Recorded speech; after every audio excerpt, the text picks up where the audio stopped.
Good morning, everybody. Welcome back to Northampton.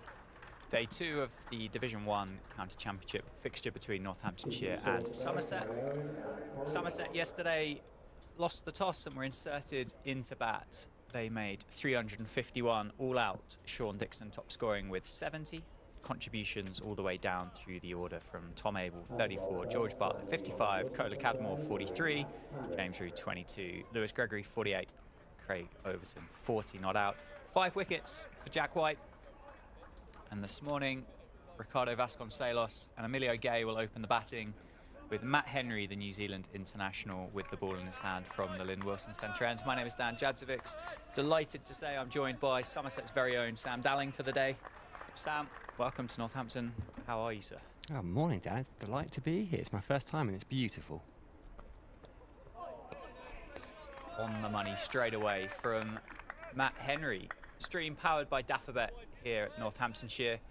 And you can, of course, get in contact with us on the stream today via Twitter at NorthantsCCC or via email stream@nccc.co.uk. Love to hear from you today, where you're watching, who you're supporting, how you think the game's going, etc, etc, etc. And as I say, we've got a voice from Somerset with us all day today. How did you see yesterday, Sam, from a Somerset's perspective? Decent total, I think. They might have been disappointed not to get a few more. They were rescued a little bit further down the order. Off the mark for Vasconcelos, first runs of the day. Just pushed down the ground, half stopped. Vasconcelos picks up a single, which will put Emilio Gay on strike for the first time today. Sean Dixon continued his fine week. He was the standout batter for Somerset on Saturday. He had a little bit of a lean time of it early doors in the red ball season. He was signed predominantly to play red ball cricket. Scored barely any runs, truth be told, in his first 5 or 6 knocks. But 70 yesterday, nice to see him in the runs. And they have had a little bit of a knack over the last 4 or 5 years of the likes of Gregory Overton down the order, making those kind of 40s, 50s, sometimes even more, and bringing them up to a respectable total. I think 351, they'll be pretty happy with that, particularly with this attack, Henry, Overton, Gregory.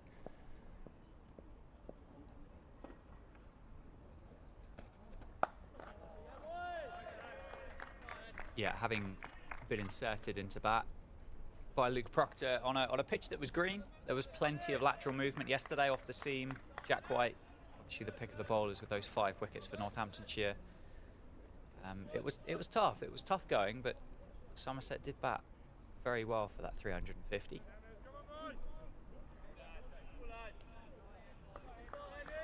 I think although you didn't get all the bonus points available with the bat, I think it would be fair to say that Somerset had the better of day 1. And that is gone. Emilio Gay goes for a duck.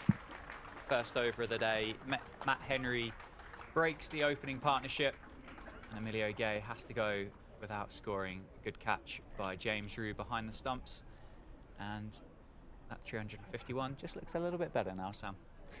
Yeah, I don't think he has to play at that one, Emilio Gay. It's just a little bit... I thought it was actually a bit straighter than it turned out to be on first look, but actually while it's pitched kind of on middle, it's moved away from him. He can probably leave the bat alone. He will certainly be wondering, thinking he should have left that alone. But Matt Henry is just such a good bowler. He's been a brilliant overseas signing. He was for Kent, and he has been for Somerset, and that is just what he does. I think he just creates a bit of doubt in batters' minds purely by dint of being Matt Henry.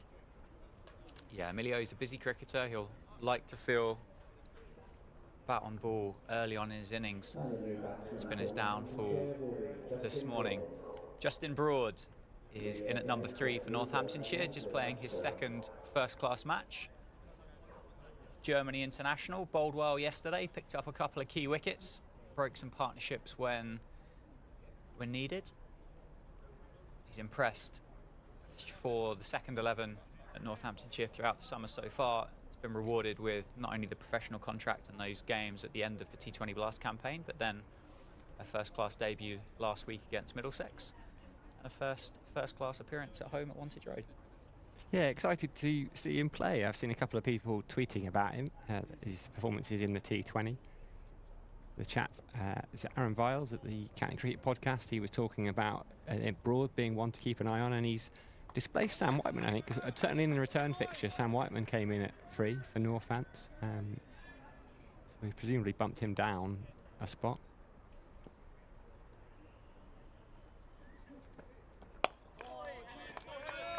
That is the end of a successful over for Matt Henry and Somerset, 1 for 1 after the first. Yeah, I think it's been fairly well documented that Northamptonshire have struggled with the bat this year. I think it's just the one batting point throughout the season so far. So Broad in at 3 and then Sam Whiteman at 4 just extends that lineup slightly. You then have the trying to balance the team with the amount of bowlers that you then need. Obviously yesterday it was just the 3 out-and-out seamers with obviously Rob Keogh's more than handy finger spin, and then Luke Proctor coming back from that shoulder injury, and then Justin Broad to bowl the seam as the other options. But yeah, I think it's extends the batting lineup somewhat. Craig Overton then from the David Capel end. Vasconcelos will be on strike. 4 slips for Somerset. Short leg as well. Very attacking fields from Tom Abel. And that's a cracking drive from Ricardo Vasconcelos. Pitched up, drive ball from Craig Overton, and Vasconcelos says, thank you very much. Let's move myself to 5. He's a super player, and I enjoyed watching him in the return game at Taunton. He made 70 in the first inning, and it was one of the best 70s I've ever seen. Very easy on the eye. There is something about left-handers that's easy on the eye, but he is fun to watch. I think he made, it was only 20-odd in the second innings. It was a real surprise when he got out, I think quite late on day 3. I fancied him batting a long time there, and he scored 20-odd quite quickly. Looked good. Looks good again already today. Straight at cover this time. Again, similar to Emilio, he's a busy cricketer. He likes to score quickly. He's quite free with the bat. Hasn't had the season that he would have wanted so far, I think would be fair to say.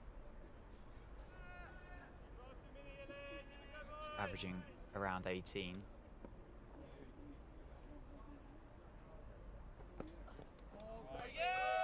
Left that one well alone. International opening pair for Somerset in Matt Henry and Craig Overton. It's not going to get a great deal tougher than this for Northamptonshire this season. Yeah, I was going to say a similar thing. I wonder if Craig Overton will switch to a row. He has already, actually. He's got a thing this season, as a lot of right-arm seamers have, actually. A thing for coming around the wicket to left-handers. It's very much back in fashion. I think it was, we're talking 30, 40 years ago, very much the done thing. You always came around the wicket to a left-hander. It's certainly back now.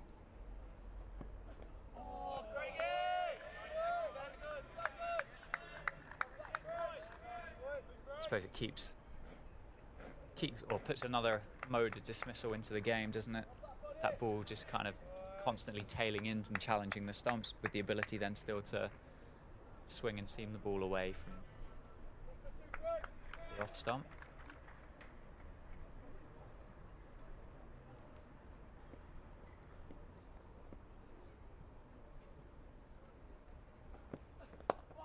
Side edge this time.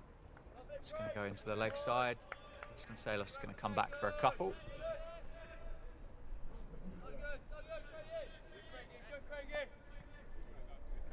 Plenty of encouragement out there from the Somerset fielders this morning.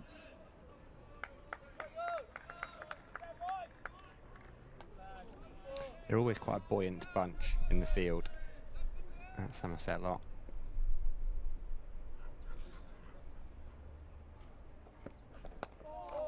It's past. That's George Bartlett at short leg. Vasconcelos is going to pick up another one, and he's going to keep the strike.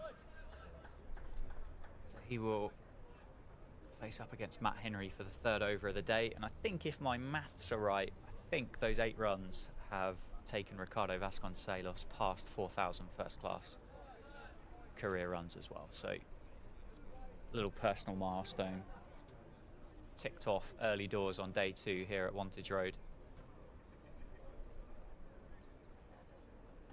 How does Matt Henry compare against the other seamers on show for Somerset at the moment, and how does he kind of compare for other overseas? I know Pete Siddle was around, wasn't he, at the start of the season?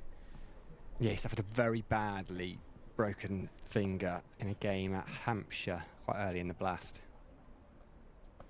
Very close to being picked up at short leg there. I think that's just bounced, isn't it, in front of George Bartlett. Good take from the man under the lid.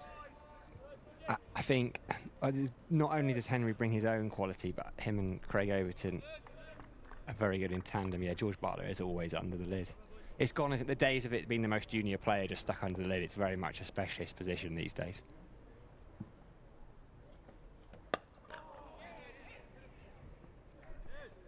Vasconcelos just rotating the strike. There can't be many out there for Somerset that would be more junior than George Bartlett, would there? The other one's probably got the gloves. Yeah, I suppose it is a bit of an older side. Well, not old. Experienced. Casey Aldridge is playing. Shoaib Bashir is playing. Bartlett's been around a bit longer than people kind of give him credit for. It's just this season, actually, I think he's got 300s already. He's been one of those players that's very easy on the eye, a bit like Vasconcelos, but it doesn't quite average what his talent should lead him to average. Outside edge. Justin Broad gets that one past those 4 slips. It's going to run away down towards the boundary. Justin Broad's going to get off the mark with 4 down to deep third. Yeah, played it with pretty soft hands there, didn't he? He was kind of feeling for the ball. I'm not sure he quite opened the face, but he did play it with soft hands. And was there 4 slips in? Abel, Craig Overton, Aldridge and Lammonby, I think. Tom Kohler-Camel looks like he might be going to plug that gap. He spent most of the first half of the season at first slip. You can see he's got a bandage on his hand, so yeah, he hasn't been at slip in recent weeks. I don't think that's because he's been dropping catches.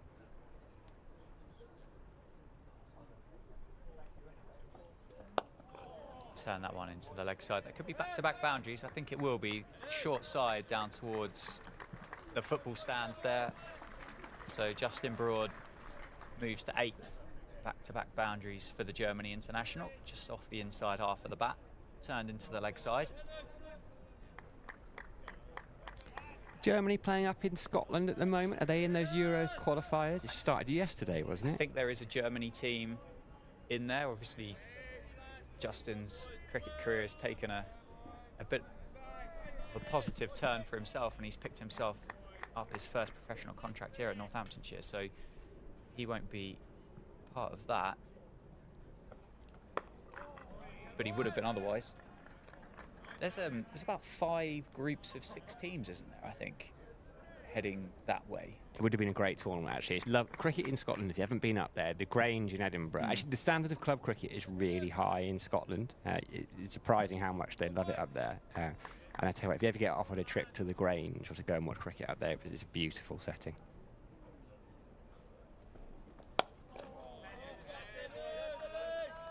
Yeah, it's a big old tournament. There's 3 or 4 games a day.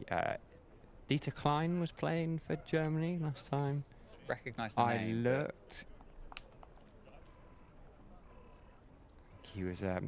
He might have played for Leicestershire 6 or 7 years ago, maybe even longer. And this is all in a bid for that one European spot for the World T20, isn't it? I think so, yes. Scotland have got to be favourites in that tournament. Because is it them at Ireland? I don't think have got an automatic spot. No, Ireland are in that tournament. I'm pretty sure it's the big game. Italy as well. Italy have got quite a strong side.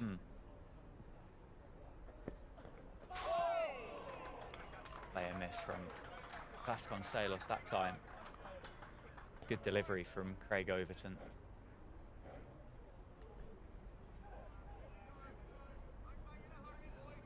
through to the keeper, James Root. So Vasconcelos survives that one. Big opportunity for Northamptonshire here to bat on what was a good pitch.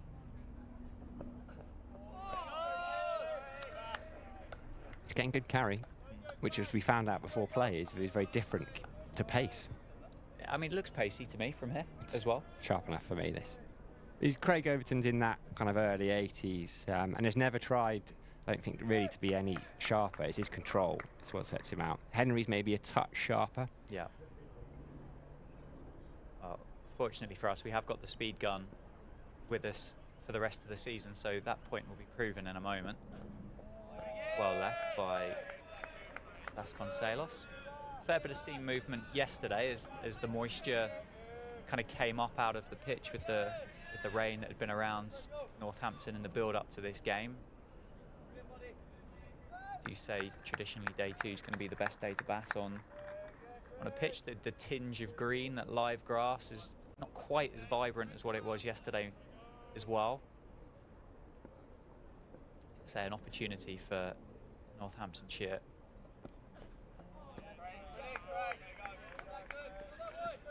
To bat well on this pitch. Patience is the key, isn't it?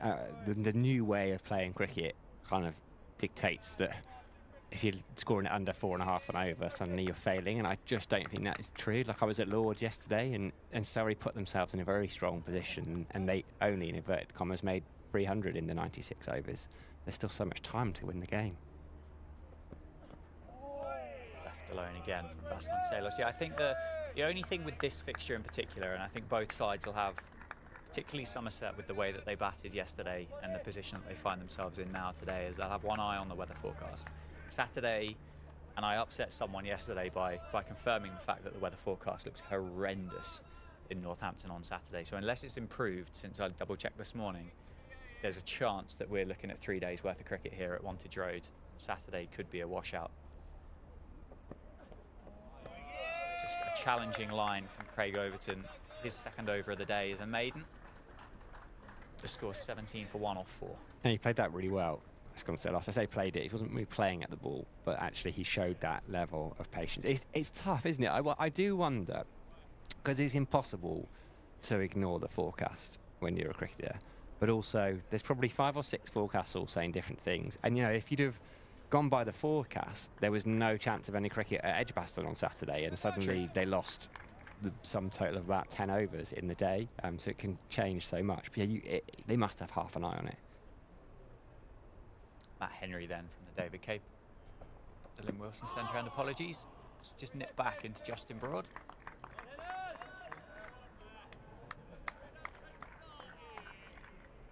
He's the kind of cricketer, Matt Henry, that when that announcement goes out from the club that we've signed Matt Henry for the county championship, fans probably start kind of doing cartwheels round whatever county ground they're a member of or a season ticket holder of.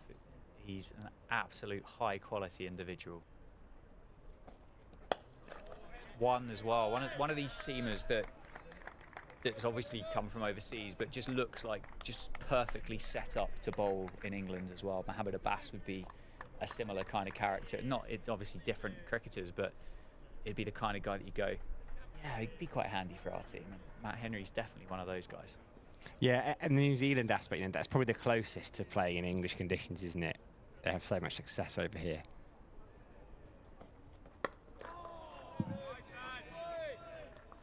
And actually, it's one of those summers because New Zealand are touring again. They're playing the ODIs in September, isn't it? So there's a fair few New Zealanders over playing a little bit.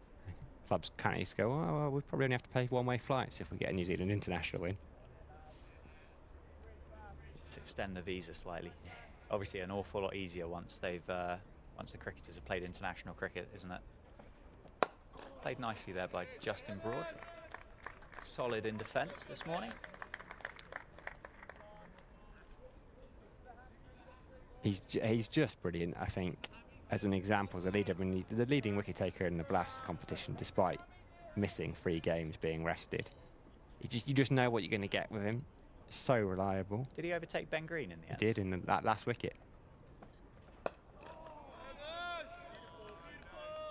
31 in 14 T20 games. There was the occasional game where sides, but that's T20 cricket, isn't it? Even the best bowlers in the world are going to go for 40, 50 once in a while.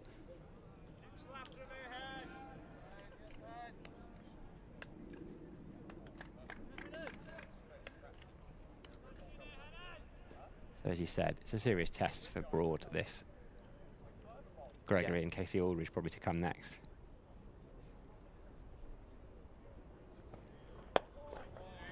It's played down towards mid-on, maiden over for Matt Henry.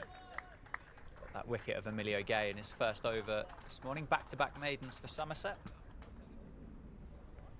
17 for 1 after 5.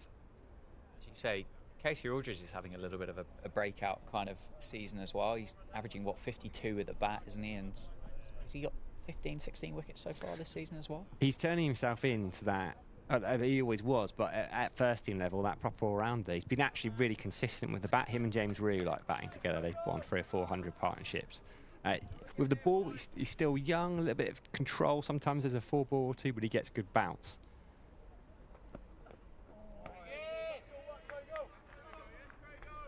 See Jack White get 5 for yesterday.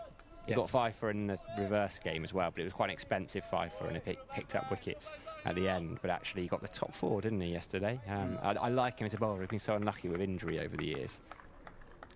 Yeah, he's well. There's argument that he's been quite unlucky with chances this year as well. I think he's on 28 first-class wickets this season now, and it's quite easy just to think alone here at Wantage Road. You could add half a dozen to that quite comfortably with drop catches, potential decisions with the benefit of reviews that haven't gone his way, and they're ones as well that you wouldn't necessarily be able to turn around and say, well, he got that wicket later on as well. It kind of felt like that was the opportunity. It wasn't taken for him, and someone else kind of then picked it up later on in the innings. But he's been really, really good to watch this year. Just squared Vasconcelos up slightly. The pressure's just starting to build now. There's been at least 15 dot balls in a row. A couple of maidens from Overton and Henry, and then 3 dot balls to start this over. So with Vasconcelos being a busy cricketer. Going to be important to just ride this period out, isn't it, against these 2 high-class individuals. He's doing exactly right, though, isn't he? Vasconcelos only playing at the balls he has to play at this stage of the game. And Overton coming around the wicket. I sometimes feel that as the right-hand seamer, you just lose that element of doubt. When it's angled across the batter, they might have to play it a few more balls because they're not quite sure. Whereas actually around the wicket, you can judge the leave a little bit better.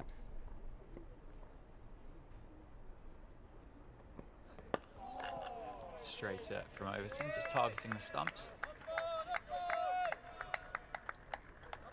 Yeah, on Jack White, I love stories like that because it just shows that while for many people they break in at 18, 19 and become superstars, that there's always a route. What was he, 30 last year when he had that breakthrough season?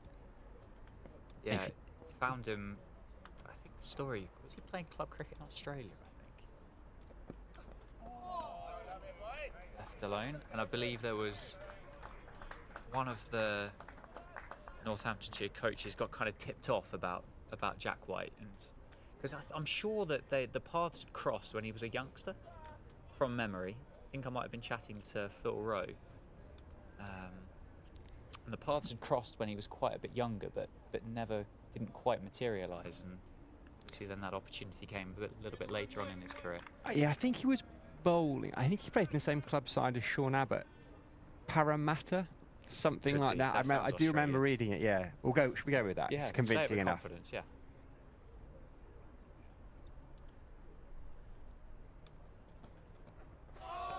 Past Justin Broad that time. 4 slips and a gully waiting for Justin Broad and Matt Henry at the moment. Somerset will know how nervous the young man will be in his second first-class game. He walked out to bat early on as well after the dismissal of Emilio Gay for a second ball duck this morning.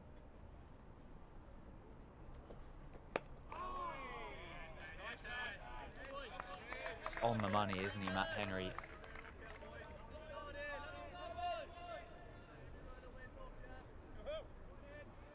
Broad is a product of, well, not a product because they only go there at 18 or 19. He played on that MCC Young Cricketers programme, didn't he? Yeah, sorry, Premier League cricketer as well, I think is where he's come from. And that is gone. Glove through to first slip. Justin Broad goes for 8. Northamptonshire find themselves 17 for 2.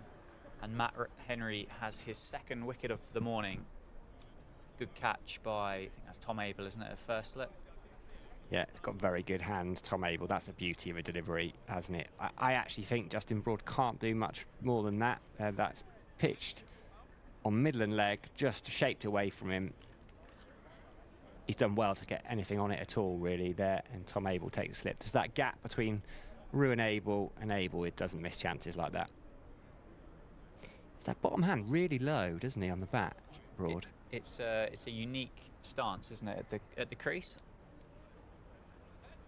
He has to go for 8. And Australian Sam Whiteman is batting number 4 for Northamptonshire today. He scored that 130 not out, didn't he, in the reverse fixture down at Taunton to secure the draw for Northamptonshire, but he's on his way out to the middle to join Ricardo Vasconcelos, who's 9 not out.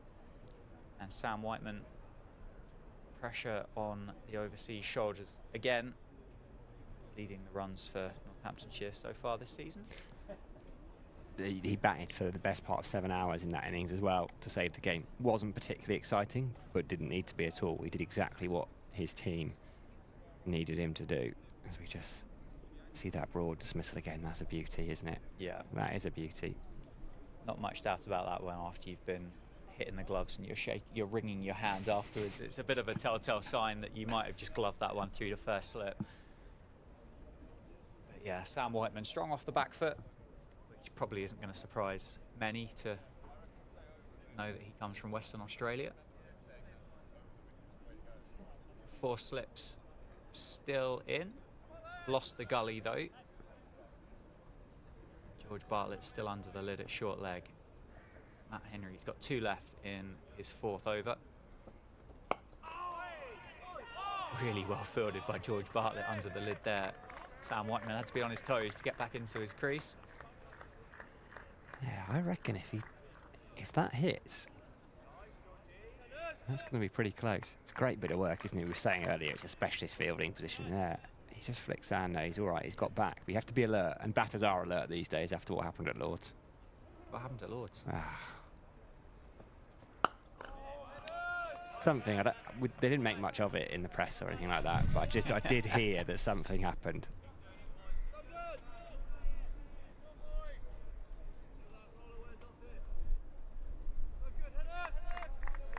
We talked about Broad's setup very briefly. Whiteman's is completely different. It's almost kind of French crickety, isn't it? Those 2 legs are so close together, and he opens up towards the bowler.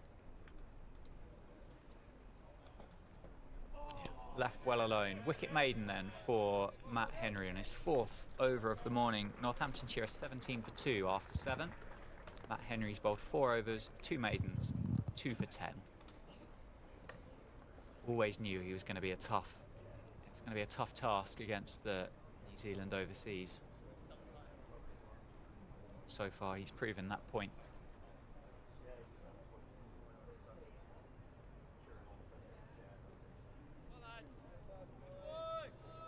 So in terms of your role with Somerset, Sam, for those that are listening, I'm sure there'll be a lot of Somerset fans tuned into the stream anyway, so it'll come to no surprise as to who you actually are anyway.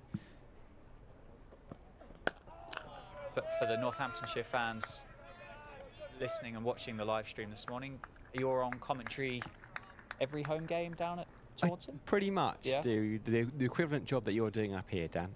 Do that for Somerset alongside what is a lovely team down there as well. So I'm not on every day. We've got a lovely team down there, including Vic Marks, who's up doing the test matches. It's just such a joy to sit in the box. The problem is there's not much I can add when Vic Marks is on. Hey, there's plenty you can add today. Just didn't carry through to second slip. Is that Casey Aldridge at second? I think that one has hurt as well. Right on the end of the finger, wincing in pain there. It's so tough, isn't it? Slips to know where to stand. You take another step forward and one flies into you, past your ears. It's gone quick, isn't it? Second slip, and I think they've all just Shuffled, taken a little step forward as well. Life for Vasconcelos on 9, though. He's left that one well alone. Through to James Root. We need a big partnership now between these two for Northamptonshire.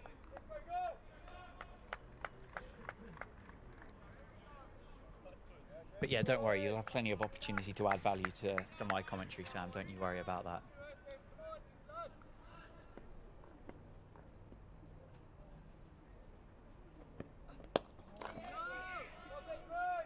Actually played down the ground for Vasconcelos, but can't get the scoreboard ticking over. It's just lovely to be here. You know, I do basically a freelancer like you are, so I do all kinds of county cricket coverage. I've done a bit of the Women's Ashes as well, but it's my first time here, and it's an absolute delight to drive through this morning. It's a proper county cricket ground, this. It really is glorious. I've had a wander around. Oh, flashing drive from Vasconcelos. It goes through the cordon between third and fourth.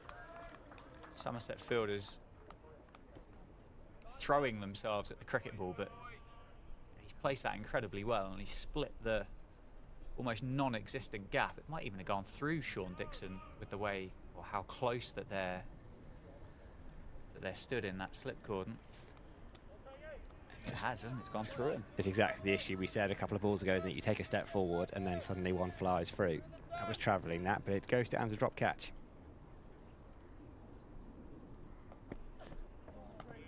Four runs off the over. That pressure, those dot balls just building there slightly towards Somerset's favour. Brought the big drive from Vasconcelos, and tough school from Sam Dalling, claiming that as a drop catch as well for Sean Dixon. But if you would like to get in contact with us on the stream, you can do via email, stream@nccc.co.uk, or via Twitter @NorthamptonCCC. Mike Unwin has got in contact just to say thanks for the excellent commentary yesterday. Looking forward to more today, even from the confines of my COVID bed. So, oh, Mike. I know Mike. Very big in the Somerset Museum. Yes, I was about to say, I recognise the name, but hopefully you feel better soon.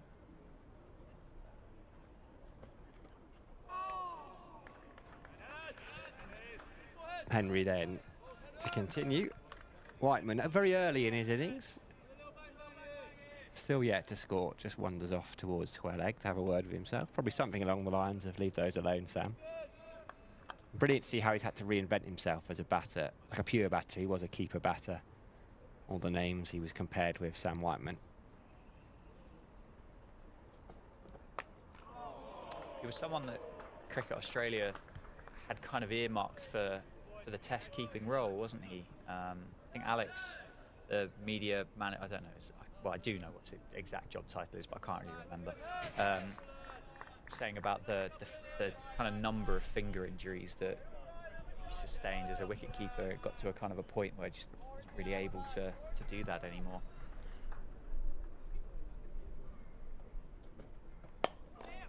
Off the mark, just turning one to Tom Kohler-Cadmore's left, knows that he's right-handed, so able to come through for the single. Yeah, he was...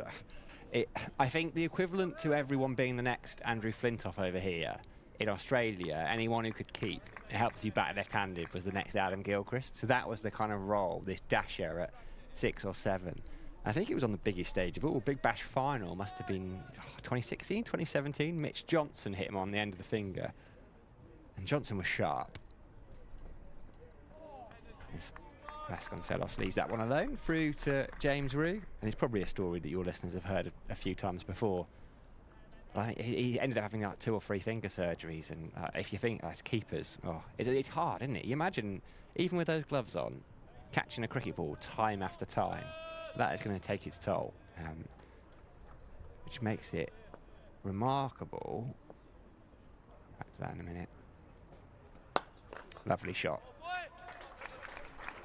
I think it's going to race away to the boundary, but not sharply enough for the fielder to give up. Lewis Gregory is going to chase it all the way. It's one of those where he knows that's going for 4, but he also can't turn around to Matt Henry and just wave it through. But that was a beautiful check straight drive from Vasconcelos, who was given that life on 9. It's moved on to 17. He's one of those players, isn't it? A bit like James Vince, on a slightly different level. But if you look at a scorecard and you see he's got runs, it's worth clicking on the highlights. Yeah, he's fantastic to watch. He had a bit of a standout blast campaign as well. A few 3 or 4 50s in that season. Henry immediately switches to around the wicket, and he's got his head in his hands. There are 2 types of leaves, as they say. And that one wasn't far from just nipping back. I think it might have gone over the top of off stump. Let's have another look. That's a beauty from Henry. It's pitched a 4-2 outside off and just come back in. Looks like it's gone over middle and leg, doesn't it? It's moved that much. And Rue's taking it low down to his right. Vasconcelos, though, survived, end of the over, 26 for 2. 9 gone here. Sam Whiteman's going to take strike. Still going to be Craig Overton around the wicket. Yeah, on the keeping point, what I found remarkable was that Alyssa Healy kept with a fractured finger on each hand. Like that is, it's a bit like the footballing goalkeepers, isn't it? You have to be of a slightly different breed. Overton around the wicket to Whiteman. Yeah, well, that's my job on a Saturday as well. Are you a keeper?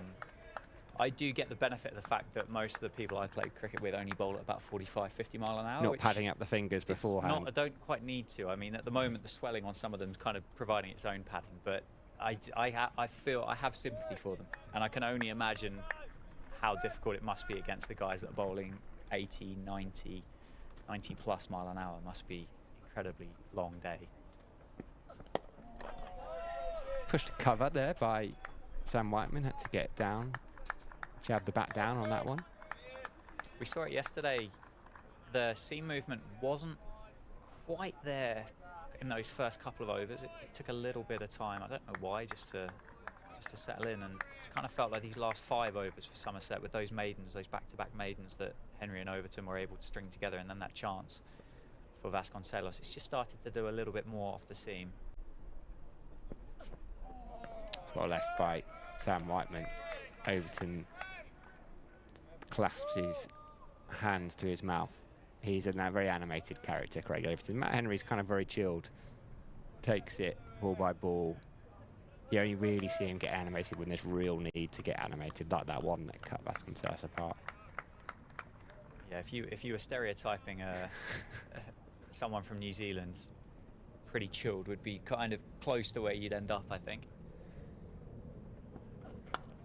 That one's just lifted a bit on Sam Whiteman. He played it really well in the end. Kind of jumped with the ball to make sure that he could get the bat on top of it and jab it down into the ground. And he does that little... So Sam Whiteman, I noticed it with Liam Dawson last week. Dawson is a right-hander, and after each ball, he turns round and just touches the crease, like diagonally behind him. Sam Whiteman kind of walks towards square leg and touches a similar spot, but a couple of pitches away. It's funny, all the idiosyncrasies that batters have.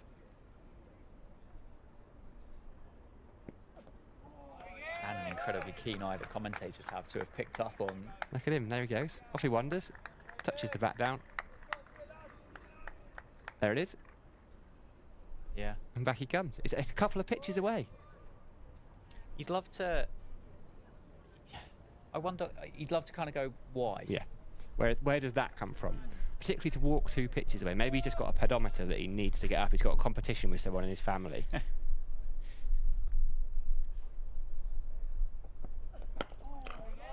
And like an Apple Health family WhatsApp group type thing.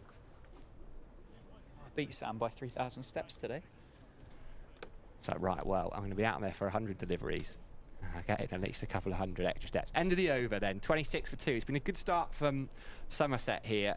Picked up a couple of early wickets. Emilio Gay and Justin Broad, the men to go, both to Matt Henry. Vasconcelos, though, has made a typically fluent 17. He was given a life. It was a tough catch, but a chance for Sean Dixon at 4th slip. They'd just taken a step up a couple of balls earlier, and no one flew past him. They need a partnership here, Northants. Henry is going to come around the wicket to Vasconcelos. That's a beauty.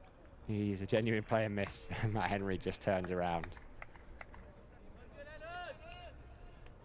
He's back to his mark. He's very, as you say, like stereotypical New Zealander. Him and Ish Sodhi, who Somerset had both. They were meant to play a charity game last week, so Somerset gave a few of their T20 stars the week off to get ready for finals day. There's a club called Sidmouth, which is a beautiful place. If you've been down to Devon, if you're ever on holiday down there, go down to Sidmouth. It's a beautiful ground.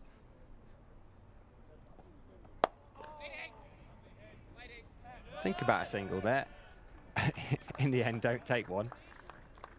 Coda Cadmore ends up with his trousers about halfway down his legs, putting in the despairing dive that wasn't particularly necessary.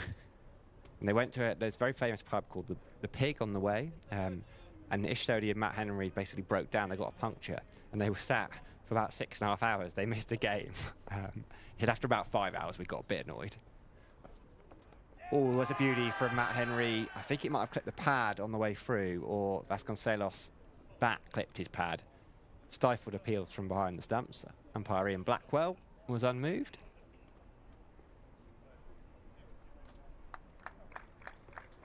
Yeah, flick that back leg, I reckon. Yeah, Matt Henry wasn't particularly interested, was he?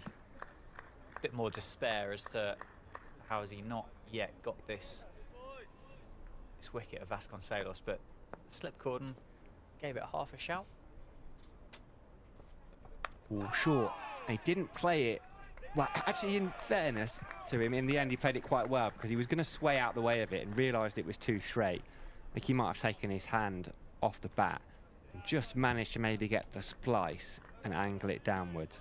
Has Matt Henry just seen Vasconcelos move there? I think Vasconcelos might have taken a step down. He's obviously spotted that and dropped the length back a touch. It's amazing, isn't it, the decisions they make. We talk about batters making decisions in fractions of seconds. Bowlers do it too.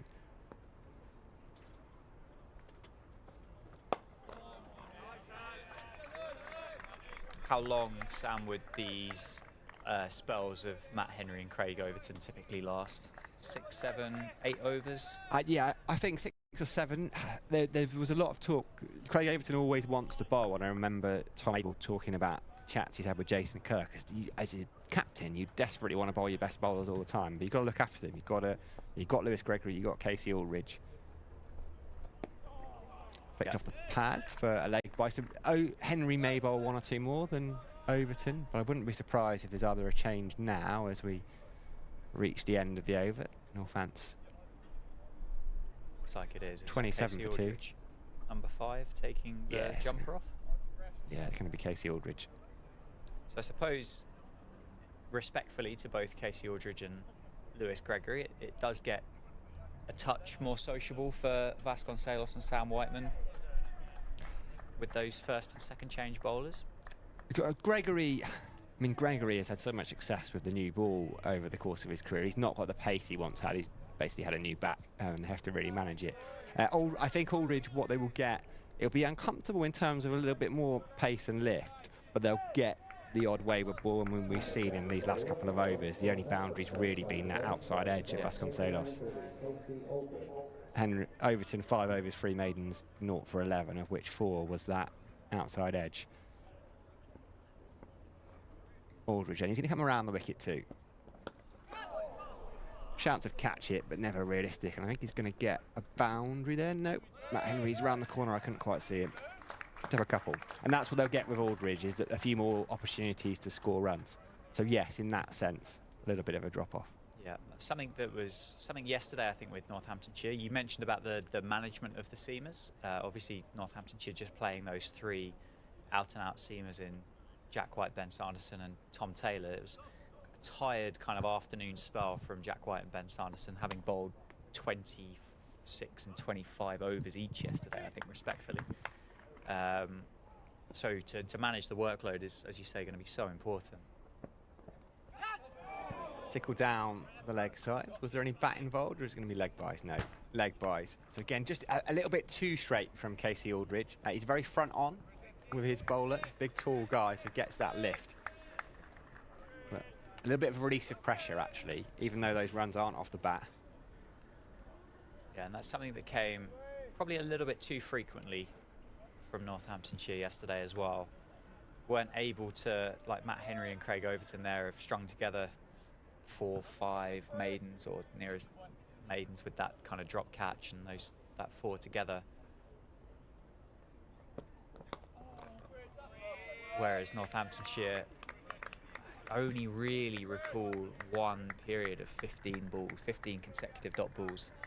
Other than that, it felt there was a boundary scoring opportunity quite frequently. Obviously, Somerset, they're not shrieking violets, are they, with the bat? They come at you pretty hard, so even what might be half a chance for a boundary, Somerset will be looking to take it. Nice looking shot, but straight at that one fielder in front of square on the offside.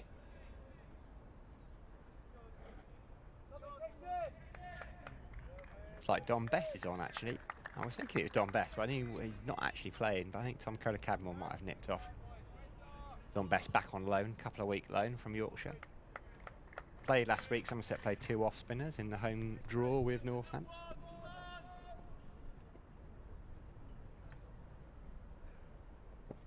I suppose that would have been the last game of the 2 of those Kookaburra trials, wouldn't it? Yeah, not sure about those trials myself.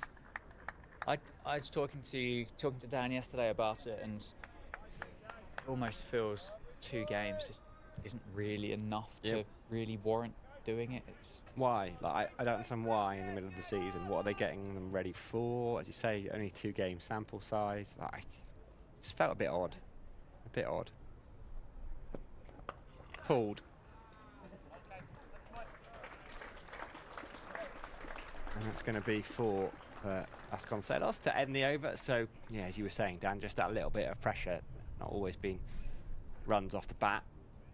But Vasconcelos will feel a little bit better. Just dropped a little bit short. That's his natural length, his back of a length. Vasconcelos is very strong off that back foot. And it's a short boundary up there. Always going to be 4. Yeah. Good over for Northamptonshire. 10 runs off the over. Looks like Matt Henry is going to continue from the Lynn Wilson centre end, so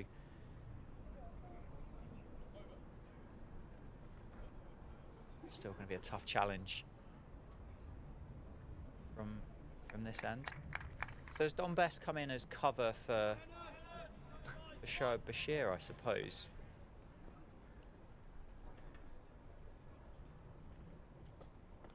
See, Jack Leach has got that well-documented stress fracture, isn't he? Yeah. But then he wouldn't have been around anyway. No, it felt almost like, well, they were just a bit short of first-team players if they wanted to. I don't think it came about until late on the Saturday night. Don Bess was down playing. He plays at Sidmouth. That's his club cricket. I think he made 70-odd. He was in the Yorkshire squad to go to Worcestershire. Got a phone call on the Saturday night saying, chance of you going out on loan and playing a game of cricket. I don't think he knew who it was initially. So Henry's into Whiteman. He drives, but he got a bottom edge. That could have gone anywhere. In the end, it just goes to George Bartlett under that helmet. Working up a sweat. It's a warm day, lovely day here in Northampton. A little bit of a breeze across the ground, 2 flags. Lateral movement for them. But yeah, it came about quite quickly. Was a bit of a surprise because Shoaib Bashir is very highly thought of and bowled beautifully actually against Hampshire. And they ended up playing 2 spinners, which is 3 or 4 years ago was the norm at Somerset. As Whiteman just leaving that one alone. He'll do that. He's a very patient batter, very, very patient. We were talking about him earlier, saying and those finger injuries that stopped him keeping, he had to just reinvent himself completely. And there's good pedigree. Skipper of Western Australia, isn't he? I think in white ball stuff. I believe so. So, like, a proper overseas signing. Actually, you have to take. You can't get the best players anymore for the whole season, like the very best. And I'm talking like, you know, you're guaranteed internationals. So you have to go, all right, do we go down at just a little bit of a level for someone that's available for the whole season as Henry comes around the wicket? And that one is shaped back in towards left-hander. It's just doing too much to have any chance of an LBW shot. That one was a bit high as well. But yeah, Northampton have gone down the Sam Whiteman Road, and I think it's worked largely, hasn't it? Yeah, we scored over 500 runs so far this season, with a couple of hundreds in there as well. The experience to be that standing captain, whilst Luke Proctor had that shoulder injury as well. So he's certainly been valuable. He comes with international experience. I think he's got a couple of Australian caps. So therefore that negates well, you can only hang around for 3 weeks because of the visas. So Northamptonshire had Chris Tremaine at the start of the season for those 3 county championship games. He was absolutely brilliant, but because he's not been capped by Australia, you're allowed to be in the country for about a month, and then you have to go, and you can't then make your way back again, even as a professional. Whiteman is a bit like Renshaw. He's a Yorkshire boy originally, so I think he probably qualifies that way. Wasn't quite sure where that one was going, Sam Whiteman. He was trying to turn it into the leg side. It squeezes away on the offside. They pick up a single to Sean Dixon. It's a good length for Sam Whiteman. He's very strong off the back foot. The cut and pull for Sam Whiteman, particularly the cut shot, is his shot of real strength. That's what you'd expect from a man who plays a lot of cricket at the whacker, isn't it? Yeah, so Matt Henry pitching the ball up there is certainly the perfect thing to be doing. I think, having watched Casey Aldridge from the non-strikers end, I think he'd probably enjoy this back of a length style bowler from the David Capel end.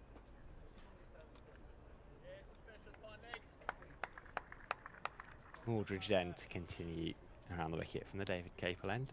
Saw there on screen those flags flying in the wind.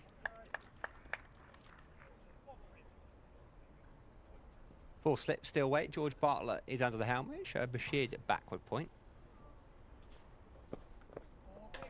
Left alone. Good pace that though from Casey Aldridge. Yeah, we'll see that speed gun come up in a minute on the stream. Is he going to be the quickest of Somerset's bowlers? I think so, yeah. Matt Henry just holding it back a little bit.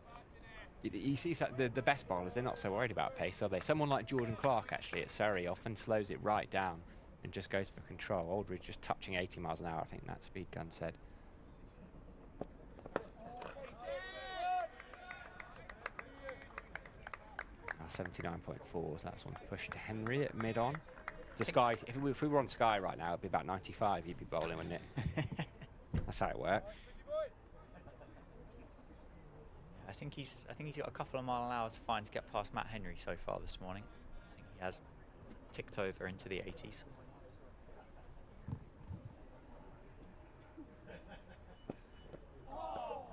Leave that from Sam Whiteman. That one kept a little bit low.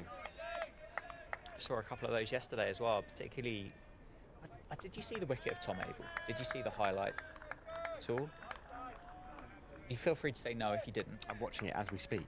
Well, it did keep a bit low, didn't it? Well, he's certainly kind of intimated that it's kept a touch low, but it has, on the replay, collected the very top of off stump. So there has been a little bit of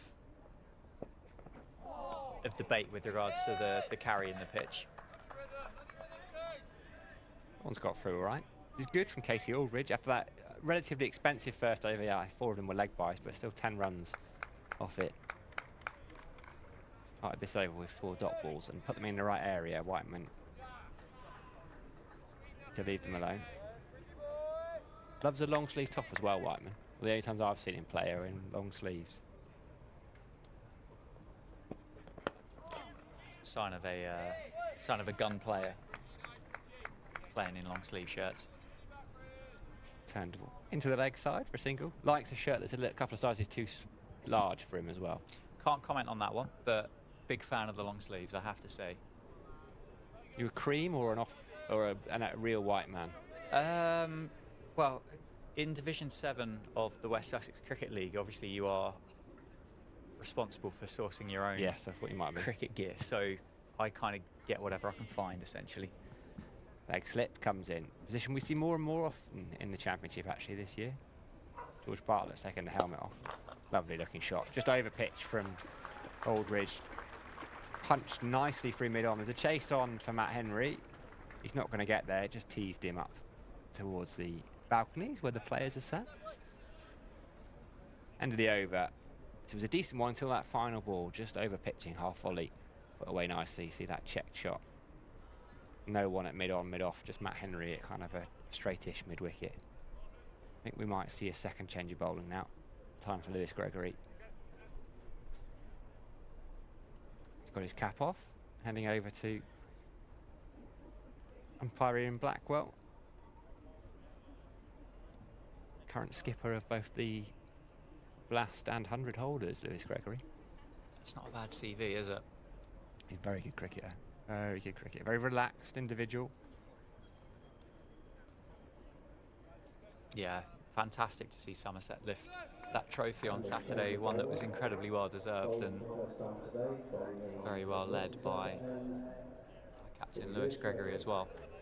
I wonder whether that the leg slip came into Vasconcelos, that last ball of the Casey Aldridge over, because of the back of the length.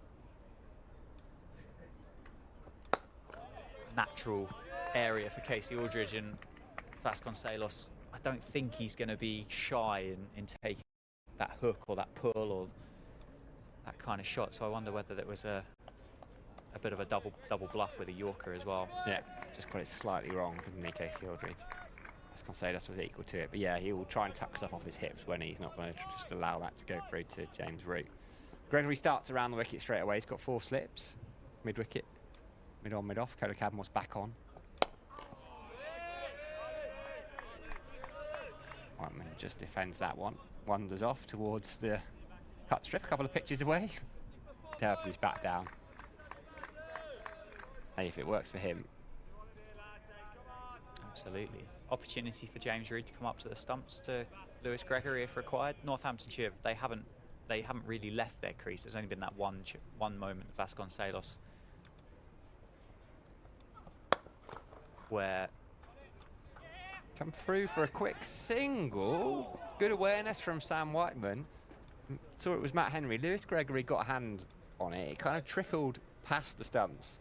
Somerset sort of assumed that was that, but Whiteman, well within his rights to take the run there. Vasconcelos had to hurry through. I don't think he was expecting there to be a run there. Eventually he goes. No, he was ball watching a little bit, wasn't he? But you know what? That might have been close if Matt Henry had hit. It feels like a long way, those 22 yards, when the fielder's got the ball in his hands, that's for sure. Moves on to 4 then, Sam Whiteman. He's very patient so far. Lovely looking shot. Overpitched, half volley, put away nicely. Vasconcelos moves into the 30s with that beautiful drive through the vacant covers.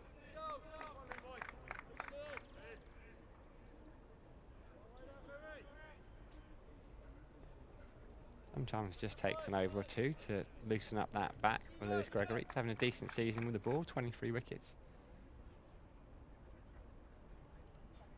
A touch over 21s in the county championship. He was one of those who missed last week, rested last week. Ball comes back to Ian Blackwell, who will have a look at it, and I'm sure we'll just chuck it back to Lewis Gregory, get on with it.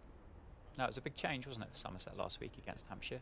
Obviously with one eye on finals day on the Saturday.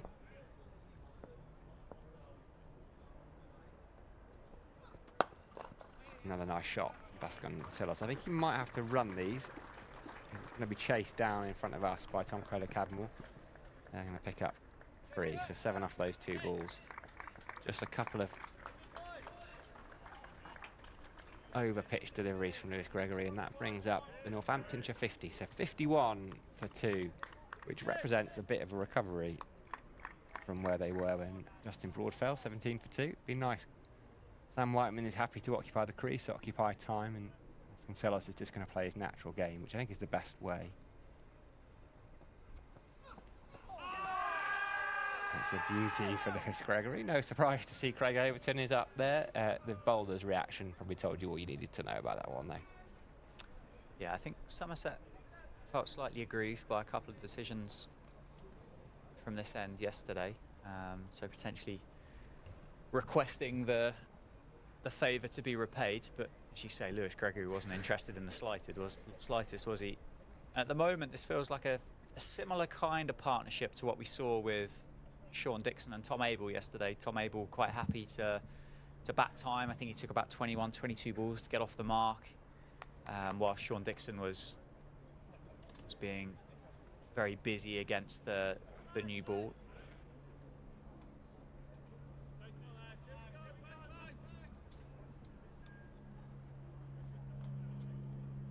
Exactly 300 runs behind Somerset's first innings score now.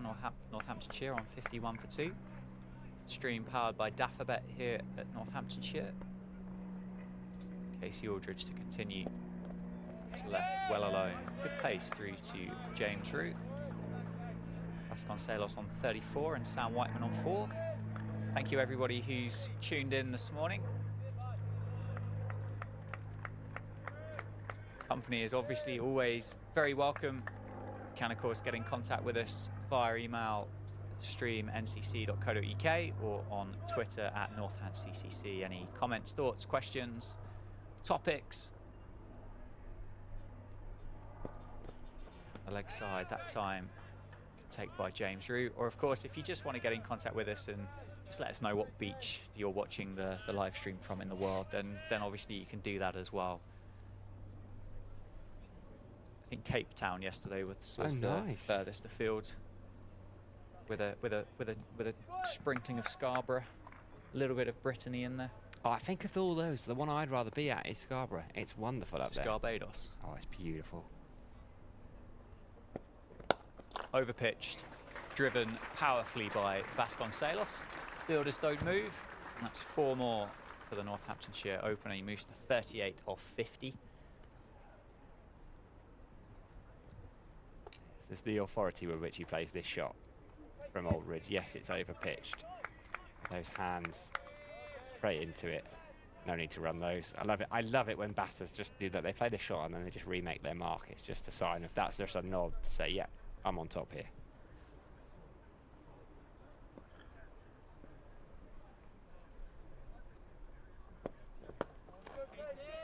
Better from Casey Aldridge. A bit straighter, better length. Into the 80s now for the Somerset seamer.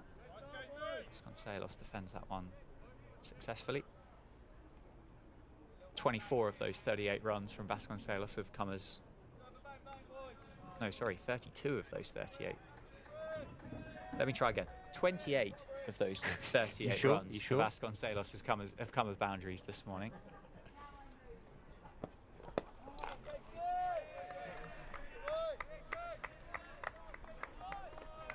Still not 100% sure, but we'll go with it. No, 28's right, 7 fours.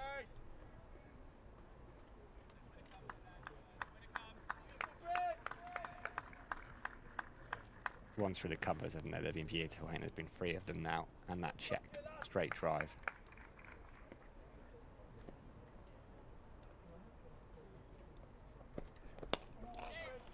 Nicely into the offside.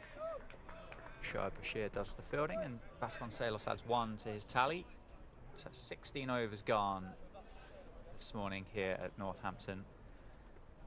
Northamptonshire 56 for 2 in reply to Somerset's 351 all out.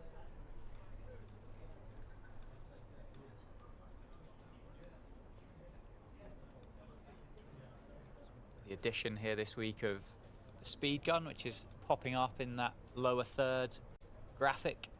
Casey Aldridge there, 81.6, the fastest delivery in that over. We had it confirmed yesterday by Northamptonshire's analyst James Maybe to confirm that the speed gun was working well. Good.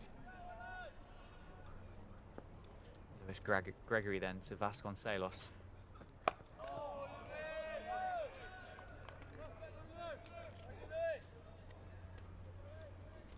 And an addition of a couple of extra cameras as well for producer George to switch between when needed.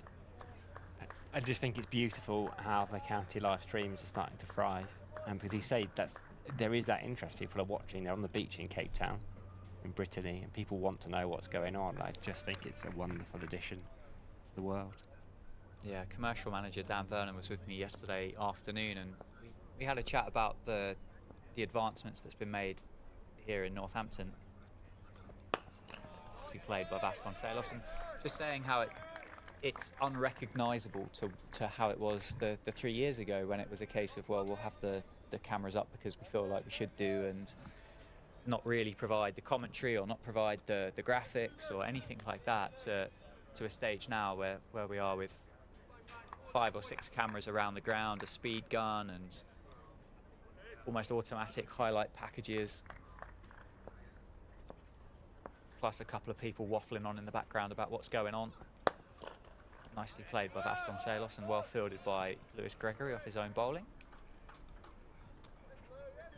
Yeah, the pandemic almost kind of kick-started it, didn't it? I mean, not much good to say about the pandemic, but out of these things you have to take the positives, and it just kind of kicked clubs into a little bit of action with the live streams because people weren't allowed into the ground. And actually, fair few clubs, Northampton included, Somerset have done the same, decided to push it forward, and it's wonderful to see.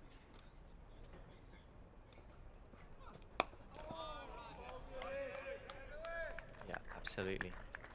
And the other comment as well from Dan yesterday was about the conscious effort to do things really well in the first instance, and then add another percentage to the production, and then so on and so forth, rather than to kind of over-promise from ball one, if that makes sense.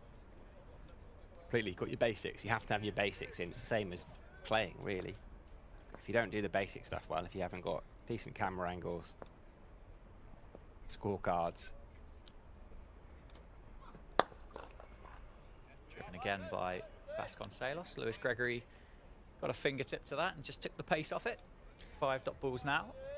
Just trying to get that little bit of seam movement, Lewis Gregory. He's pitching it up, isn't he? He's giving Vasconcelos the chance to drive. He's going, okay, I'm happy if I go for a couple of runs, which he did in the previous over, 2 half volleys really. Just pushes that ball up, allows it to wobble around. It's what he's done his entire career. He's a Stuart Broad style bowler in terms of like spells. Suddenly he'll take 3 or 4 wickets out of nowhere, has it on a string. Whereas some bowlers kind of grind you down. Yeah, Overton's a bit like that. Henry, they'll just be relentless. They'll give you nothing to score at. Wherever he might give you a few half volleys. Suddenly he finds it, and you can a side can find themselves 3 or 4 or 5 wickets having been lost in a 5 or 6 over spell. yeah, maiden over then for Lewis Gregory, his second one of the day.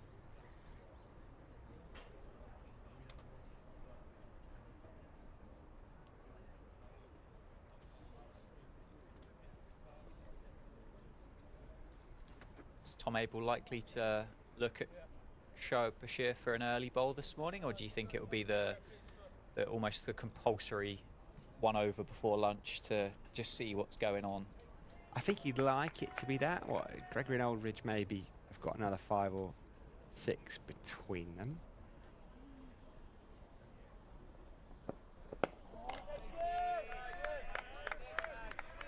I think ideally he'd like to go back to Henry and Overton at that point, but he probably will chuck Bashir on. For Abel himself had started to turn himself into a bit of an all-rounder, but he missed. He was called up for that England series in Bangladesh and ended up getting called up and then missing with a rib injury, and he's just not quite... I think his bowling days might almost be behind him, actually, and that's not based on anything official, but it's a bit like, well, why take the risk? Full from Casey Aldridge and played down the ground to mid-on by Sam Whiteman, who's 4 not out of 30. We certainly we'll see a bit of Bashir. They played Alfie Ogborn last week. It was his first class debut. Very few actually left-arm seamers have played for Somerset in the county championship. I think it was that only the 5th person since 2000 to take a wicket, and one of those was Lammonby. He was a kind of part-time bowler, which gave the bit of rough for the off-spinner to aim at.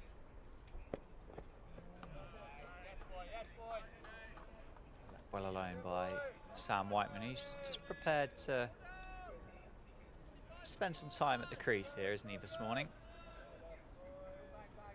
Tire the Somerset seamers out. As you said earlier, Sammy batted for 7 hours or so for that 130 down at Taunton, so prepared to bat time.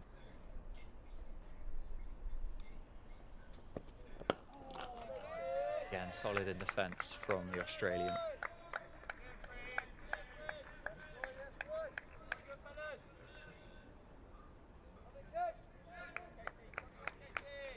fair few left-handers in the top order for Somerset, and those almost foot marks, although they don't look quite as pronounced as what they did yesterday, where that pitch has just dried out a touch over the last 24 hours. It's nicely played by Sam Whiteman. Chance for a run out. Gets through for a single, moves his tally to 5. A couple of quick runs from Sam Whiteman in the last couple of overs, but gets through, no harm done. But yeah, they're going to be outside the off stump of those left-handers from the Lynn Wilson centre end as we look at the pitch, Sam. So potentially a little bit of interest for Shoaib Bashir there to bowl into. Yeah, probably. Yes, the problem is they're so wide, some of the marks from this end, that if Bashir's tossing it up out there, just going to let it go through to Root. A couple of strange bits of running really from Whiteman. You can see, what's he, 5 off 32 balls. So he's been very patient when facing, but just twice, even that last one, you know, a direct hit from Kola Cadmore is not far away, and those are risks you think, are they necessary at this stage in the game? They're a bit uncharacteristic risks, really, based on the way he bats. I think, but particularly based in the context of how he's batted so far in this inning as a 5, it's kind of been, well, I'm quite happy to spend time at the crease, I'm quite happy to leave, I'm quite happy to defend this back to the bowler. And then there's been, as you said, there's been two of those moments where you've kind of thought, well, that Matt Henry one, that 4th run of his innings, I mean, I think he would have been struggling. Hard to tell, isn't it, from this far away with that Kola Cadmore one, but I'm sure it would have been pretty close. He certainly had to put a decent stretch in, didn't he, to make his ground. Lewis Gregory then to continue from the Lynn Wilson centre end. 4 slips still in for Somerset. Vasconcelos just backing up proactively there, I think, just on the off chance that he gets called through for the single. Yeah, I was thinking exactly the same thing. He's just woken up. He's realised, yeah, I can't lean on my bat here and then on the striker's end. I'll just give it a couple of paces just in case.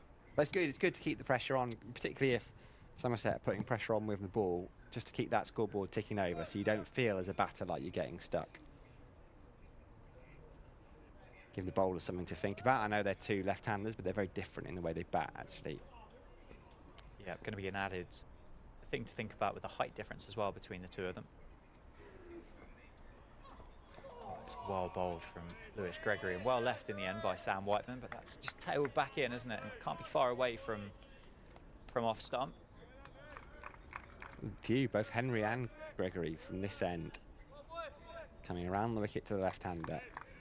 The natural angle in, but plenty of shape. There's a couple that Roos ended up taking to his right that have started outside off stump.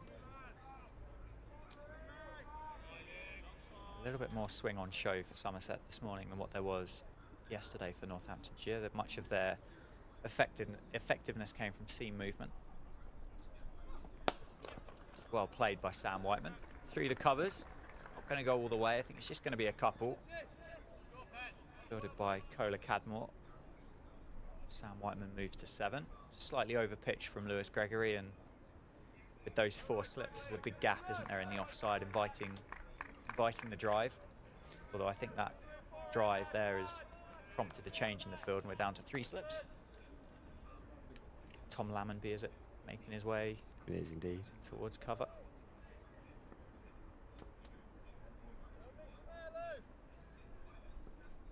Quite surprised to see that change.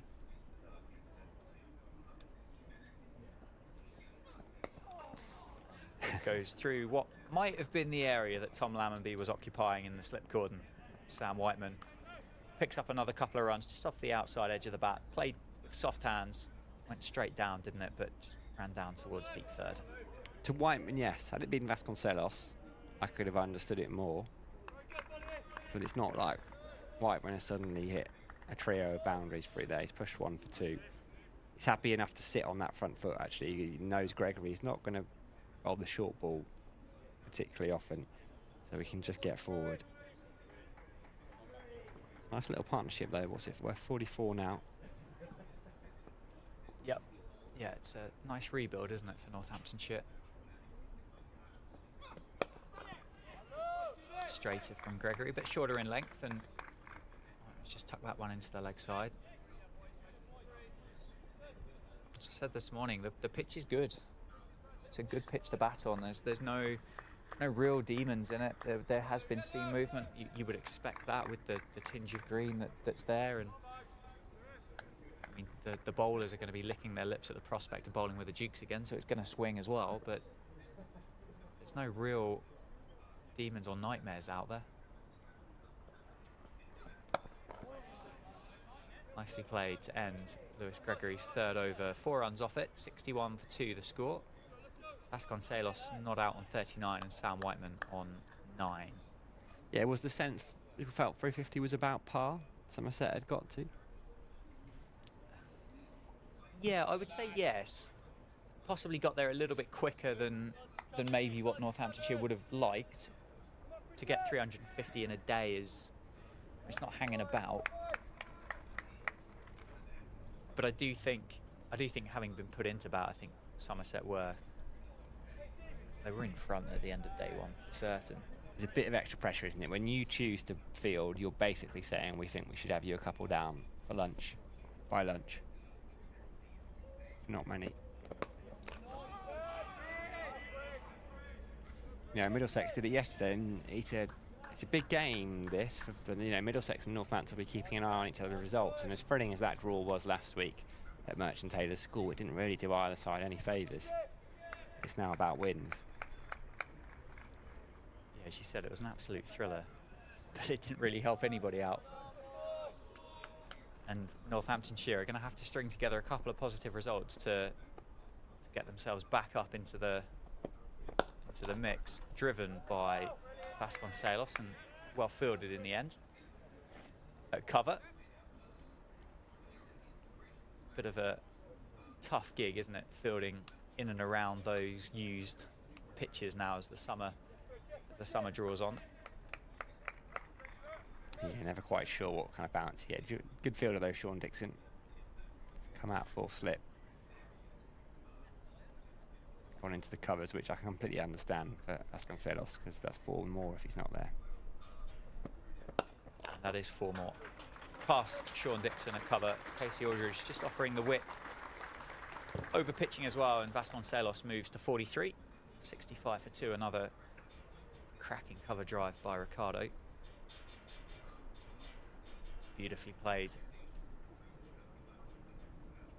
Out on the long boundary for 4. Tom's just coming together there. Cola Cadmore, ably is the skipper. Cola Cadmore is very much a thinking cricketer.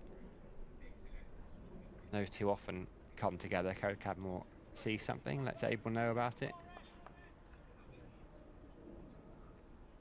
That message is being passed back to Casey Aldridge now.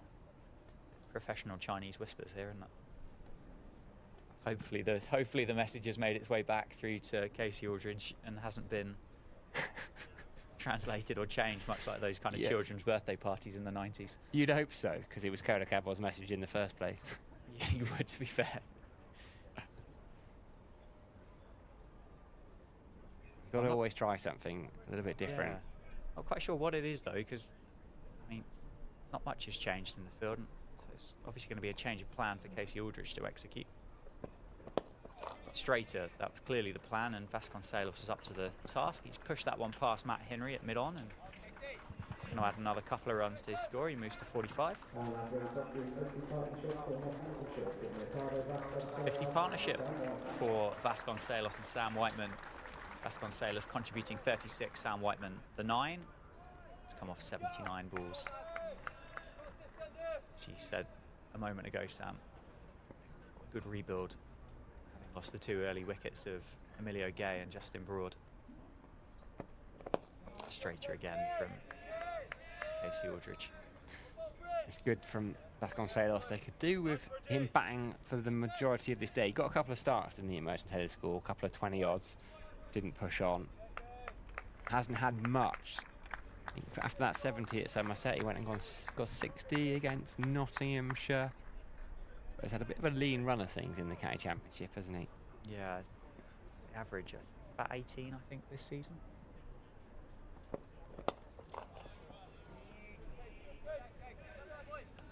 And it's got to be a little bit frustrating for Northants fans there, because you can see how talented he is. He's clearly a super player. So strong through the covers, strong on the back foot. For that career average in the county championship of just under 28.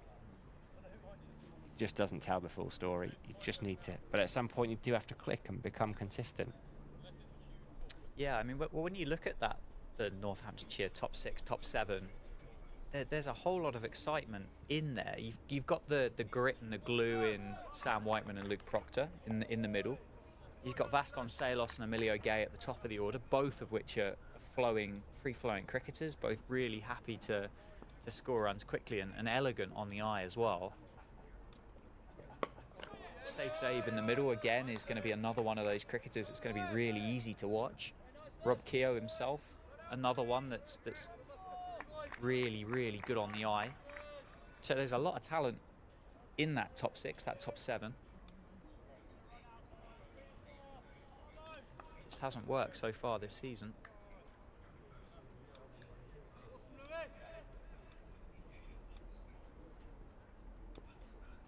Three slips still in place for Lewis Gregory. It's on the money, Sam Whiteman just defending down the ground. 9 off 41 now for the Australian. It's quite inconsiderate of that crow just to fly past the effects mic there, wasn't it? Certainly came. The effects mic is definitely working. I think we can confirm that. Gregory just settling into his rhythm a little bit now. Slightly expensive at his first over. Once he gets settled, it can be almost metronomic.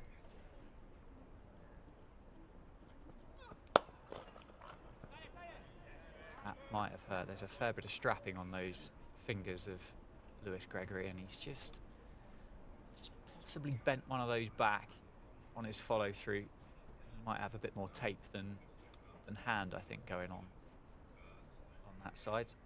And yeah, he's just worn one there slightly. It just follows you, doesn't it? When you've hurt a particular bit of your anatomy, it just follows you. It's gonna get you again. You know, when you're batting and you've got that inside edge and it's missed the thigh pad, you know there's another one that's not that far away from getting you in the exact same spot. I think he just said on the effects mic, it's right on the end of it. So it's obviously the end of the finger. Mabel. Much activity from the Somerset physio. I don't know whether they're just on their way down the stairs, but someone's just on their way. Yeah, just to give them a bit of assistance. Yeah, he was just trying to get through it, kind of grin and bear it. Yeah, here he comes. Jamie Thorpe running across. Whatever the magic spray is. Yeah. I think what's quite nice to see the Somerset physio wearing proper trainers. The Kent one the other week was wearing those, you know, those shoes that kind of, I don't even know how you describe them. They like mould to your feet, they're like webbed, yes, the running shoes. I don't know how people run in those. I don't know how people wear them, Sam, to be completely honest with you. There's not much going for them. But yeah, people do. I'd love to see fast bowlers start wearing them though, wouldn't it? You wouldn't have to cut the toe out anymore. No, you wouldn't, to be fair. I don't think they'd catch on for many batters, mind you. No, they're not offering an awful lot by way of protection, are they? No. But whilst Lewis Gregory's just getting a bit of TLC from the Somerset physio, Manchester, the 4th test in the Ashes. Australia have all out this morning for 317. Chris Woakes picking up 5 for 62. Nice to see Chris Woakes back in the test squad and back taking wickets. And then in reply, England are 26 for 1. Ben Duckett, the man to go this morning, he went for 1, caught by Alex Carey off the bowling of Mitch Stark. So Zach Crawley's on 17 and Moeen Ali batting 3 is on 8. Must-win game for England, isn't it, to keep this series alive? Possibly be a little bit disappointed with Australia getting 317. I think so in the end. Moeen Ali's turn though, isn't it? Surely, after all that's been written. Yeah, well, they've gone for that extra batter, haven't they, this time around, with playing Mitch Marsh and Cam Green, and then Alex Carey at 8. So this is, it's a bit of a controversial thought, but it's almost the test match for Australia to just kind of be a little bit boring. They could go on and win this game at Old Trafford and everybody could turn around and say, well, what are you talking about them being a bit boring? But they only need to draw one of these 2 games and they've retained the Ashes. They definitely would have come to England with aspirations of winning the series, but most importantly for them, they'll be sitting there going, well, if it's 2-2, if it's whatever the score, 1-1, what it might have been at the start of the series, we've retained them. We'll win it back in Australia in a couple of years' time anyway. It's a side pick not to lose that, isn't it? They won't be going in with the idea of a draw, but they will just want to take a little bit of sting out of England, actually. You know, particularly if they lose like a day or two to rain, the suggestion is that the forecast up there is bad on Saturday. Yeah. We're changing balls as well. Looks like we might be.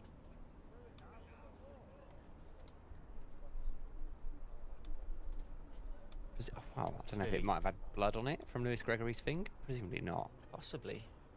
Umpire Blackwell doesn't like that one. Maybe Lewis Gregory put a bit of a dent in the side of the Dukes, maybe. They were struck firmly back at him. It looks like he's going to carry on, Gregory. The delay now is around this ball. Craig Overton just shouting at Matt Henry. Let's get a bowler's perspective on it. He's more interested in this chat with Tom Lammonby there, though. Happy to shine it away without having a look at it and just give it back to Gregory. So it's past the Matt Henry test. Yeah, it'll do. It's red, it's round.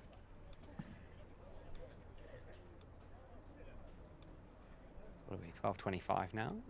Start of the day, well, this inning started at the start of the day, aren't we? So 20.3 overs in, so a little bit behind on the over 8. Yeah, well, that doesn't help with the seam attack from both ends all morning, but obviously if Shoaib Bashir comes in, they'll look to catch that up. And lost a couple of minutes there, didn't we? That break in play hasn't affected Sam Whiteman's mindset. He's not happy, is he? That finger. I suppose he could take a wander off at the end of this over and find himself back on himself six balls to potentially add a bit more tape to that hand. Defended again by Whiteman. 1 ball left in Lewis Gregory's 4th over. He's got a big grin on his face. It didn't seem to be getting much sympathy from Matt Henry. But these days, you just don't ever bowl pain-free as a bowler. Luckily enough to have a chat with Craig Overton about it last week, and he's like, it's very rare that I'm not carrying something. He's got tendonitis in his knee, so he's been in pain all season, Overton.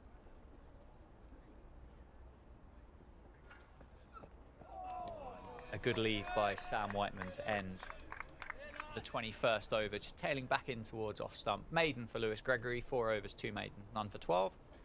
67 for 2 the score. Vasconcelos on 45 and Sam Whiteman on 9. Craig Overton is going to be back into the attack, I think, from the David Capel end. England international. Bowled the 5 overs this morning. Currently wicketless. Those 5 overs included 3 maidens. He's none for 11, I think. Yeah, so maybe we won't get that over of Shoaib Bashir before lunch. Somerset would ideally like not to. I think you'd get Overton and Henry back into the attack and just try and keep the pressure on, because Gregory's brought some pressure back with a couple of maidens. Maybe protect. Yeah, Sean Dixon's gone out of deep cover, hasn't he, to give them, basically happy to give one to Vasconcelos.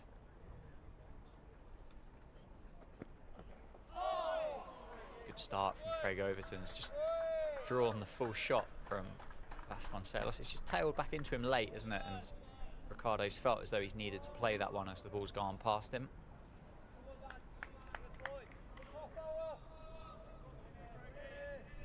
Encouraging signs for Somerset, the movement that's been on offer for their seamers this morning at Wantage Road.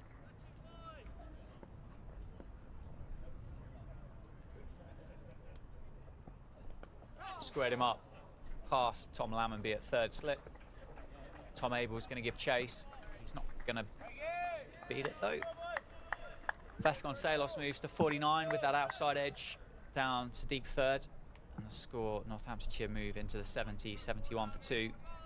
Wide enough from third slip to be safe, and probably would have been wide of fourth as well, I think.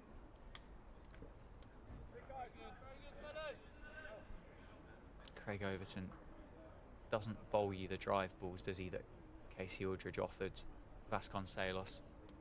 So much so that Sean Dixon, who was saving the 4 on the boundaries, come back in, and he's going to occupy that fourth slip position. So I think it probably would have been wide of fourth anyway. Yeah, I think so too. It's through the gully, wasn't it? I don't think Dixon would have stopped it. Certainly wouldn't have caught it. But you've got to keep attacking, I think, Somerset. Well, they've got a big lead, haven't they? 280 still. And as we spoke about the weather this morning, and as we obviously said as well about Saturday at Edgbaston, it's no guarantee, but you will have one eye on it, and Somerset have got to be positive in order to take these wickets in what's potentially just going to be a 3-day game. Yeah, and you can't set your field for bad bowling. And you know, Tom Abel can rely on Craig Overton not to be bowling more than the very occasional half volley. But actually, if he does over pitch and there is a half volley and Vasconcelos puts it away, okay, so be it. Matt Henry might have fielded that one with his knee there at mid-on. He's just having got a bit of a limp on there, isn't he, in front of the balconies.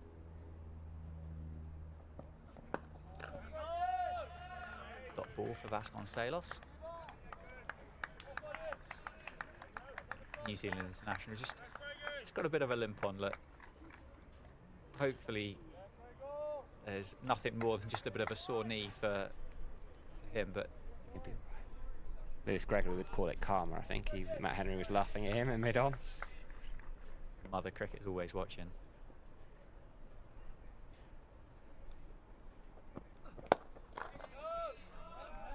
Matt Henry back in the action again. It follows you, doesn't it? 22 overs gone, 71 for 2 the score. Vasconcelos 49 not out. Sam Whiteman on 9. Sam, over to you. So Matt Henry is going to limp down the pitch. We can see him just there, moving a little bit gingerly. I'm not sure he was due to come back on just yet anyway. Lewis Gregory just bowled the 4 overs. It's going to continue. 4 overs, 2 maidens, 0 for 12 for Lewis Gregory. Sam Whiteman there with 9. He's just retaking his guard. Naturally, when he does so, he wanders away towards square leg, just to give the ground a little bit of a dab. Gregory going to come back over the wicket to him. 3 slips weight. All's got him. Just pushed forward onto the front foot. Sam Whiteman was playing a little defensive prod. I think he's got an inside edge, gone back onto the stumps. So that partnership that just begun to rebuild the innings for Northampton. It was worth 54 for the 3rd wicket. Sam Whiteman had been very, very watchful for his 9, but on his 45th ball, Lewis Gregory coming back over the wicket, having been largely around. He's kind of tried to dab it into the ground, and all he's managed to do is dab it backwards behind him onto his leg stump. Disappointing, isn't it? He's done a lot of hard work there to get through to those 9 runs and face the amount of balls that he has and build that really important partnership with Ricardo Vasconcelos. To give that wicket away like that, we've seen that quite often for Northamptonshire this season, where it kind of feels like a soft wicket to end a partnership. Things were going quite well against Kent, and Whiteman himself was out on the stroke of lunch, but hey, Captain Luke Proctor. Yeah, having a good summer as well. Luke Proctor missed a reverse fixture through injury. He's got a couple of half centuries to his name. He had a brilliantly a year last year, didn't he? I think he got 300s and 450s. Probably his most productive with the bat, 961 runs in last year's county championship. Just a 266 in his 5 matches so far. So an average of just under 30, couple of half centuries.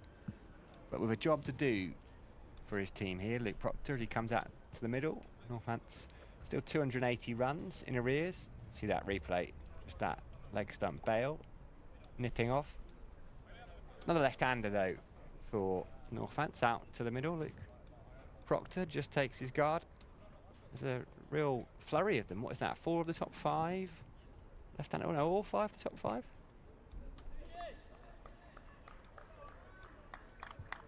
Luke Proctor then.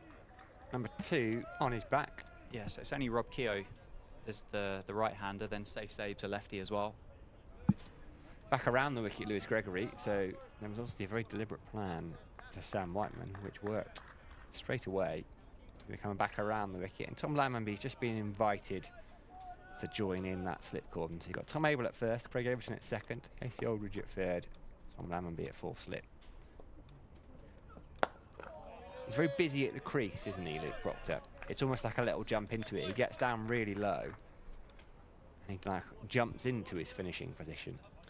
Yeah, it's a very unique stance, similar to, well, not similar to Justin Broad, but Justin Broad's got a unique stance at the crease as well, and I'm all for it. I'm a big fan of a cricketer that goes out there and does cricket in their own way. Yeah.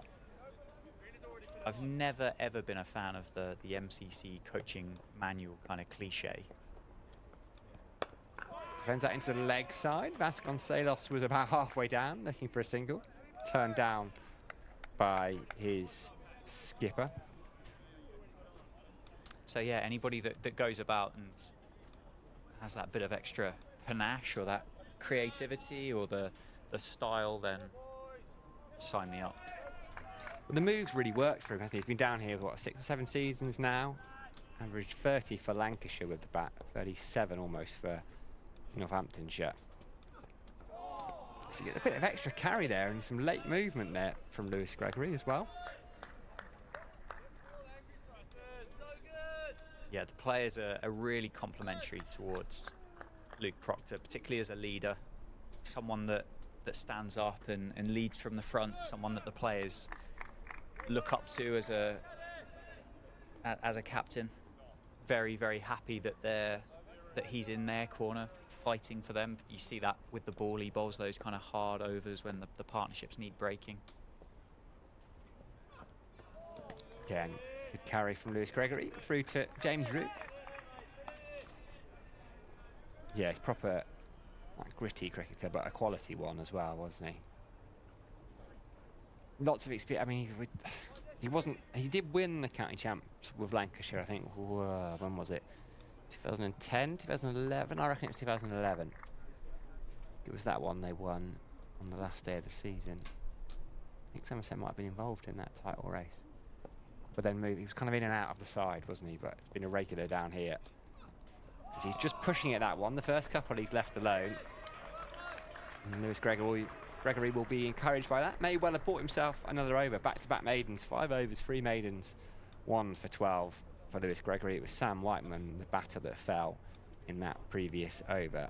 Ricardo Vasconcelos, 49, unbeaten from just 72 balls at the other end. So the batters come together. There's kind of another period where they just need to settle down, Northampton, and try to get through to lunch without losing that 4th wicket.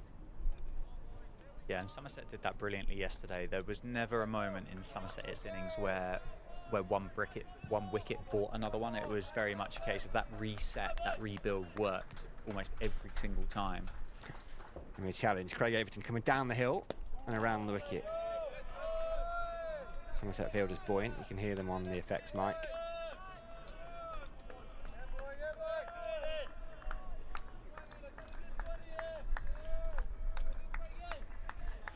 Plenty of chat out there.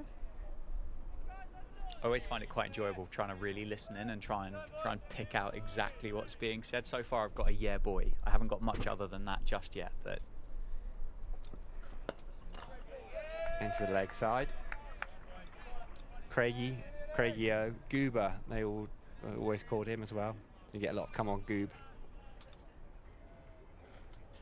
He is one of those cricketers, I think, perhaps a little bit the sort of figure that Proctor is at Northants, but you can kind of look around the dressing room. Like we talked about your kind of stereotypical Aussie, your stereotypical English seamer, snarling, as back of a length as he is there, happy to have a look back at the batter, maybe utter the occasional word or two.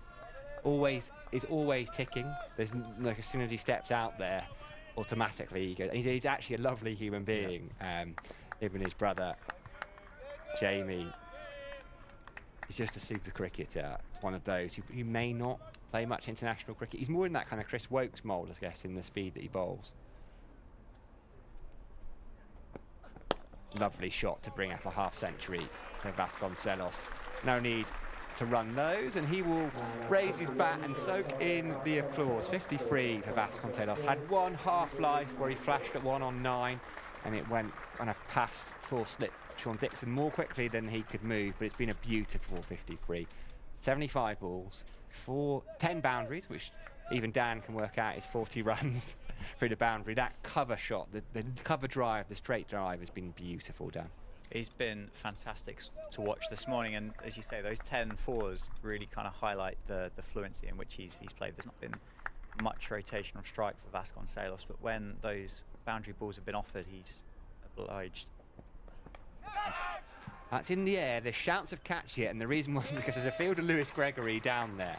It bounced just in front of him. I wasn't sure Lewis Gregory was going to get there, but it was very nonchalant the way he just stuck that paw out, took it on the bounce, turned around and threw it back in. So he's kept it to a single. It's a super bit of work from Lewis Gregory, who's, I don't think would mind me saying, he's not the freest of movers these days.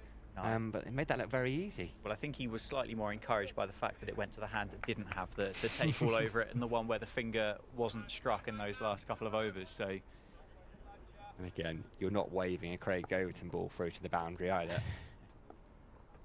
Proctor on strike then, solid in defence against Craig Overton, who will be ticking a little bit more, having been hit for a boundary.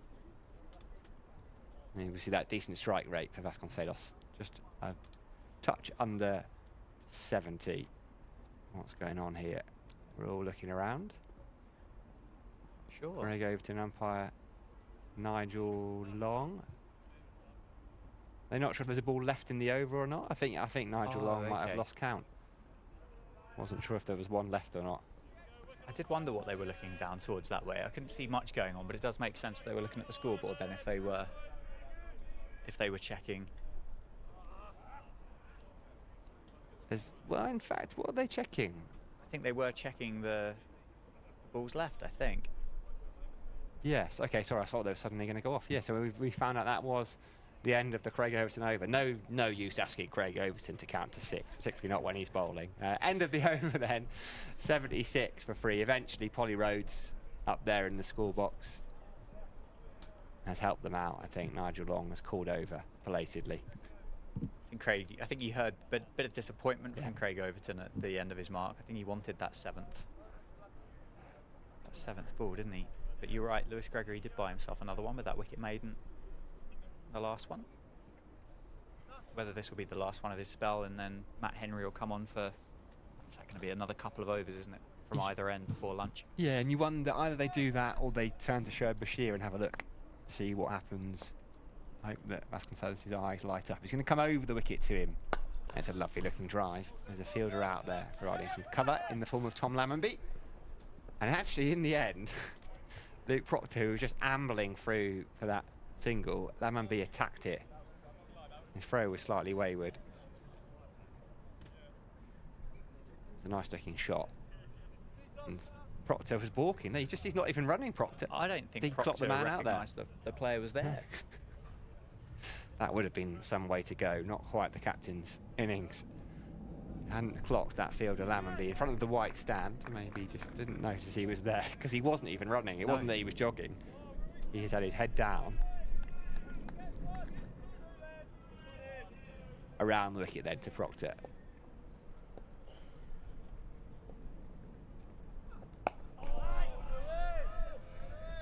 Solid in defence. George Bartlett not under the helmet, does the fielding. Just see that drive again from Vasconcelos. Proctor, no, still doesn't know. Oh, better go. Yeah, I assume Vasconcelos must have said, what are you doing? Run. Quick. Oh, I mean, it wouldn't have been funny in real time. I'm sure Luke Proctor would have never have heard the end of that, though, in the Northamptonshire dressing room. To leave that one alone. And the other game probably of interest is the one at Lords, isn't it? Surrey past 400, 404 for 8. Jamie Overton. The other Overton is in action with the bat. I saw Jamie Smith make a beautiful 100 yesterday. If he's not the kind of nudging Dan Lawrence for that next batter into the England side, it won't be very long. It's the way he makes his runs. But that game, Northamptonshire will very much be rooting for Surrey in that game, I think. Absolutely. Around the wicket, Gregory. I think Kent have found themselves on the wrong end of a bad day yesterday. Good performance. Who are they playing? Are they playing Essex? Yeah. Bowled out for 207 yesterday. Yeah, so that's going to excite Northamptonshire as well. But obviously Northamptonshire are going to have to... One game, one round isn't really going to make that much of a difference. They're going to have to string together a couple more. And unfortunately for Northants, they've already played Kent and Middlesex twice this season. Middlesex are in a similar position in that they haven't got to play Kent or Northants either. Naturally, as that one gets a little bit more lift through. So Proctor, who's still yet to score. What it needs, and I expect, I'm probably going to sound like a bit of a broken record to Northants fans, but it needs that talented top order just to fire in a couple of games. Like this one, Vasconcelos, 55 is great, he's batted beautifully, but 77 for 3 with 351 put on the board by Somerset. Like, someone has to go on and get 100, and probably a pretty big one, to get parity, and then you give yourself a chance of winning the game. Yeah, and that's been part of the big problem for Northamptonshire, as I highlighted the fact that there's only been one batting point so far this season for Northants anyway. But to kind of further confirm that, and I did double check before I said it out loud, but there's been only the 300 for Northamptonshire in the county championship this year, 2 of which have been by Sam Whiteman, 1 by Rob Keogh, all of which have been scored away from home. There hasn't been really 100 here at Wantage Road for a Northants batter this season so far. So Proctor waits, dabs it into the leg side. That's where he's kind of the way he shapes up Proctor with that really open stance and then almost jumping into it. His defensive shots are often going to go like mid-on is his V rather than mid-off. Yeah, that's quite a remarkable stat, isn't it, actually? Do we know how many, I'm not expecting to know off the top of your head, but how many away hundreds there have been, i.e. how many Centurions there have been in games here?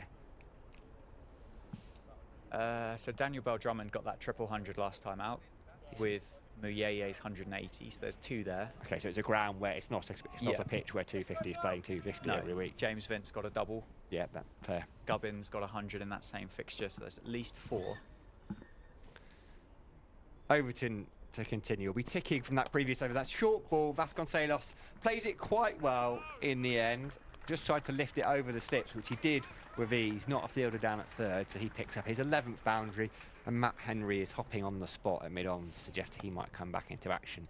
He just wondered, Craig Overton ticking. I think Vasconcelos knows him well enough to know that that was probably what was going to come next, and played it beautifully. That was very short, wasn't it, from Craig Overton, and a bit more of a T20 one-day cup shot from Vasconcelos with that ramp over the slip cordon. Cleared the slip cordon by a long way, didn't it? Only a couple of bounces to the rope. Better from Craig Overton, whose frustration is coming out. He just boots that one. Solid connection, actually, on that strike. One bounce through to James Rue. A bad finish. I can't think of... I'm sure I could be doing somebody else a disservice. I can't think of... I don't think there was 100 in the Notts game here. I can't think of one in the Middlesex game.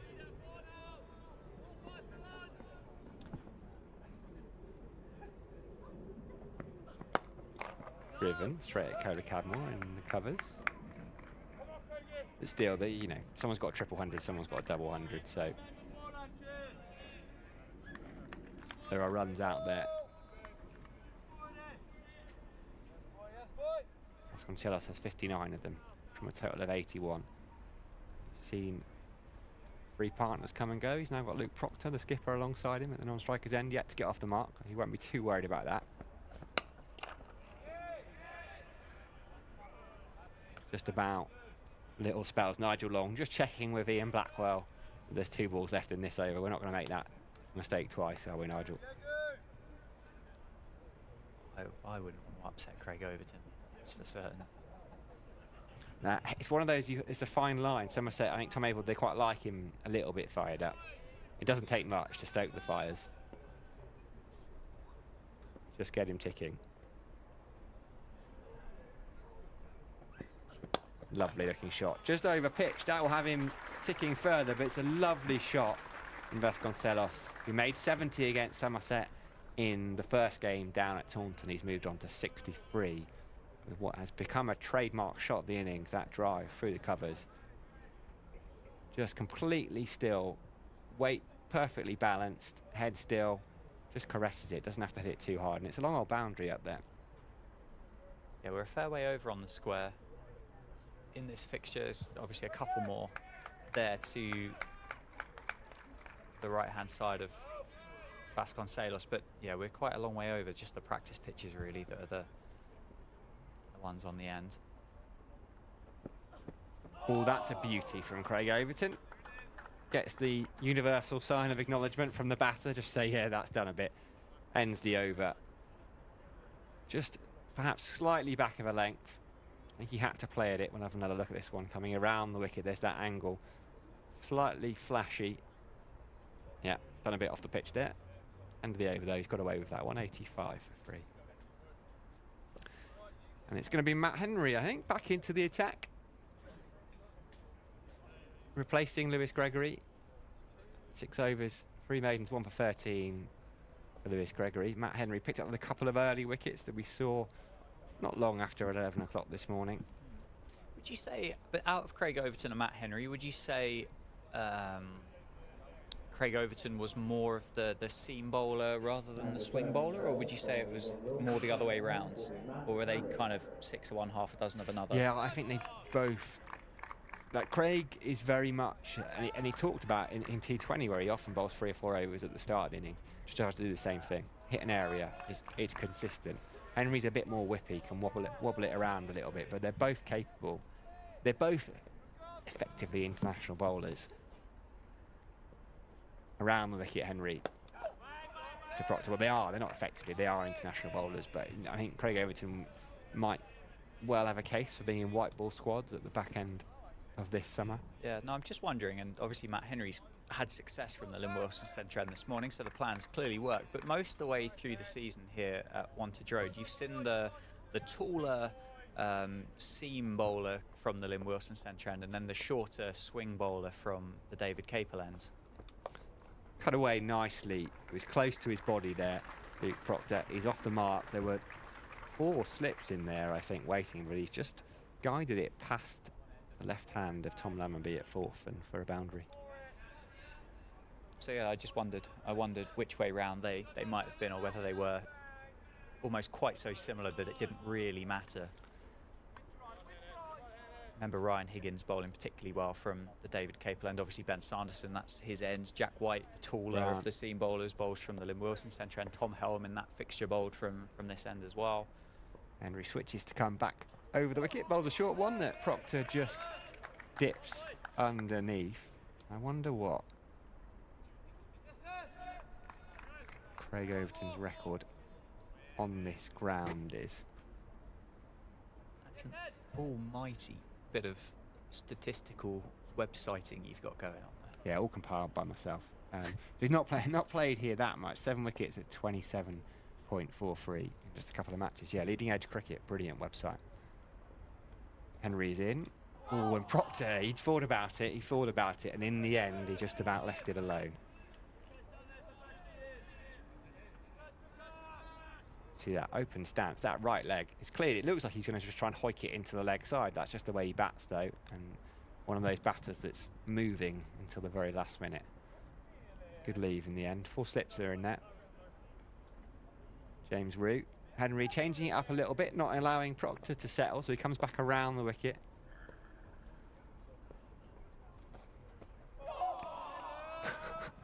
Someone's cry there. Suggests it was quite close. They've bowled a few of those this morning, haven't they? Somerset. There's another one there that's an absolute jaffer from Matt Henry. Maybe a little bit further away than whoever's exclamation that was in the slip cordon, but again, challenging lines, isn't it, from Matt Henry? And it is from this end, and in Wilson Centre end, where he's got that movement back in towards the left-hander, of which Northampton have a fair few. That one's kept out. End of the over here then at Wantage Road.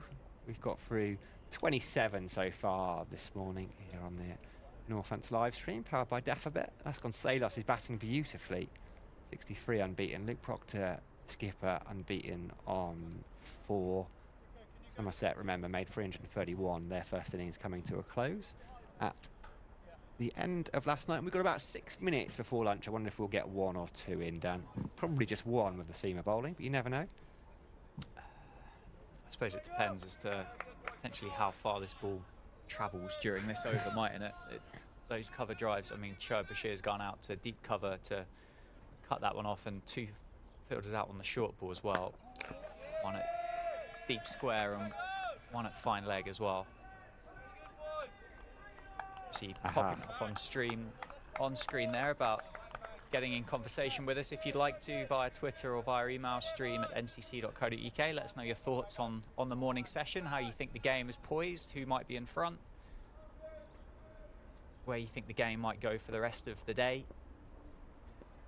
We can have a chat through those after lunch. Driven, lovely shot. Really lovely shot. Just over pitch, no need to run for those. Luke Proctor doesn't have to worry, he can just walk down the pitch. He's not going to get caught there. Vasconcelos, I tell you what, this has been a joy to witness. He's played a different game to everybody else. He's got, what, 67 of the 93 Northants runs. Everyone else has found them hard to come by. He's just put the bad ball away. He's not really taken any risks. I'm reluctant to say anything, Sam. I know. I don't want to be responsible. Round the wicket, Overton comes back. Might be a short one. It's not. It's pitched up. Kept out. Push to, I think, Dom Bess on? No, it's Tom Kohler-Cadmore.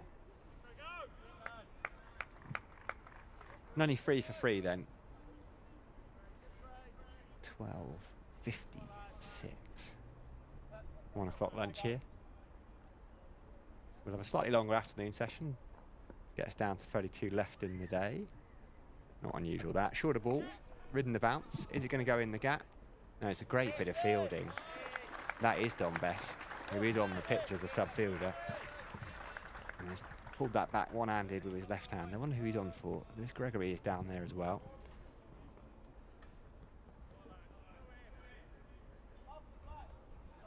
Sure, I'm the best qualified person to comment No, on that one, Sam. I think I would look to you. I can't see George Bartlett about. That might be the... Well, you've undersold yourself there, because you're absolutely right. George Bartlett is the one that is missing. Proctor on strike. Plays that really nicely with that little bit of extra bounce. Shoaib Bashir, who hasn't had a bowl yet this morning. Probably won't before lunch now. Pulls that back in. Throws it into James Root. We're definitely going to get one more, aren't we, after this one? Yeah, I think so. So it actually would be decent if we get through 29 overs in the morning, given we've only had seamers bowling. It's not a bad over, eh? I've definitely seen worse. You've done enough county cricket to know that the 6 o'clock finish is a pipe dream, unless the rain comes. Short ball, ducked underneath it. Well played by Luke Proctor. End of that over from Overton. 28 gone, 96 for 3. I think most of us have been lucky enough to watch international cricket as well, where you're lucky if you get 12 and a half, 13 overs an hour. So to be kicking around at 15s, it's a bit of nosebleed territory. It's tough, isn't it? Because I saw Khawaja was talking yesterday about how, because I think the players have been fined something like 80% of their match fee for the first couple of games, and they kind of had a word and say, like, come on, we've provided 3 really entertaining tests. Like, yes, we're only getting through 80 overs in a day, and I see the argument both ways. Like, but if you get 80 attritional overs, then that isn't really good enough when there's 90 scheduled. So I don't know. It's tough. You want them to take their time. I don't know why it's so much lower in tests though than. I suppose you have drinks for starters as a scheduled time per hour, which would take, what, say 5 minutes out of it.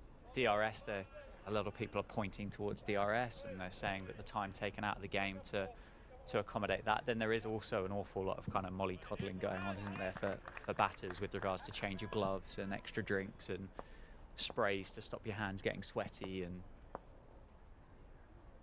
Matt Henry then, last over before lunch. Single to Vasconcelos, lots of room in the leg side.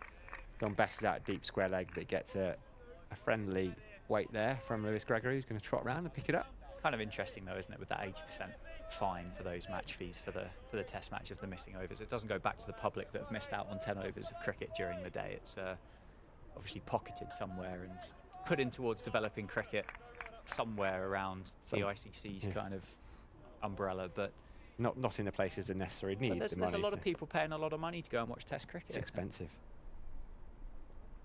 Proctor waits, edged and taken. Somerset have that wicket in the last over before lunch. Northamptonshire will wish that there wasn't one. Luke Proctor in particular had to play at that one, and that's just tipped the balance in Somerset's favour, I think, from the morning session. Matt Henry from around the wicket. Proctor had to push at that. It's just dipped in towards him. Yeah, he has to play that. It's a genuine outside edge. Good catch from Tom Abel diving forward, because that was dying on him.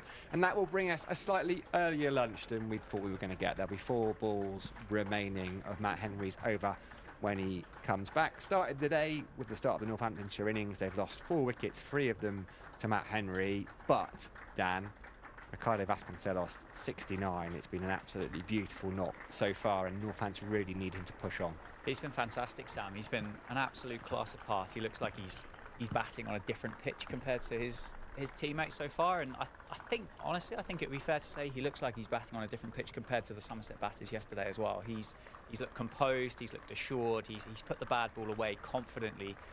You can only really think of that one chance that I think there's a great chance it would have taken Sean Dixon through to the boundary with him for 4 if he'd have got anything on it anyway. As you say, Northamptonshire disappointing to lose that wicket on the stroke of lunch, similarly to what they did against Kent the last time here at Wantage Road, and they find themselves 97 for 4 at lunch, trailing by 254, and Rob Keogh will be the man to join Vasconcelos after lunch, but we'll take a little break, or a 40-minute break, and we'll see you in a bit.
2 at Wantage Road in this fixture between Northamptonshire and Somerset. Luke Proctor fell on the stroke of lunch, so Rob Keogh is the new man at the crease.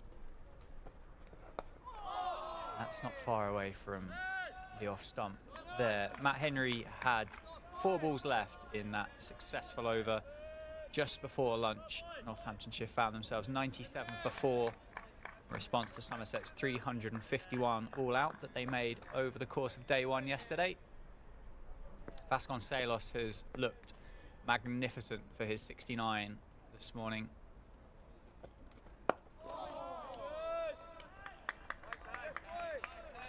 Playing some glorious cover drives, on drives.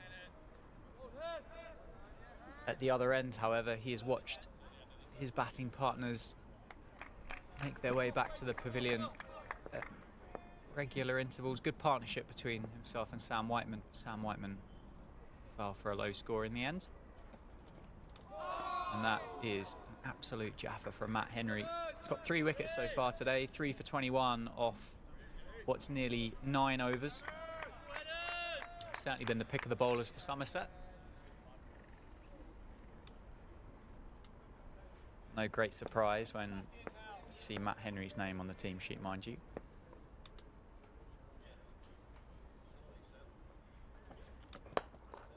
And that is going to be a couple of runs, I think, for Rob Keogh. I think that's going to be 4 in the end. Semi-fielded down on the boundary. Rob Keogh gets off the mark with 4, and that's the 100 up for Northamptonshire. 100 off 29 overs. 101 for 4. Yeah, Matt Henry this year with 18 wickets at an average of 18. Best of 6 for 59. Have a look and see who's going to bowl the first over. I think it's going to be Lewis Gregory from the David Capel end.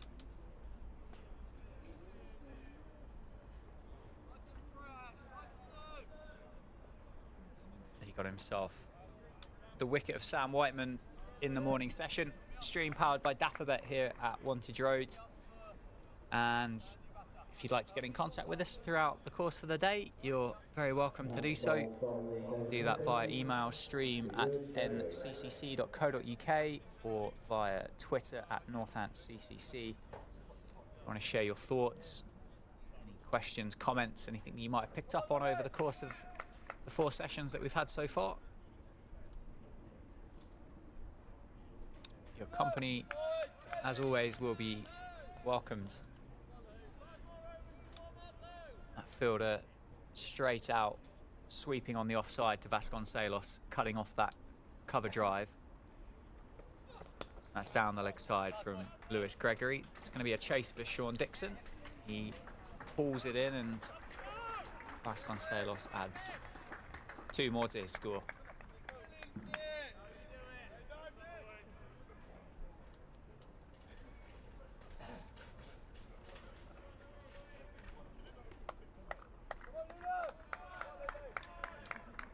Plenty of encouragement out there from Somerset. 3 slips for Lewis Gregory to start the afternoon.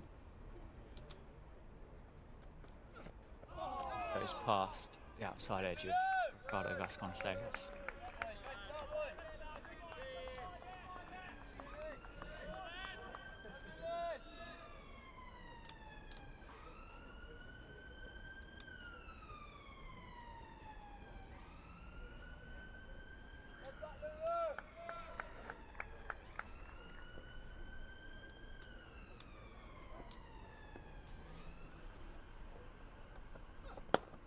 Down the ground this time. I think that's going to be another 4 for Vasconcelos. That's a cracking shot down the ground. The straight drive. 75 now for the Northampton's opener. 107 for 4.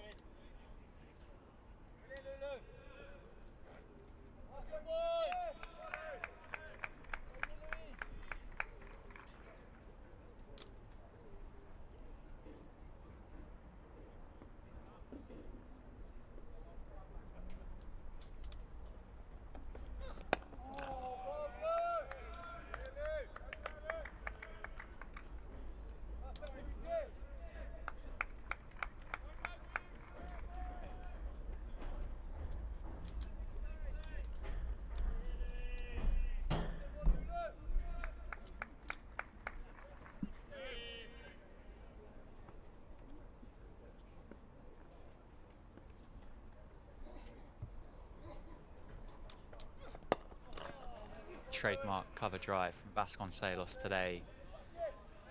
Out to show Bashir doing the work on the offside boundary. Vasconcelos now on 76. And Rob Keogh on 4. Sam Dalling has joined me again for the afternoon session. Well, he's got no choice, actually. He's here all day, so welcome back, Sam. Oh, thank you, Dan. That was a wonderful lunch. A little bit rushed because I had a pre-existing call to record. As you were saying before lunch, change of end, swing bowler goes to the David Capel end. Dot ball to finish Lewis Gregory's first over after lunch, 108 for 4.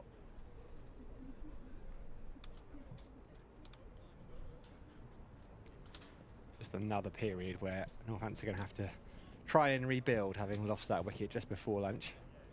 Matt Henry will be fresh. Slightly surprised they didn't go to Craig Overton straight away after the lunch break, but they've got to be careful of overusing him. And Gregory bowled beautifully from this end.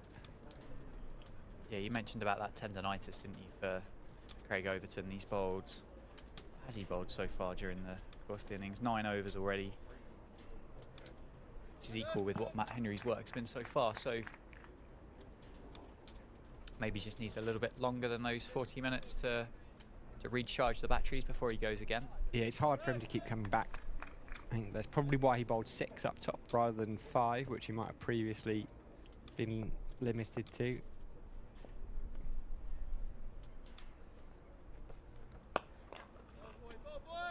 Single straight away. So the first right-hander for Northamptonshire, Rob Keogh's joined Vasconcelos. He's had a good season so far. 100 down at Kent in the first round of the county championship, and batted really nicely against Kent again here a couple of weeks ago.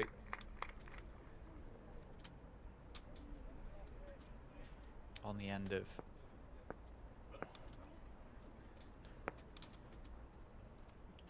bit of a harsh LBW decision, I think. Some good delivery from Matt Henry. Fancy starting your innings against Matt Henry, would you?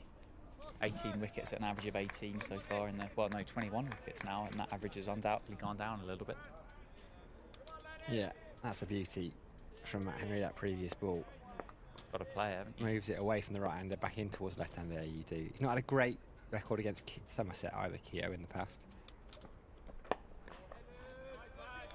Though I never know how much you should really look at these things. I know we all like to trot them out, but there's a lot of context that we tend to not put around numbers when we throw them out there. The 7 innings, 93 runs cumulatively, so it's not been a particularly happy opposition. And there are certain teams that players play where you think, oh, they're always going to get runs against us, so we're always going to get them early. Just pushing at that one as it goes past the outside edge. Yeah, I think it's a valid point. Personnel does change quite a lot though, doesn't it, year by year? So it's although it is Somerset, a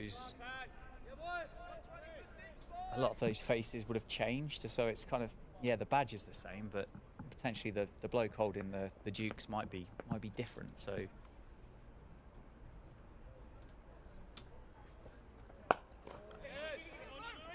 it's a quick run. Could have been very, very close. I think if that Somerset fielder there, I think Lewis Gregory, wasn't it? Yeah. Only telling by the amount of strapping that he's got on his hands there. Had managed to pick that one up clean. I think Rob Keogh might have been a fair way short of his grounds. He feels like he's in the wars a little bit today, Lewis Gregory, in a bit of pain. He hasn't got up again yet.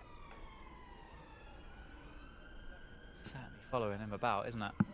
4 slips for Matt Henry after lunch, even to the 77 not out Ricardo Vasconcelos. So Somerset still very much on the front foot.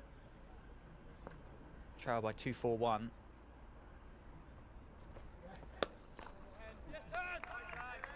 Yeah, and I suspect, I'll have a quick look in a second, but I don't think he would have been able to drive Matt Henry too often through the covers in this innings so far.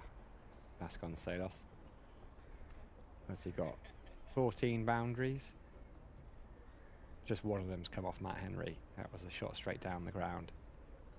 It's Overton actually he's taken quite a liking to. Yeah, Craig Overton's offered him plenty of opportunity to score, hasn't he, so far today. Casey Aldridge, I think he's got a couple of boundaries off him as well, but as you say, the vast majority have come off Craig Overton. Yeah, half of them actually. 7 of the 14 have come off Craig Overton. 3 slips then for Lewis Gregory. Driven nicely by Rob Keogh. A few extra jumpers on there have made their way out after lunch for Somerset, just to make my life a little bit more difficult in trying to figure out who these blokes are. It was beautiful and warm first thing this morning, but yeah, I just nipped across to the other pavilion. Still got Abel, Overton and Aldridge in the slips. Probably one of the tallest slip cordons going, actually, with Aldridge and Overton.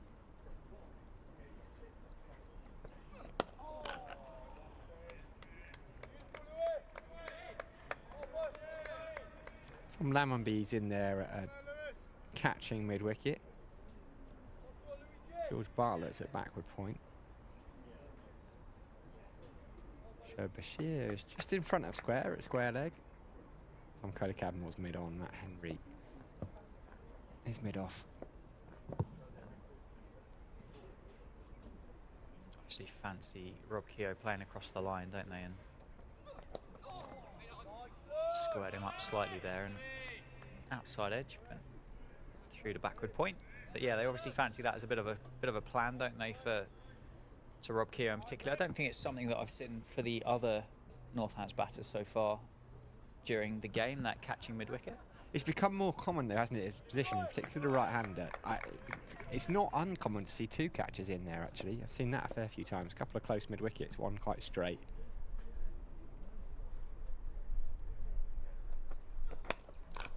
Nice shot by Rob Keogh. It gets past backward point. Be a bit of a chase, but fielder does well.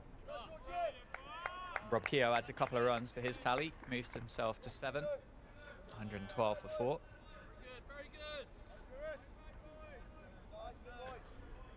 I don't want to curse it, but have we worked out, and if not I'll try to, when the last Northants player scored a first-class 100 on this ground was? If not this season? I haven't, but you're more than welcome to do the mathematics on that. Lovely shot by Rob Keogh. That's going to be 4 this time. No interest from Matt Henry to try and chase that one down. 4 through the covers. Lovely shot by Rob Keogh. It was, wasn't it? He's looked quite nice, actually. He's only been out there 10 minutes or so. He's already hit a couple of nice shots. Yeah, as I say, he was good form when he played here a couple of weeks ago against Kent. As I say, was adjudged to be LBW. Now, whenever you hear the word adjudged Yes. used by a pundit or on social media, Correct. there is something to be inferred from that. Correct.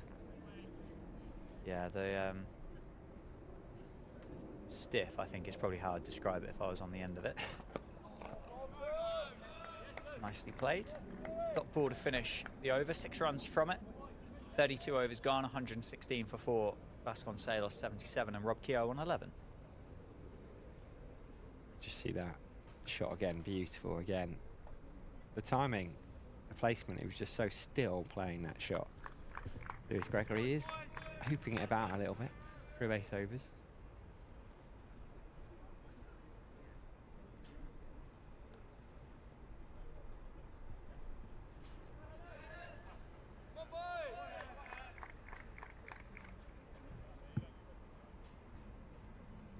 Yeah, I've just been given the translation and the hierarchy of the given out adjudged. Flashing drive from Vasconcelos. She said earlier, Sam, potentially Matt Henry isn't the guy that you want to be playing that big cover drive to. 4 slips in for Matt Henry. But the hierarchy is given out dubious, adjudged clearly a stinker, deemed to be absolute howler. What was he thinking? There was at least, well, the stuff, maybe there was stuff you didn't read out. I didn't expect it to be, whatever the words were, able to be put out on air. Left well alone that time.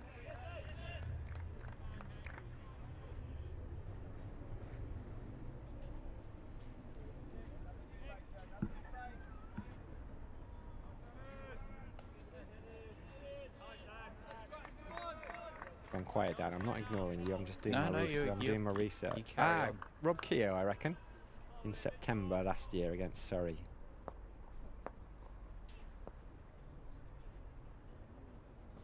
In fact, in that same game, Safe Side made 124 in the second innings. So there were two in the same game. Penultimate county championship match of last season. So Safe home. would have pipped him being in the second innings. Correct. It's those force slips that just lurking with intent in the cordon. So I think they could be there all day to Matt Henry. Short. That's gone up. Top edge. I think it's going to land safe. Does. Bashir does well in the end to tidy that up, and Vasconcelos gets one more. That short ball, I haven't seen that very often from Matt Henry, have we? And just caught Vasconcelos off guard somewhat.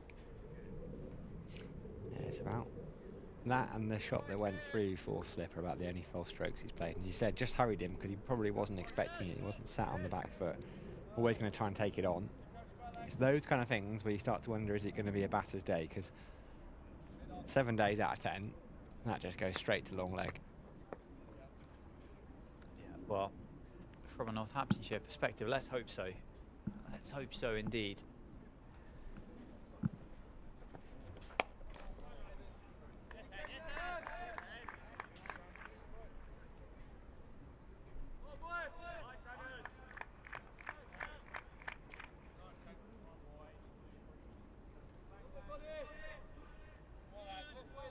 Wonder how long it'll be before Bashir is given a go here.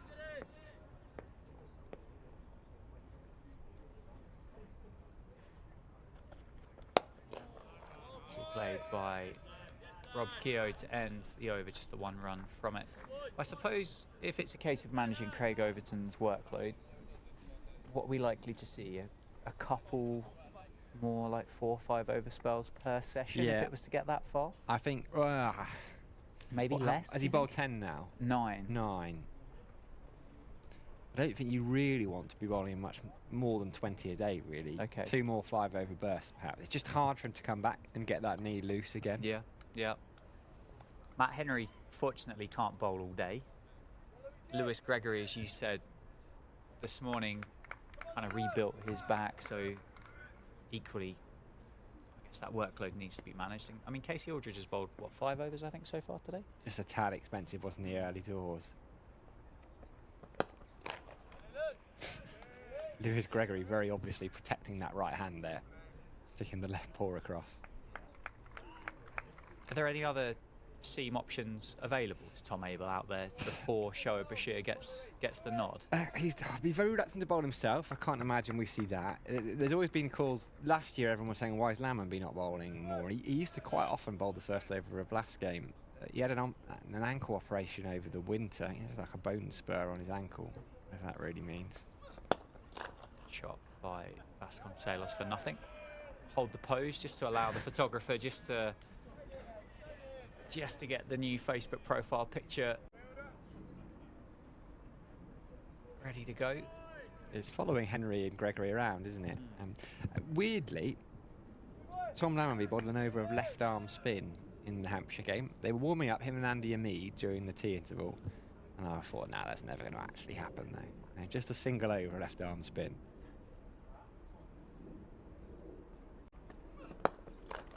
Very full, isn't it, from Lewis Gregory? Full and straight, mid on, mid off. Are quite tight, aren't they, down the ground? So a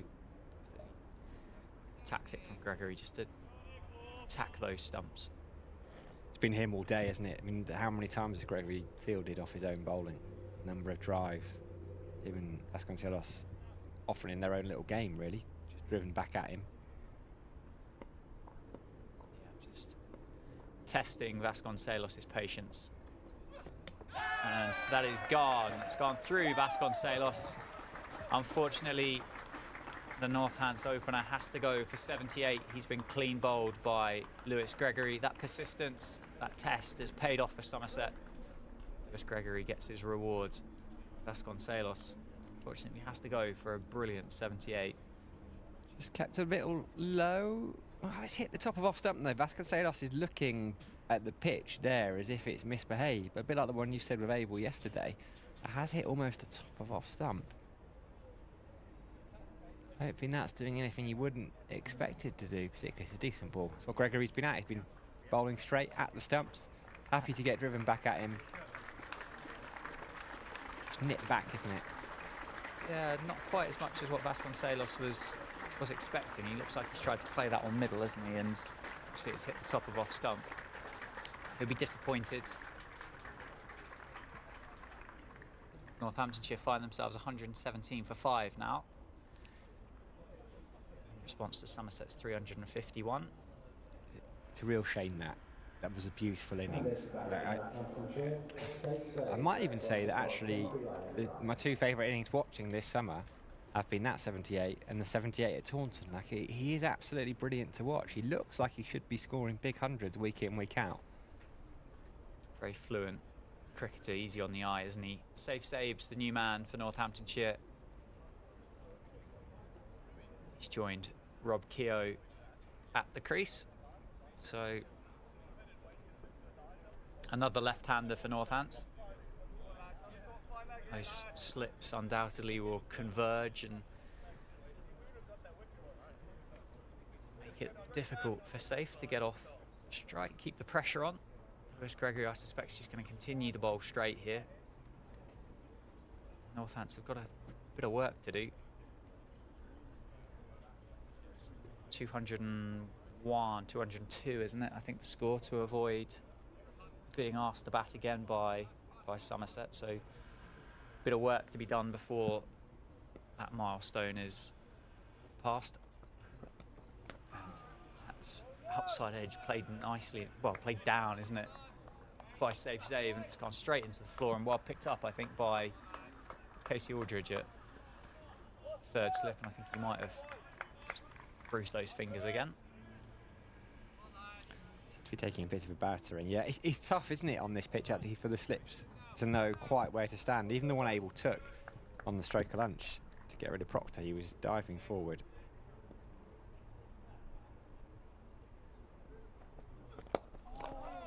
Driven towards cover. Wicket maiden for Lewis Gregory, his 4th maiden of the day. 9 overs, 4 maidens, 2 for 26. Northamptonshire 117 for 5. I was looking last night through Zabe's scores, and it just must be so frustrating. I know it's probably a familiar tale, but he's got starts in almost every innings he's had. He's played 5 games before this one, 10 innings. 8 of them he's made more than 26, or 26 or more, but he's not got past 57.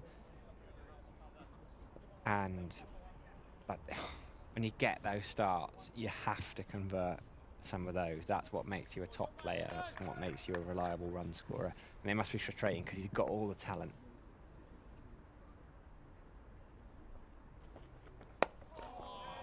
Matt Henry to continue then from the Lynn Wilson centre. And yeah, he's a fantastic player to watch, similar to Vasconcelos. He's busy, he's fluent, he's got all the shots. I think it would be fair to say, I know it's not going to come in this format, but the most 360ist, is that the word, player at Northamptonshire? Not sure it is the word, but I know exactly what you mean. Yeah, so. I mean, it's good enough, isn't it? Yeah. It does the job. But I think context provides quite a lot of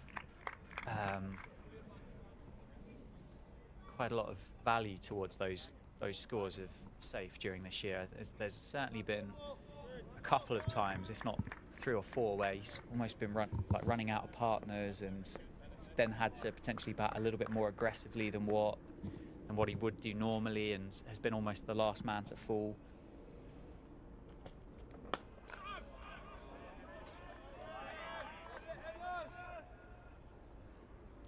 Tweet in from Peter Cullen just to say, I must say the Northants live stream is very impressive. The best I have seen. Oh, there you go. Thanks, Peter. Thanks for your tweet. Appreciate the message. It's lovely. It's just a lovely setting. It's a really wonderful place. It's a proper county cricket ground. I'm sad it's taken me 34 years to get here. Not literally.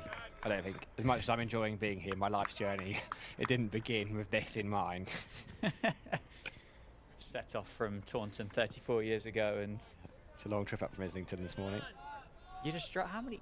Yeah, might have got lost a couple of times, wouldn't you? If you'd have 34 years is some journey, isn't it? talk about the scenic route. That Henry just on the money, isn't he? Just challenging that off stump the whole time, knowing that there's going to be a bit of sideways movement off the seam on this pitch. What are you pointing at out the window? I'm in love with the signal box. Oh, no, you know what? One of my favourite things about the ground is it doesn't matter what area you look at it, every single bit of it is slightly different. Yeah, it's perfect, isn't it? Each stand is kind of unique to itself. No one wants a flat pack bowl of a stadium.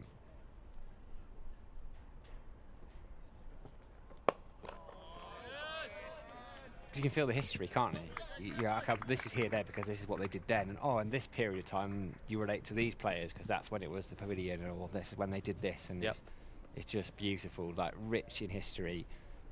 You will not find, you might well find one, but I will bang the drum of county cricket all day long.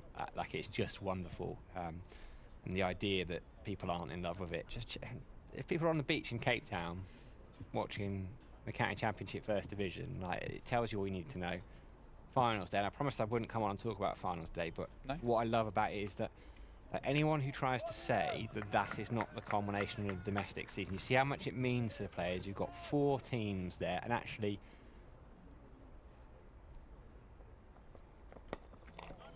if you went around Edgbaston on Saturday, you would find fans from each of the counties, because either they booked in like hope, will we get there, will we get to that big occasion, will we see our side win a trophy, and they've gone, oh, well, we haven't got there, but we're still going to go out because it's just a celebration of what is a wonderful competition. You've got people like Daniel Sams, who's got a gig elsewhere. He left the celebrations at 4 in the morning, got his golf clubs, got his kit, got on a plane to America, but he wanted to be there. Quite a controversial thought with regards to finals day, but I think there's, for me anyway, I think there's real argument that it's one of the top 3 kind of moments in the sporting calendar, all sports considered. I don't think there's many other things that you get 3 like elite level games of whatever sport you might be kind of watching or wanting to support across the course of the 3 days, or sorry, the day. And also, it's, for me, by an absolute distance, the absolute best way any short format competition culminates around the world. I don't care who's playing in it. I don't care what country it's in. I don't care how much money it's got thrown behind it. And I don't care who's performing or how many fireworks there are. To have 3 games of T20 cricket from, 10:30 in the morning right the way through to 10 o'clock at night, gone 10 o'clock at night, absolute heaven for a cricket fan. Well, that's the beauty of it. Like, it doesn't need the gimmicks. Like, there's a little, of course, there's a lot of fun around it too. But the cricket speaks for itself, and I think sport always needs to be that. The actual product, the sport, has to be primary. It's got to speak for itself. And there's only a week turnaround, and it's always sold out. Like, it's sold out in advance before you even know which teams are there, and it means so much. Like, you can go off and win competitions with other teams, and the players will enjoy that. But what you don't get is the history and the emotional connection. Northants have been there as well, and they've seen it and they've felt it. They've this kind of so-called underdog side if you don't host Test cricket and you haven't got lots of cash. But it means so much more, and it means more to the players. You ask, they'll try out the media lines, but ask them what means more, winning this one, the county game that they've got a connection, or one of the other tournaments. Yeah. Drive from safe save to ends. Lewis Gregory's 10th over, his 5th maiden. Those dot balls just starting to line up a little bit now. 3 maidens in a row, including that wicket maiden, which was the dismissal of Vasconcelos, plus another couple of dot balls before that. So Somerset building the pressure on these 2 new guys at the crease for Northants. Picked up the big wicket after lunch. Vasconcelos, guy that looked absolutely fantastic for his 78. plenty on the shoulders of these two now to get Northamptonshire through to that 202 is going to be the next milestone for them, isn't it? As you can see on screen, drop us an email if you want to, stream@ncc.co.uk.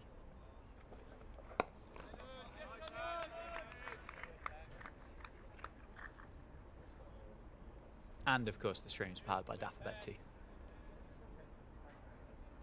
I'll take the prompt. Matt Henry into his 13th. 3 wickets for 28 so far for the New Zealand international. 4 slips stationed for Rob Keogh. That one's kept a little bit low as it's gone past the off stump. A flashy drive at it, but safely through to James Root. Yeah, I wonder if it hit that foot mark. It did keep pretty low, that one. Was it wide enough? No, it's back of that foot mark.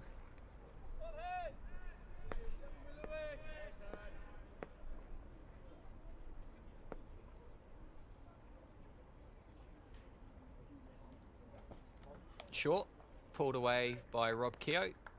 It's going to be one though. Lone fielder outside of what would be that 30-yard circle does the work down at fine leg and give Matt Henry the first opportunity to bowl at safe save.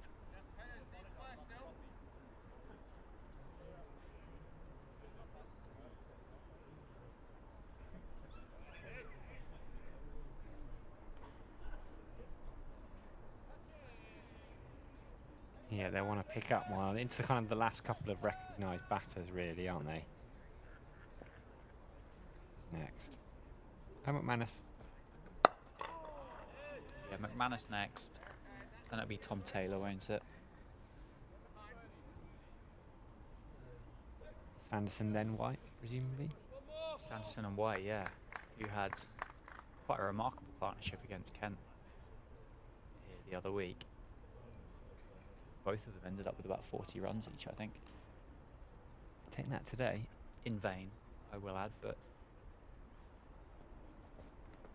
short from Henry and safe save underneath it. Clearly they feel safe would be interested in taking on the pull. Is a fielder down at fine leg and one at deep backward square as well.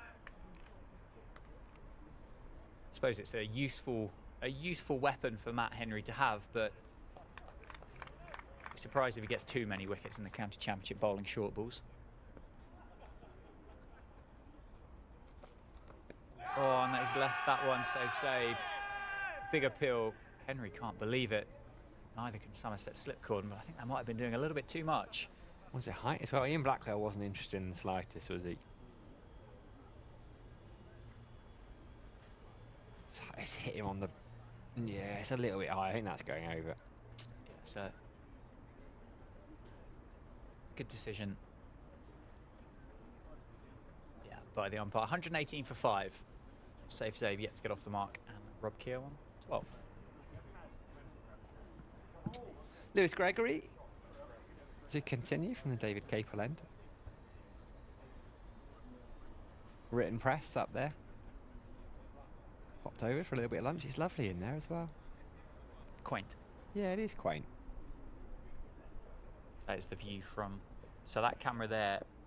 Looking at us, isn't it? You can see it, Sam. It's just kind of at the bottom of that stairwell in the middle of the stand. That camera's looking at us too as well. So Ah, there we go. in case anybody's interested as to what we look like. Back to the cricket, George. It's much better out there. Just 3 slips. 4th slip comes out. Gregory to Keogh, who's got a dozen. And Gregory waves that one through to Matt Henry. Tom Lammonby came out of 4th slip into the covers there for Keogh. He's only got 12, but he's batting quite nicely.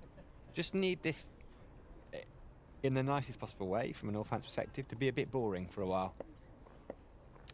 Yeah, I think it'll be important for the two of them to make sure that the score is ticking along, but potentially not those big cover drives that we've seen from Vasconcelos, because I think both of them are going to be quite keen to...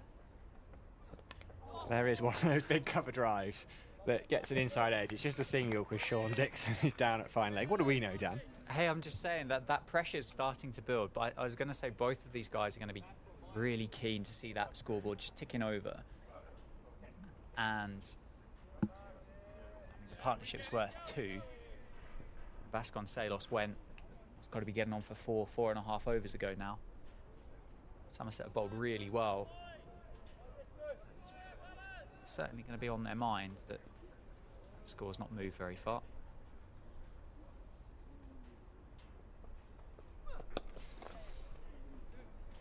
Can be chased by Bartlett. I think they will come back for a couple. It'll be quite tight. It's kind of lucky that Bartlett was off balance and turning and throwing straight away. Maybe it was well judged, but yes, all of a sudden 3 runs off 2 balls. Even the over before that wicket, just 1 off that. So we had 3 maidens in a row, including the wicket. So I think we've only had 5 runs in 6 now, 6 and a bit overs. That pressure. Sun's out here in Northampton. Lewis Gregory's coming around the wicket. Can hear that effort he's putting into it. Just that little bit of extra. I never know if that means they're putting a little bit of extra or if it's just something that they do. You get into it a bit like tennis players do. Mind games.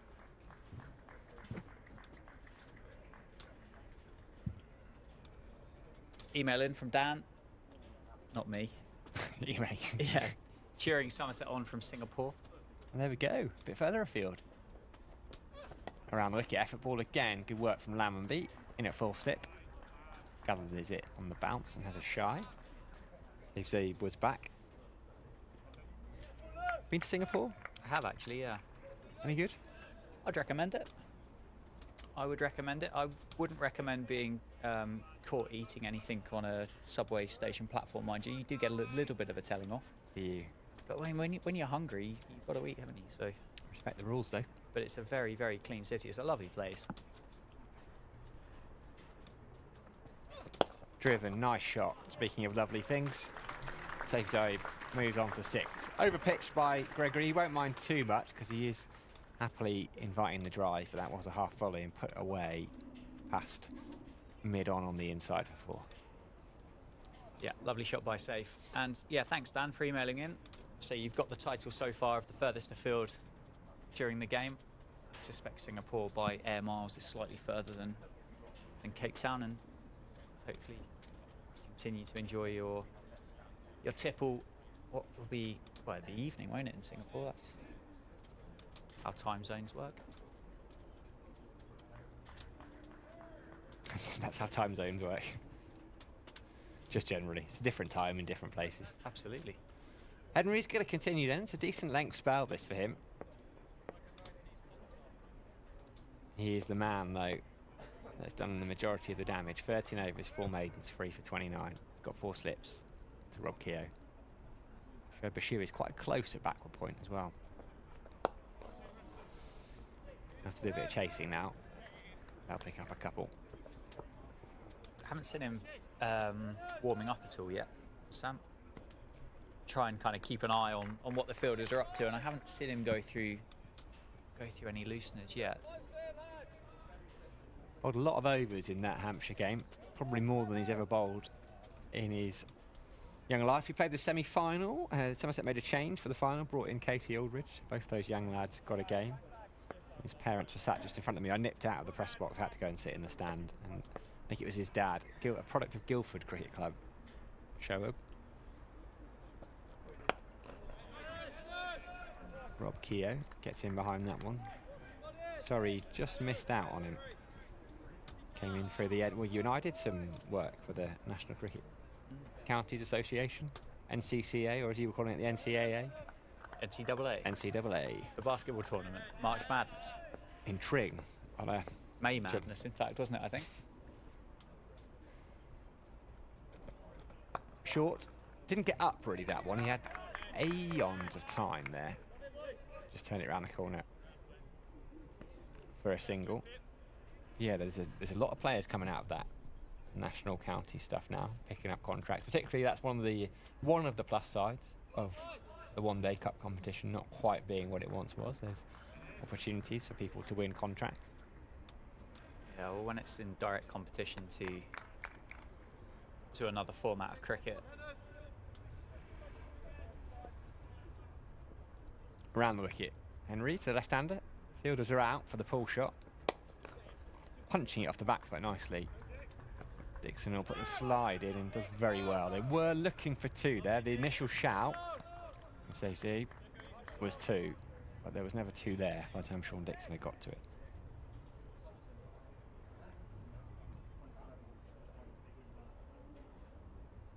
So you can kind of feel the tension around the ground, can't you, for the supporters that have made their way into Wantage Road today. They realise kind of how important this partnership is for Northamptonshire. There's a good support of Somerset fans that have made the journey north as well.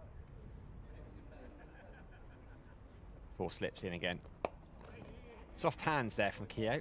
That's good from him, just rotating the strike. As you were saying, Dan, just keeping that score ticking over rather than just allowing it to be dot ball after dot ball, which you could so easily do in this situation. Just leave everything alone. Just dropping it into the offside, no risk.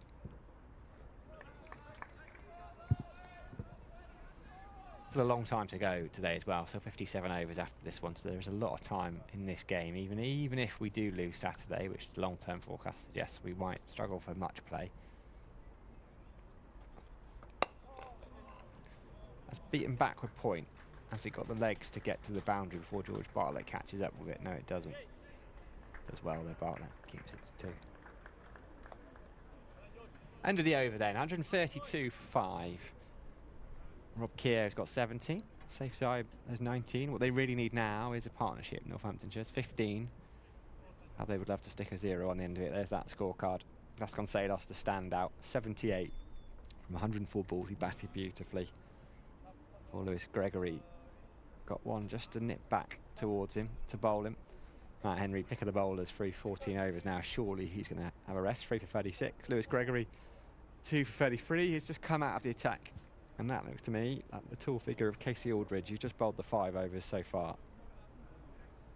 It's similar to what we were saying about the scorecard as well. There's kind of starts in those partnerships, 26, 20. Yeah. And one of 50 between Whiteman and Vasconcelos. They've just lost wickets a little too regularly, no offence.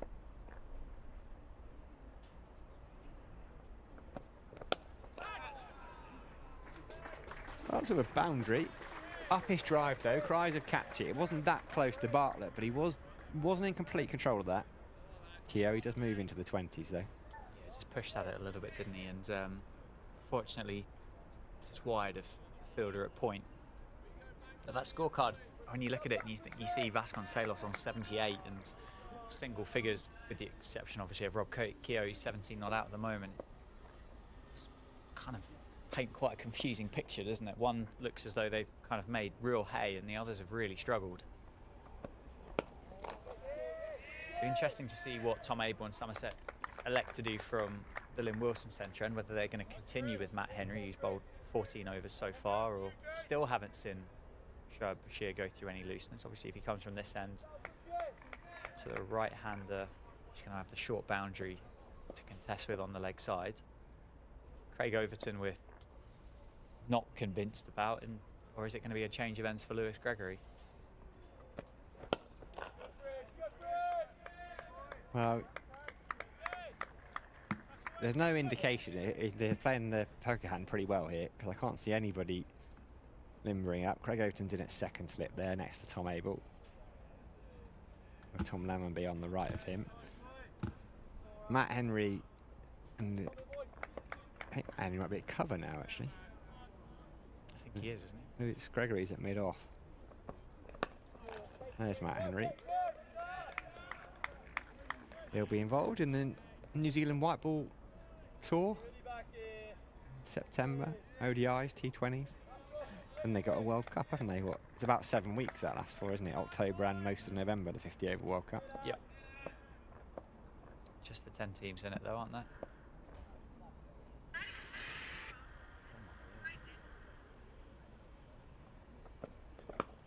Back of a length there from Aldridge.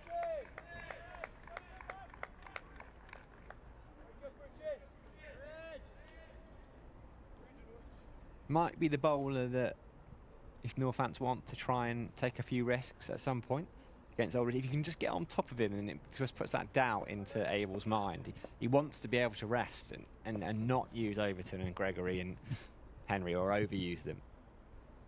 So Aldridge might be the one that they could target, but a 5 down, that's a big risk. Yeah, it was the tactic that Somerset took themselves towards Tom Taylor, wasn't it? Does look like it's going to be Craig Overton, Sam, from the Lynn Wilson centre end. I'm trying to go on Crick Info to check the scores, but I've got polite inquiries up. And so every time I come out, the video that Vish and Matt Roller do, I was watching it at lunchtime.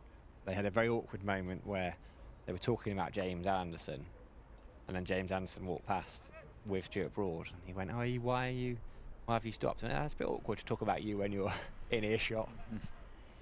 It is Craig Overton. Jumper off, 7 on his back. 9 overs, wicketless so far, 35. He's been, by his own standards, and his wickets have cost nearly 30 this summer, which is absolutely fine. But for the last 5 or 6 years, if you ask most of the domestic batters, he has been the standout. His wickets come very cheaply. Well under 20s, he was taking them at for a good 3 or 4 years. Kind of gone toe for toe with Ollie Robinson, didn't he, for that kind of long period of time with the county championship. Most effective bowler. Unfortunately for Craig Overton, Ollie Robinson's just taken that extra step forward. Around the wicket. Just turned down to show Bashir at long leg for a single. Yeah, 377 county championship wickets at 23s. Craig Overton.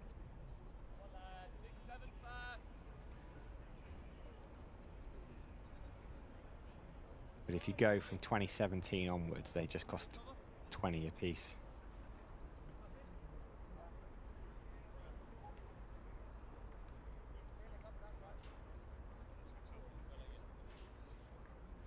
And from the start of the 2020 season, there's just 17 runs per wicket. Such an unstoppable force for a few years.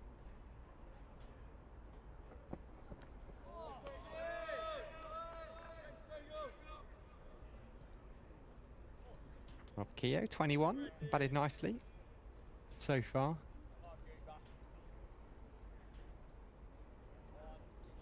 Yeah, it's been a good start. As I say, he's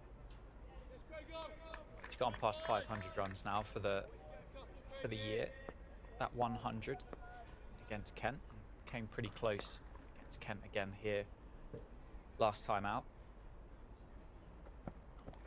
Edged and taken at second slip. The return of Craig Overton has paid immediate dividends. Just pushed at that one. Rob Keogh was caught in a couple of minds, wasn't sure what he was going to do. Ended up pushing it, and I think it's Casey Aldridge at second slip who's bowling at the other end. Straight into the slips, replacing Craig Overton. Even Craig Overton can't field off his own bowling. Just back of a length. If you're being hypercritical, we can probably leave it alone because it starts a couple of inches outside off stump. But there's enough doubt in Rob Keogh's mind. And Craig Overton has his first wicket of the game, and Northampton 137 for 6. Disappointed. He's just followed that, hasn't he? Emilio Gay did similar at the top of the innings. You could argue that Proctor could have left his one on length as well on the stroke of lunch, and Rob Keogh's just followed that one. So it started, you'd say, wide enough to leave alone, but 137 for 6, and wicketkeeper Lewis McManus comes to the crease to join. Save. He didn't play, did he, against Somerset down at Taunton? I think it was Harry Goldston that was correct, yeah. That had the gloves. He picked up a finger injury against Hampshire here. Pretty sure it was off the bowling of James Fuller. I think he wore one on the gloves and had a broken finger. Yeah, it was quite a different side actually. Goldston played, young James Sales played, Hassan Azad played as well in that side, so it was quite a different batting lineup. Proctor was injured, McManus was injured, who else must have missed it? Emilio Gay wasn't back Gay, yeah. He was recovering from that knee injury and that surgery that he had over the winter. Not really got going at any point yet this season, has he, McManus? 24 is best against Middlesex at Merchant Taylor School.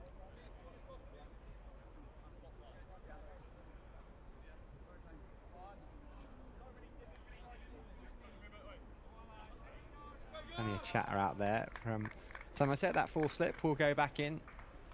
They have taken 6 wickets in the 40 overs so far today. Still 53.5 remaining. It's going to be Overton to Lewis McManus. 4 slips wait. Leaves that one alone. Puff of dust. I don't know if it came out of some sawdust or just out of the footmarks. The slips were certainly quite vocal about that one. Yeah, they've been encouraging all day, haven't they? The Somerset slip cordon. Bit of a change of personnel with a couple of players changing places, but it's a good batter to have coming in at number 8. Northamptonshire have made efforts to extend their batting lineup. See Safe Zabe at 7 and Lewis McManus at 8 is a good lineup with Tom Taylor at 9 as well. Is a good batter. Withdrew his bat there, McManus. That one didn't carry. It was back of a length, and James Rue did quite well actually to pick it up cleanly. See that? There's the wicket. It's just brushed his arm. It's the previous one, yeah. Sorry. Its way through. That was that McManus replay, which is why it didn't carry to James Rue. So ignore my comment about the pitch not carrying. That one has definitely carried. That's whistled through to James Rue. And Lewis McManus gets a gentle word from Craig Overton, which he rightly completely ignores. It's the end of the over. 37 for 6. He's got his tail up now, hasn't he, Craig Overton? Not to say that he's been shy of confidence throughout those 10 overs earlier on today, but that wicket just seems to have just fired him up a little bit. Those last couple, well, they might not have done, but they looked like they went through a touch quicker than what we'd seen earlier today. That length had come back a little bit as well.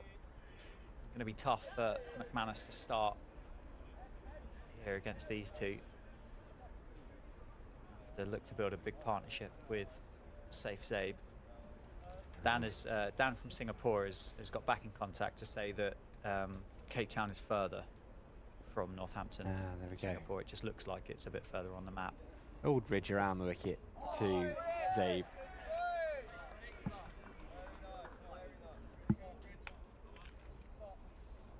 Very nice is the cry from behind the stumps.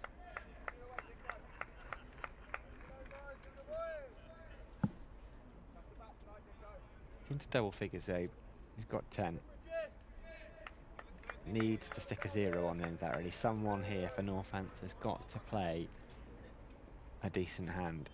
It can't just be Vasconcelos, otherwise it's going to be a deficit. Short ball. Ducks underneath it well.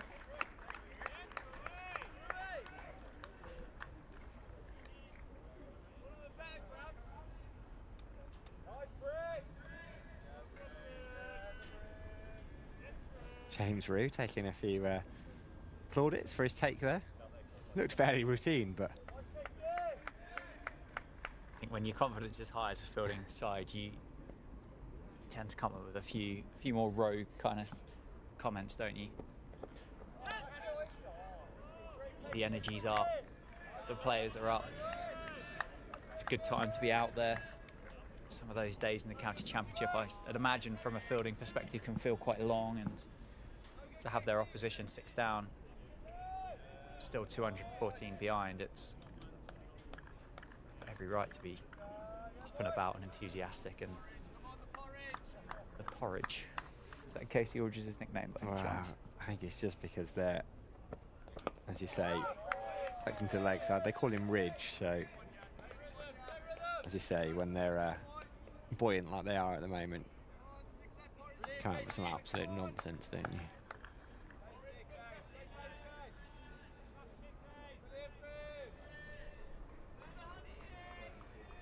Got a bright future ahead of him though, Casey Aldridge. One of the most consistent with the bat he's been this season. Hasn't played every game. He's wonderful in the field. He's a really, really good fielder. Tom Abel refers to him as the best fielder in the club, and Tom Abel's not bad himself. Well played from Safe Zabe.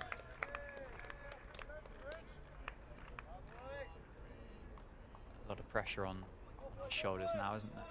As you said, Lewis McManus' season hasn't quite got started yet with that high score of 24. And then Taylor, Sanderson, White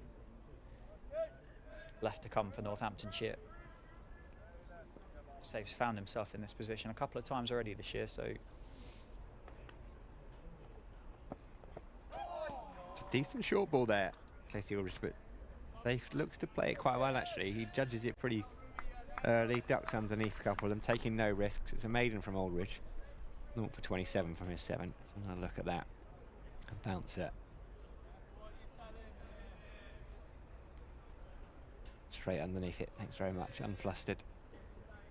That back in. Now here's Craig Overton. Picked up a wicket in the previous over. Got 1 for 36 from his 10. Somerset continue to attack. Looks like Don Bess, who's just skipping across the wicket there. He's moving across to mid-wicket. He was down in the nets as I ran around for my lunch with Shane Burgess. So could see he's only at the club for a couple of weeks, but taking advantage of a slightly different coach. Nice shot off his hips there from McManus to get off the mark. Should come back for a couple, do come back for a couple. Yeah, quite like that from Don Bess. Just taking Shane Burger across, just trying to learn whatever he can. He might only be here for a couple of weeks with finals day and things. There's not going to be many training sessions, but if you've got the opportunity to get someone else's perspective when you're batting, why not? It's the outside edge there. Yeah, it's not been a year to remember for Don Bess, has it? With loan spells at Somerset and then Warwickshire as well.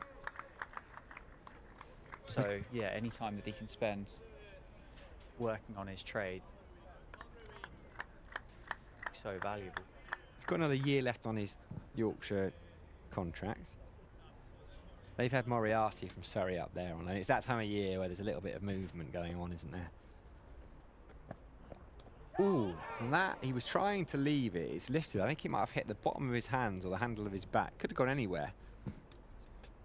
Picked him up a single. Overton's got a head, hands on head. I think he is trying to leave this, McManus, but it just lifts on him. Yeah, it's the gloves. Gets away with one. Yeah, it looks like he's tried to leave that on length, hasn't he? And it's just followed him a little bit. It's a couple Overton has had lift.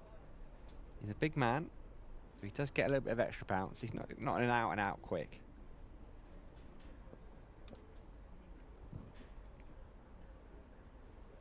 Round the wicket. Pushed into the offside, at least a couple. I think that might beat the fielder.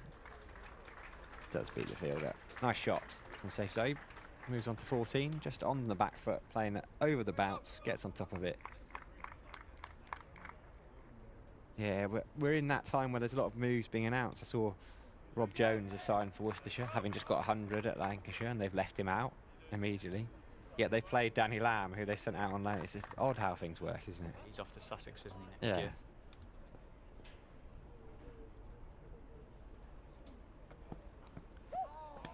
Short ball, ducked underneath it. Yet to see any big transfer news from either of these two sides, though. Pat Brown's going from Worcestershire to Derbyshire, isn't he? Sure, Nottinghamshire will sign on a couple of quick bowlers this week. There can't be many other quick bowlers left for Nottinghamshire to sign, I don't think. There's a great chance Surrey might sign another middle order batter from somewhere as well.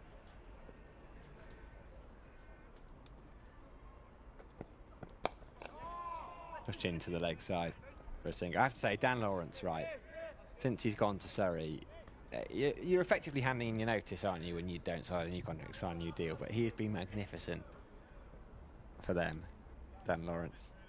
I think he's playing today, so it's worked out quite well with them, actually, because when you're in an England squad, the rules are such that... So I think he basically thinking what I'm trying to say is he missed the first day and comes sub back in. But actually, it's worked quite well with Essex bowling. Kent out. And well, I say worked quite well. He made 25 and he's in and out, batting at 5.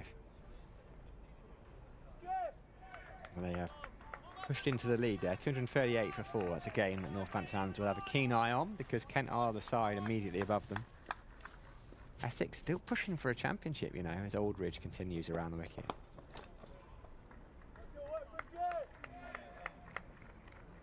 They're not a million miles away from the top, are they? Had an email come in from Rodney Ward. He's messaged from sunny Penzance. Really enjoying the live stream. Also enjoying Somerset doing well.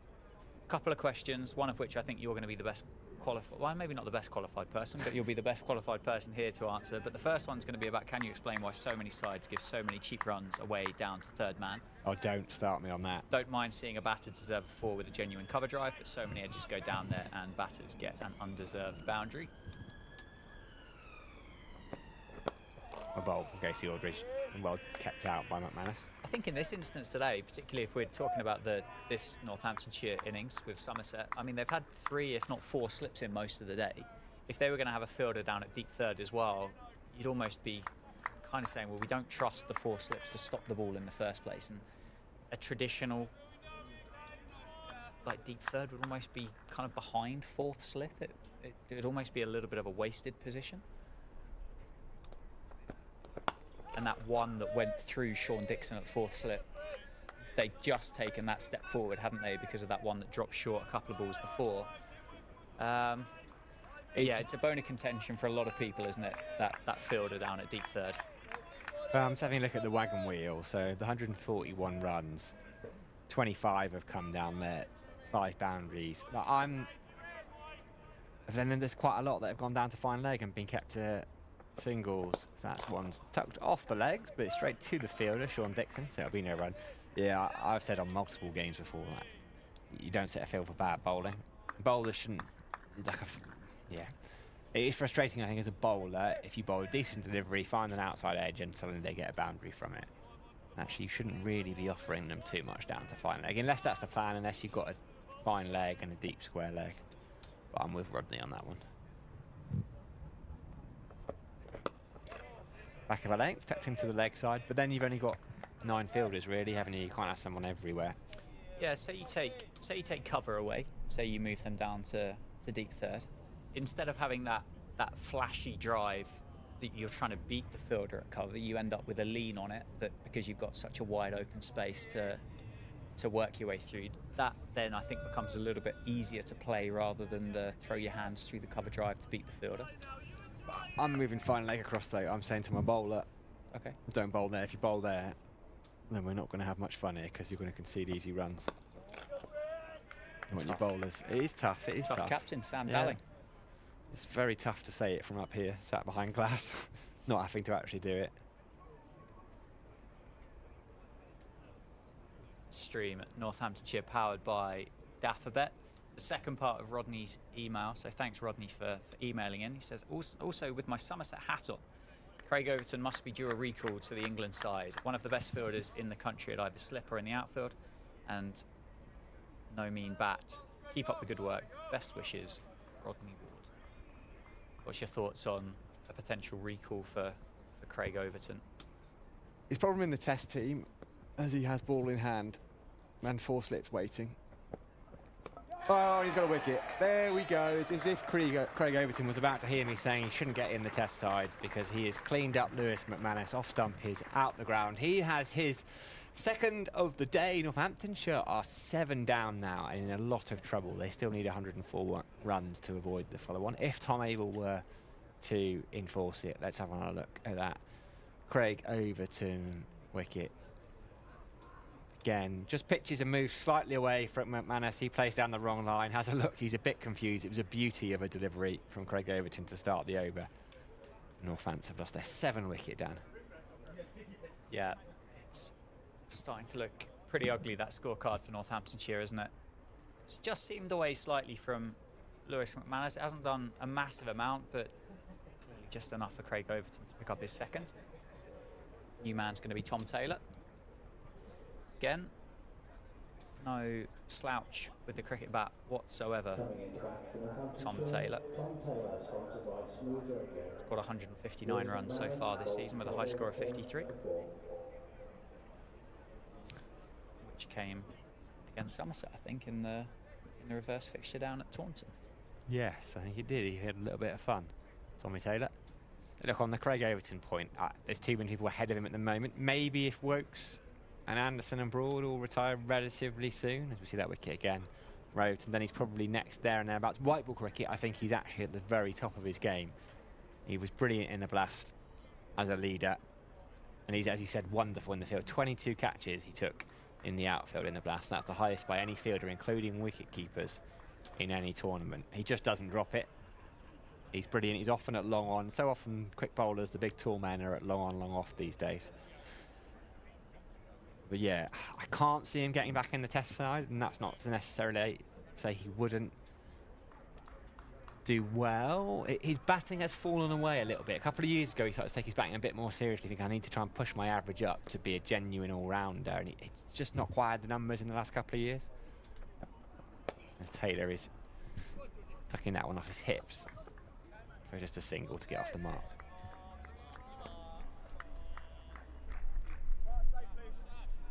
But yeah, I think he'll be a bit disappointed if he's not in a white ball squad in September. Not sure he'll go to the World Cup, but I think then we'll have a look at him. Yeah, I think it's a valid point. And just the last thing I'd say about it as well, he's just played those 8 Test matches, hasn't he?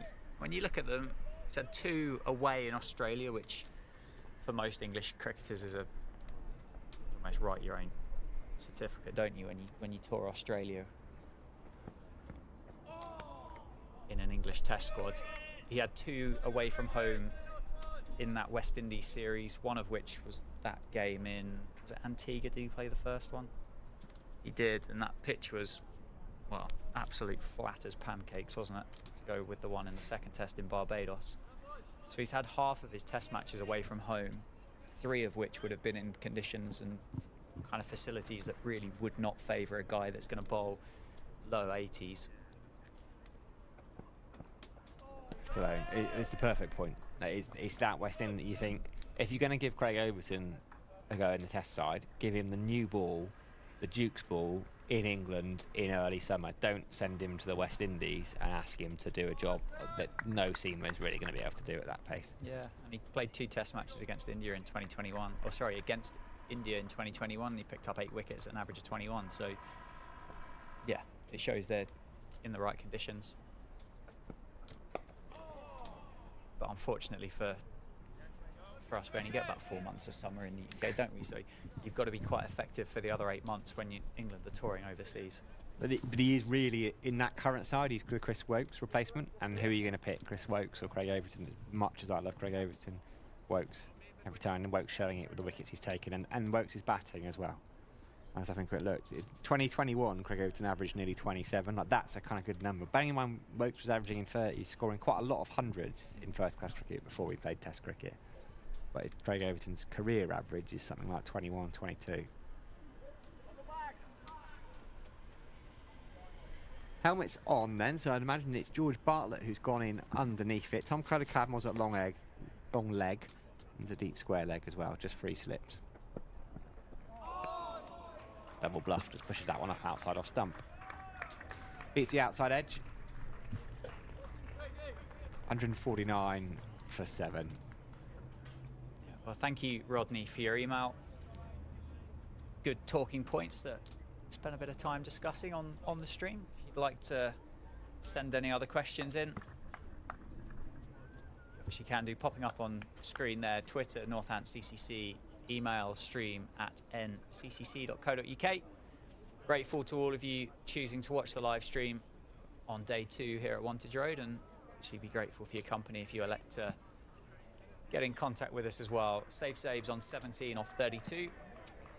Northamptonshire find themselves 7 down for 149, and Casey Aldridge is going to continue from the David Capel end. Still no spin, and why would there be with the way that the Somerset seamers have operated so far today?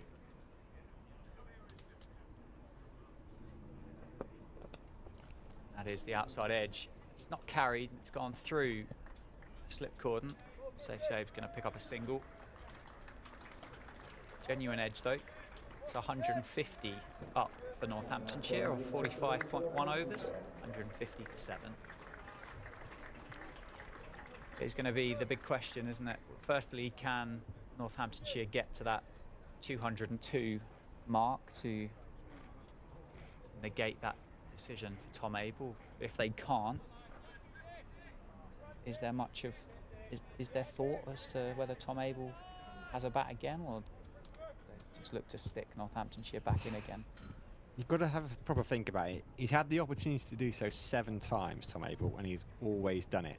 And until the Hampshire game, last week, he'd always won, so they won 6 out of 7. Side edge into the body of Tom Taylor. So he would be going against the grain. It kind of depends as well what time they... It's tough because you don't want it. Overton's bowled 12 overs already today. And say he ends up bowling 17, 18 before they bowl Northants out. You're going to want him to take the second new ball, or the new ball in the second innings. And that is out. Tom Taylor is the man to go this time. He's gone for 1. Casey Aldridge picks up his first wicket of the innings. Northamptonshire 150 for 8. You will just see on the replay, right, Tom Taylor just takes a step back as if he's anticipating the short ball here. They had the field set for it. Watch this. There's that step back, getting on the back foot. Genuine edge. Good catch by wicketkeeper James Root. Low to his right. Long walk off for Tom Taylor. Ben Sanderson makes his way down the steps. He's in at number 10 today for Northamptonshire. He's going to join Safe Save, who's apparently resting on his bat. He's 18 not out of 33 deliveries. And it's probably at this kind of time, as well as Ben Sanderson and Jack White batted here last time out against Kent, that Safe Save's going to have to look to farm some of the strike and look to, well, score as many runs as he can in whatever time he's got left at the crease. But yeah, Ben Sanderson, the new man. You've made the point a few times, haven't you? You made it earlier on. It's a completely fair one. Now, you might look at the scorecard and go, oh, Safe Save's made 30 or 40 and got out again, but actually at 150 for 8, his hands are a little bit tied. He's just got to do what he can from here. There is a look at the scorecard. Vasconcelos head and shoulders above the rest with that 78 of 104 balls. He fell to Lewis Gregory at the start of this session. Emilio Gay 0, Broad 8, and so on and so forth. A few single figures scores following through. Henry the pick of the bowlers, but the wickets now have been shared around between the 4 seamers.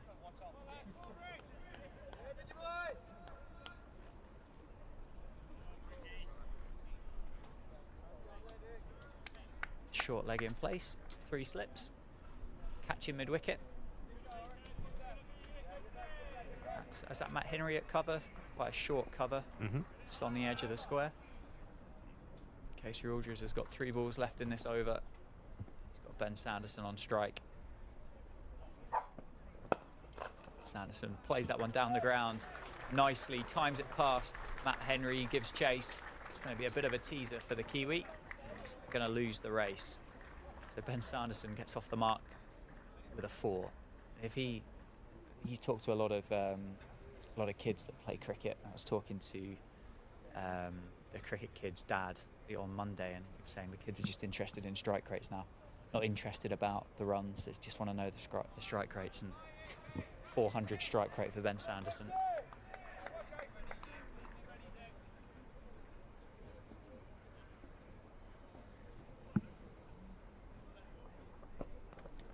That's short from Aldridge. It's beaten Ben Sanderson for pace. He's worn that one, isn't he? It's going to be 4 leg buys. So he took evasive action there, so it still counts, even though there wasn't a shot offered. It's gone off his back. Yeah, brave from Ben Sanderson that actually, you know, when you're a lower order batter facing that, you probably haven't quite got the skill to duck underneath it, but what he's done is made sure that his bat and his gloves are nowhere near that ball, so he's protected his wicket, quite literally with his back. Back foot this time. Get himself down the non-striker's end. He's going to keep the strike.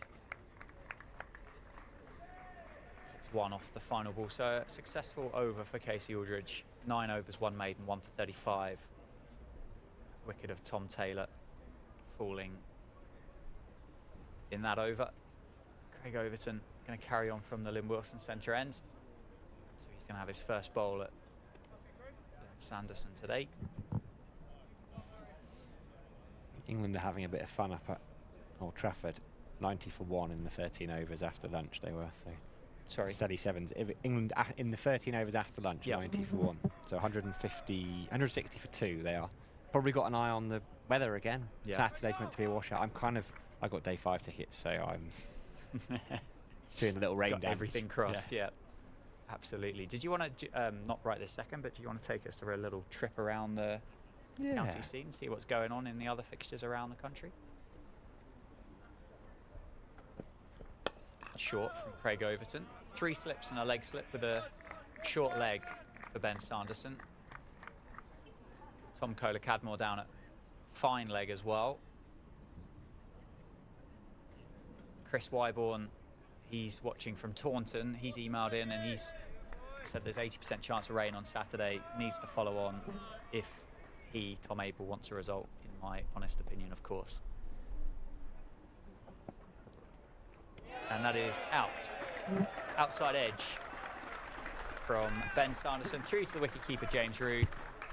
Craig Overton has his third. Northamptonshire 159 for 9 now. And Sanderson's got to go for 5. It's going to be Jack White. It's going to be the last man for Northamptonshire. He makes his way out of the dressing rooms and down the stairs. Yeah,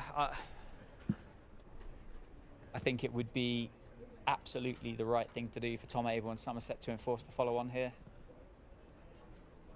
Have another go at Northamptonshire. They have tended to bat a little bit better in the second innings than they have the first, but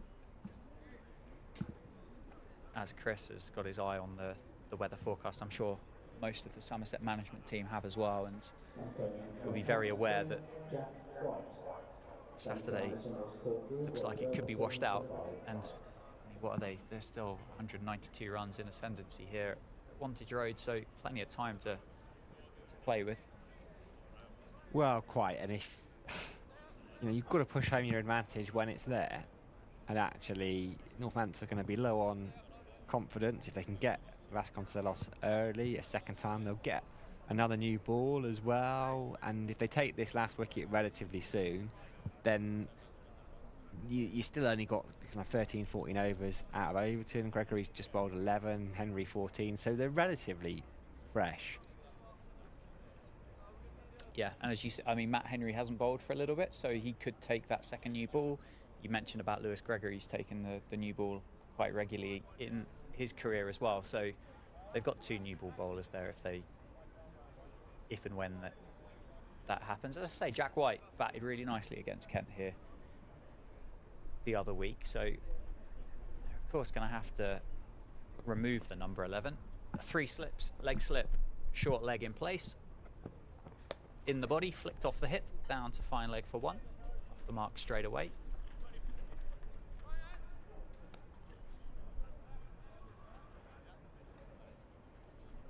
So what is Safe Sabe going to do now?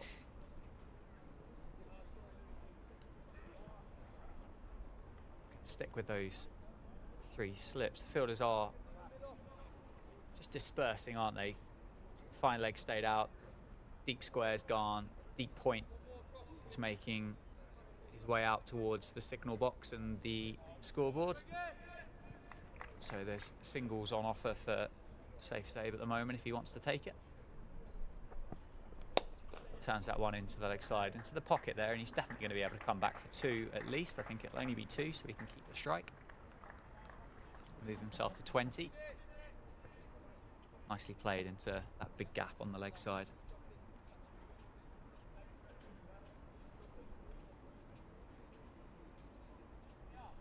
Yeah, they're going to bring a fielder across. It's a balance, isn't it? Sometimes I think teams go too far. They get so obsessed with bowling at the other guy, in inverted commas, that they stop trying to get the actual batter out. And I'm just not sure I like that approach.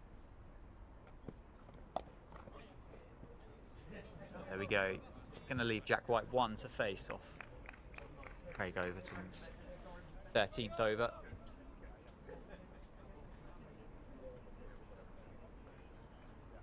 Yeah, I think it can certainly go a little bit too far the other way, can't it? Fielders converge in on Jack White. It's 3 slips. Short leg's going to go back under the lid. Leg slip is meandering. It's almost a leg gully there, isn't it? But finding their way out. And the single is on offer, just in case Jack White elects to take it. And singles on offer everywhere, isn't it? I suspect Safe Save would turn it down if requested from Jack White. He's defended that one down the ground, so successful over from Craig Overton. This time 13 overs, 3 maidens, 3 for 50. Northamptonshire 9 down for 163. Trail by 188. So 202 is that magic number for Northamptonshire to take that follow-on question away from Tom Abel.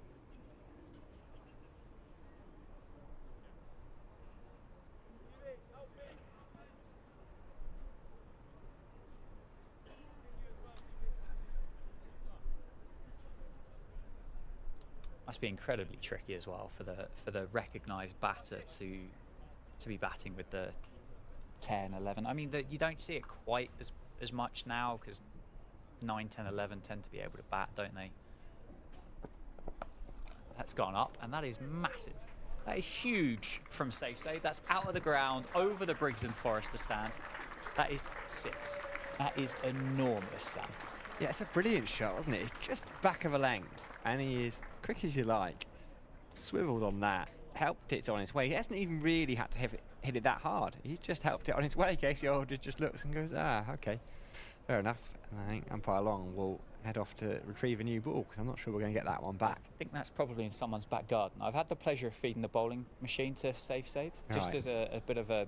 He just wanted to have a hit, and I think I was wandering around before one of the blast games, and I said, "Oh, I'll come down and I'll feed the machine." He didn't ask you to bowl at him instead of the machine. No, I don't quite have the pace on offer, but just watched him from the machine just get inside those back of a length balls. He's clearly not the tallest bloke in the world, but he's just got inside them and just whipped them over kind of fine leg, deep backward square. That is a shot that he really enjoys playing, and he's quite good at it as well. You did say he's the most 360-ish. Ist, was it? Yeah, 360 ist. But actually, in some ways, this is not a great situation for Northampton to be in, but it gives him that freedom. He can bat however he wants from here. Actually, no one's going to say anything about the way he bats, and it can only really go well. If he gets out, he gets out, but everyone else has got out, and the score's 169 for 9, so there's no blame on him. No. Change of angle for Casey Aldridge, I think.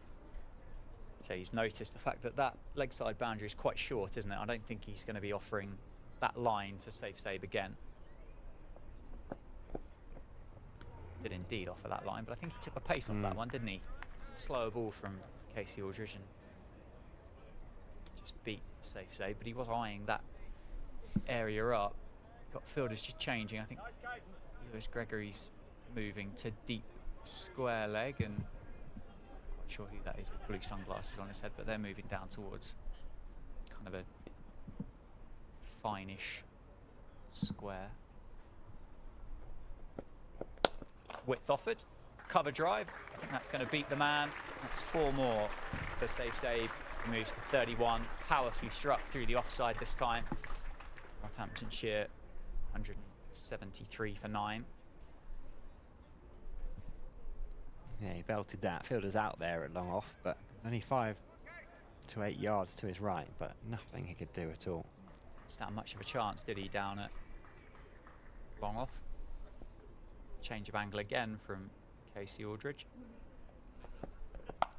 Again, that's gone up, and that's another 6. That is out of the ground, into the wall, over the wall, in fact, signalled by the man by the scorebox. 6 more for Safe Save. He moves to 37, 179 for 9.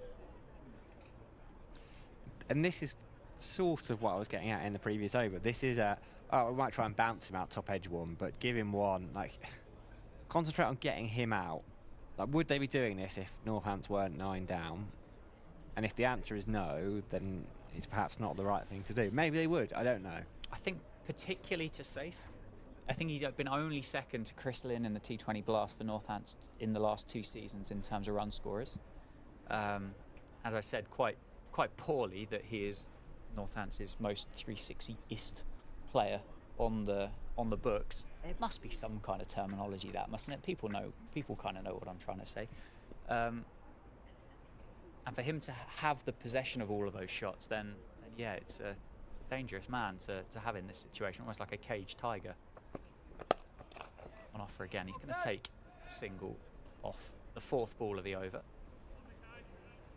Worked perfectly there, really, for safe save. He's going to just leave Jack White the 1 ball to survive, as all of those boundary outriders for Somerset have made their way back towards the batter.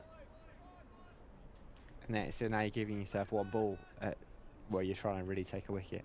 I don't know. Craig Overton has said that he bowls the way he bowls in 4-day cricket in T20 cricket. So why not do that? Why not continue to try and get safe Zaib out? Yeah. Keep those slips in, keep that ring up. And if he wants to try and hit way over the top, then that's all right.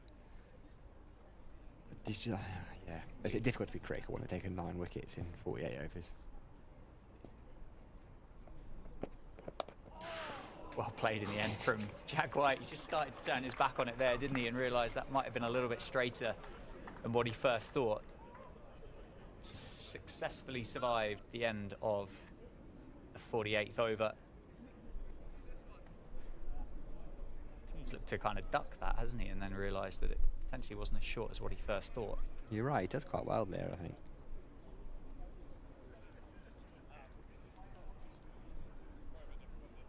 Could have gone anywhere, mind you. Craig Overton then will bowl to safe save. As you said, he bowls the same way as he does in the blast, so could be an interesting matchup. Longer boundary this time on the leg side for safe save. If he keeps going, obviously, this way, a couple more overs and that follow-on target gets pretty close, doesn't it? Slower ball from Craig Overton, powerfully struck out to fielder in front of the football stands. Going to take the run, though. I think your frustration, Sam, comes from all of those years having watched England play Test cricket and watching whoever we're playing, 9, 10, 11, just pogo the ball all around whatever ground it is that we're playing at. And all the fans are sitting there going, why aren't we just trying to get rid of these blokes? That is powerfully struck again. Well fielded in the end, I think, by a fielder down in front of that stand. Yes, Lewis Gregory, who then did a couple of step overs, didn't he? It was hit hard. It was powerfully struck, wasn't it? Well done, wasn't it, by Gregory? But going back to your thing about over rates in Test matches, that would have been something else that would have taken 30 seconds out of the game, because we would have had to have gone upstairs to have a look at the replay and gone, oh, actually, no, he didn't step over the line, because he said he didn't step over the line. A slower ball from Craig Overton, really well bowled. Slower ball Yorker dug out by safe save. So 3 dot balls to start this over. Just the 1 slip. Everybody else is on the rope. It's not really a boundary option here for safe, is there, with the size of that leg side boundary? Unless there's a bit of width on offer. But there's so many Somerset fielders perched on that offside boundary, it's going to be difficult to beat them. He goes leg side. He says no thank you. So that's 4 dot balls. So do you think at this stage now, do you think those fielders should converge? Try and take that single away from... And let him hit over the top. Safe? Yeah, I do. And almost give safe 2 boundary options if he wanted them. Because if what their plan is to do is to bowl at Jack White, they're not bowling at him at the moment. No. It doesn't matter if safe scores 12 off 2 balls. You want those. And that's exactly what's happened. With the exception of 3 fielders, all the other have come in to form what would be a 30-yard circle. That's been swatted away. It's gone straight up. Shoaib Bashir is underneath it. Shoaib Bashir takes the catch, and safe save has got to go for 38. Northamptonshire all out for 180 in response to Somerset's 351. Trail by 171. And Nigel Long has, I think, just intimated that Tom Abel has asked Northamptonshire to bat again. So be a change of innings. Say Northamptonshire still a long way behind, Sam. Yeah, a very, very good bowling performance from Somerset. Craig Overton came on wicketless 5 overs ago. He's now got 4 foot, done exactly the job he needed to do. It's the oddest scorecard, isn't it? 180 for 10. You think, oh, that's been really difficult out there. And Somerset have bowled beautifully. It's a wonderful attack. But Vasconcelos just made it look so easy. 78 from 104 balls. And the end, safe save, well, last one to go for 38. Wickets shared around Overton and Henry 3 each, Gregory 2, Aldridge 1. And crucially, because they were able to rotate, yes, Overton and Henry bowled 14 each, but I would imagine they'll come in with the new ball. With what we're going to do, we'll lose 2 plus this over, so we lose 2 in a bit, don't we? Yeah, 10 minutes roughly. So there'll be about 15 overs before tea.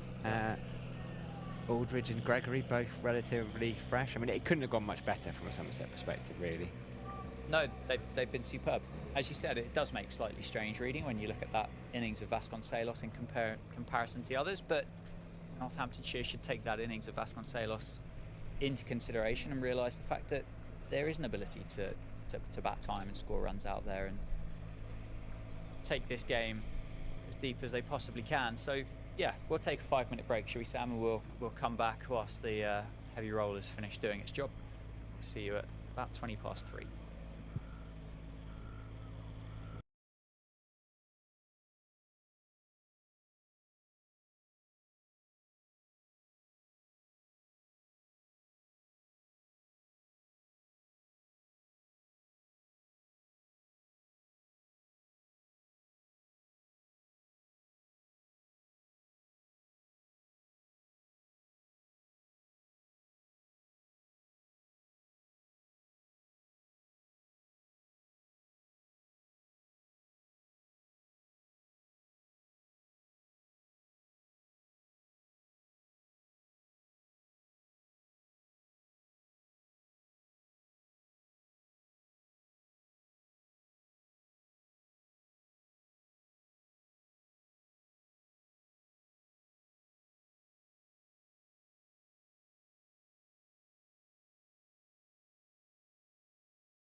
Welcome back, everybody. Somerset have asked Northamptonshire to bat again. Opening the batting is Ricardo Vasconcelos and Emilio Gay. Northamptonshire bowled out in their first innings for 180 in response to Somerset's 351. Northamptonshire trail by 171. Stream powered by Daffabet at Northants County Cricket Club. Vasconcelos head and shoulders above the rest, batted brilliantly earlier today for that 78. The others, however, need to use this second innings to stand up and score some runs for the county. Get in contact with us if you'd like to. On screen there you just saw via Twitter at NorthantsCCC. On email, stream at nccc.co.uk. Northants and Somerset fans, both welcome. Let us know your thoughts. Let us know any questions that you might have. How you see the rest of this game going. Where you are in the world. All that good stuff. And Sam Dalling joining me for the second innings. Yeah, I can't imagine that Emilio Gay, when he fell this morning, would have thought he'd be out there again before tea batting. Strange scorecard. We were talking off air, weren't we, saying 180, but 78 for Vasconcelos just made it look very easy. What a start for Matt Henry. Right on the money, past the outside edge of Ricardo Vasconcelos through to the gloves of James Rue. Yeah, we got 13 overs, haven't we, before tea?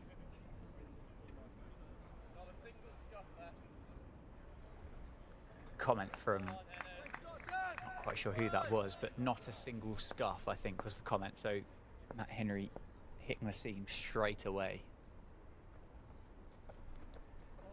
Vasco just lets that one go straight through. 4 slips in play for Somerset. They've been pretty much there all day long, haven't they, for Matt Henry. Wonder, Craig Overton, he caught us a bit off guard in that first innings, didn't he? He didn't really warm up at all before his spell, but he's stationed at second slip. He's not doing any looseners. I can't see anybody else. Driven through the gap, outside edge for Vasconcelos, and he's going to pick up 4. It's going to be the first runs of the second innings. Yeah, I'd be surprised if Tom Abel didn't go to him, but he has just bowled 5 overs, and I know they've had a turnaround, but it's only 10 minutes. Gregory hasn't bowled for a while, took the new ball for a couple of seasons, Lewis Gregory. He's not exactly going through any vigorous motion at mid-on himself. Like, as you say, it's hard to tell, but Overton will be loose, will be warm, and will be confident too.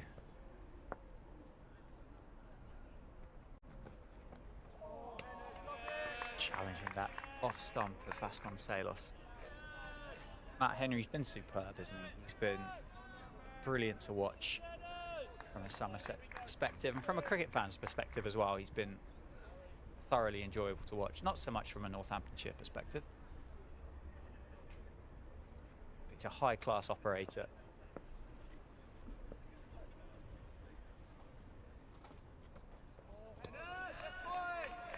Yeah, he really is. I mean, he was brilliant for Kent for a couple of seasons, believe it or not. I'm pretty sure they offered him a gig, but said that he couldn't play T20 for them. That's why he ended up coming to Somerset. And wow. Given what we know has happened in the last week or so, it's just... I think they'd already signed up a couple of people in fairness. I think they had George Linder, who's actually just left the club. Is it Agar they had contracted for T20? No, it was someone else. Agar is there, isn't he? Arshdeep Singh's there at the moment with the 4-day stuff, but there's no chance that he would have been allowed to have played the T20 Blast. No, someone... Who did they have contracted?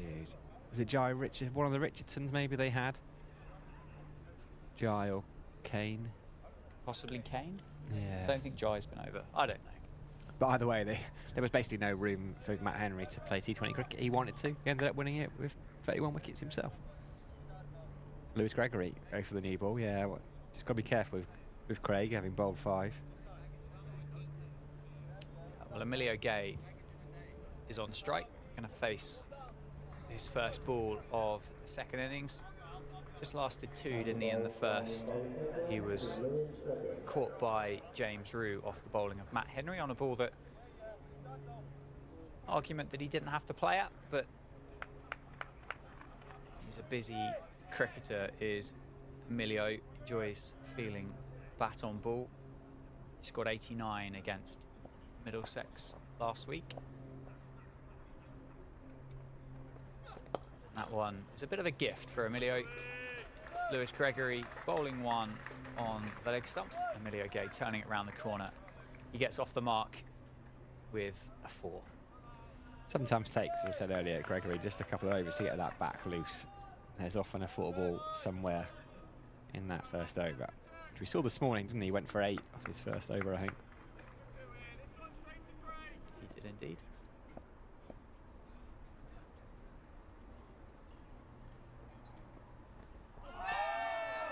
Past the outside edge of Emilio Gay. Craig Overton straight off at second slip, but I think it was a lone appeal, wasn't it? He is not the man I look to as the barometer of how decent a shout it is, put it that way. 3 down at tee. It's the call from the Somerset cordon.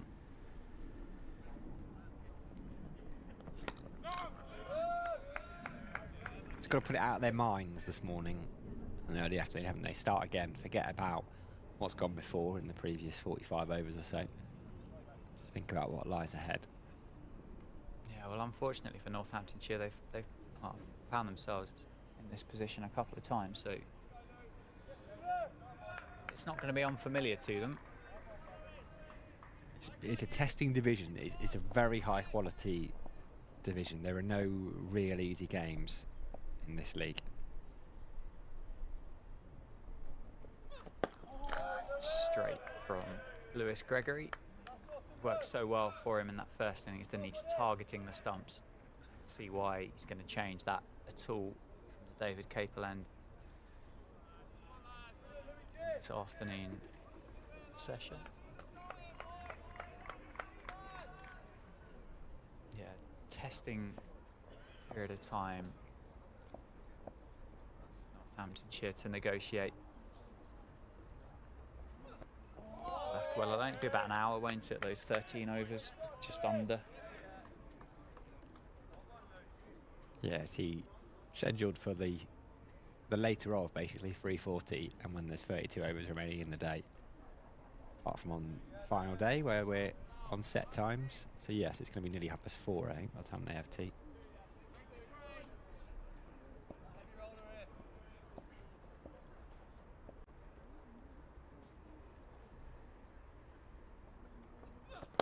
Shot. Lovely shot by Emilio Gay. Well fielded at mid-wicket. Just 4 runs off the over. 8 for no loss after 2. Vasconcelos on 4 and Emilio Gay on 4 as well. Looks like a little bit more running repairs for Lewis Gregory there as well. So that's something to do more with his shoes, isn't it, rather than any kind of body part. Yeah, could well be those spikes. Yes, he just tucked umpire Blackwell a spike key, I'd imagine. Yeah, just tightening up those spikes. I've always wondered what else is in the umpire's pockets. Seems they carry a spike key.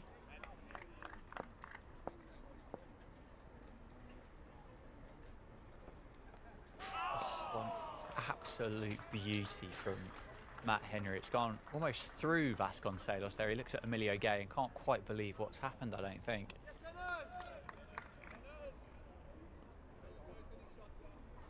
Straight over the top of almost middle stump, wasn't it? Yeah, those umpire coats, they kind of, you know those cartoons where you kind of open your coat up and you've got watches and it's almost a Del Boy type coat. I kind of envisage that's what's going on inside the coats of the umpires. Never-ending treasure trove. Yeah.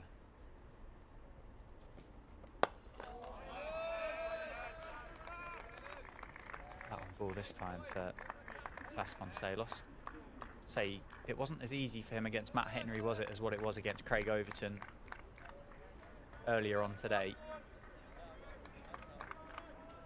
Matt Henry in that first innings bowled 14 overs, 4 maidens, 3 for 36. That economy rate just a shade over 2.5. Big drive from Vasconcelos. Straight at point.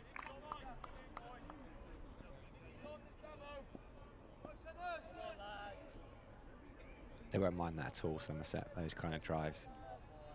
You saw how good he was through the covers, Vasconcelos, but that was just a bit squarer than he'd have liked it to. Potentially a little bit of rain later on today as well, by the latest forecast. That's a cracking shot again by Vasconcelos. He's looked very good today. Matt Henry's got a fingertip on that. It's been tidied up by the fielder at mid-off. Score 8 for no loss. It says there's chance of some rain at 5 o'clock this afternoon. As I say, Northamptonshire kind of feels like it's got its own little microclimate.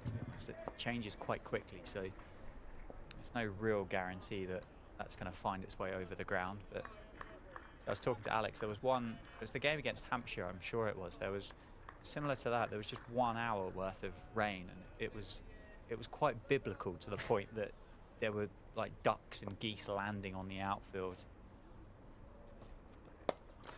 Lovely shot by Vasconcelos. Flicked off his hip to the long boundary. It's going to beat the fielder. And he's going to pick up 4. It's going to move to 8. It's nicely timed. Yeah, a few cruise liners kind of sailing past the commentary box. It was quite spectacular. And I think one of the weirdest things, when I got back to the hotel about 2.5 miles away from the ground, it hadn't even rained. Was this a couple of weeks ago? I was doing a Somerset home game, I think, where suddenly they'd just finished play for the day and it came from nowhere. It was exactly as you described it for about 15-20 minutes. And you think, where has this come from? Wouldn't mind a bit of rain, no offence. A big appeal and given. Nigel Long says that Vasconcelos has nicked that one through to James Root, and that is the first wicket for Somerset. 12 for 1. Vasconcelos, who batted so beautifully earlier today, has to go for 8. Batted beautifully for that 8 as well. A couple of nice shots in there, and that drive earlier in the over. But Matt Henry has been irresistible at times. Craig Overton was convinced Vasconcelos maybe thought he might have got away with that one. It was difficult to tell from our angle because the bat's kind of behind him by the time he's playing that shot. Umpire Long's finger, let's have a look. See, this reverse angle gives us a bit more.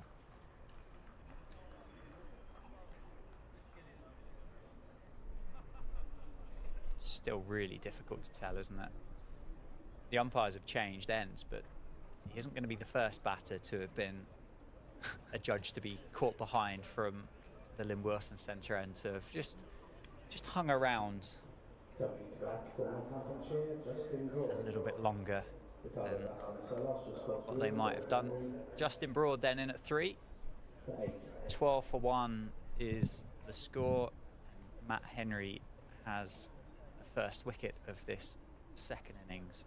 Justin Broad joins Emilio Gay at the crease. Yeah, it's 11 wickets now they've lost today.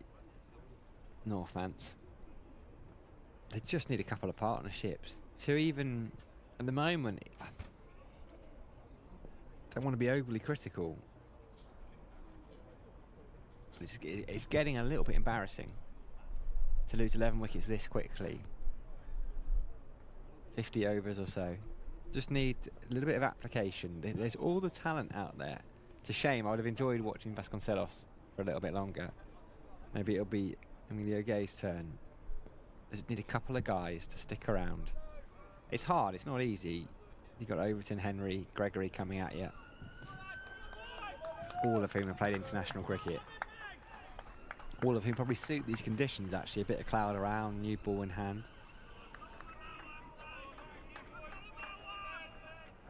Tinge of green, isn't there, on the pitch as well still.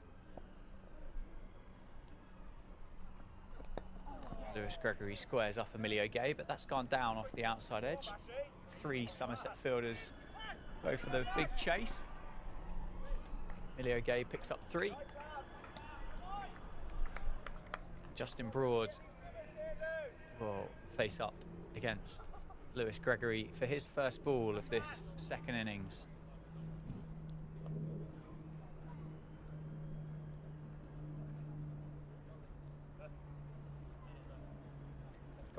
absolute snorter of a delivery, didn't he, from Matt Henry in the first innings earlier on today. That he's gloved through to Tom Abel at first slip.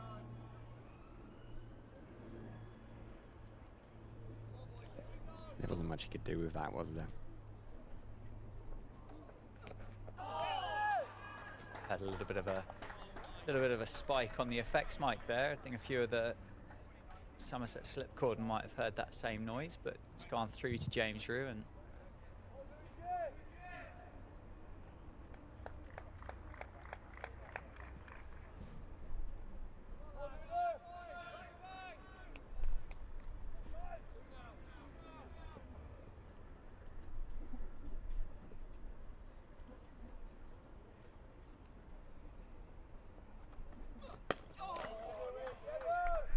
just on the money. It doesn't feel as though there's many boundary balls offered by Somerset, with the exception to those to Vasconcelos. It didn't feel like they were on offer to the other batters, did it? It did feel that Somerset were able to keep the pressure up on the Northampton batters for a longer period of time. It's left well alone from Justin Broad. Quite a dramatic leave. It's a decent follow through from Lewis Gregory as well. I think he's starting to tick a little bit. Feeling in decent rhythm.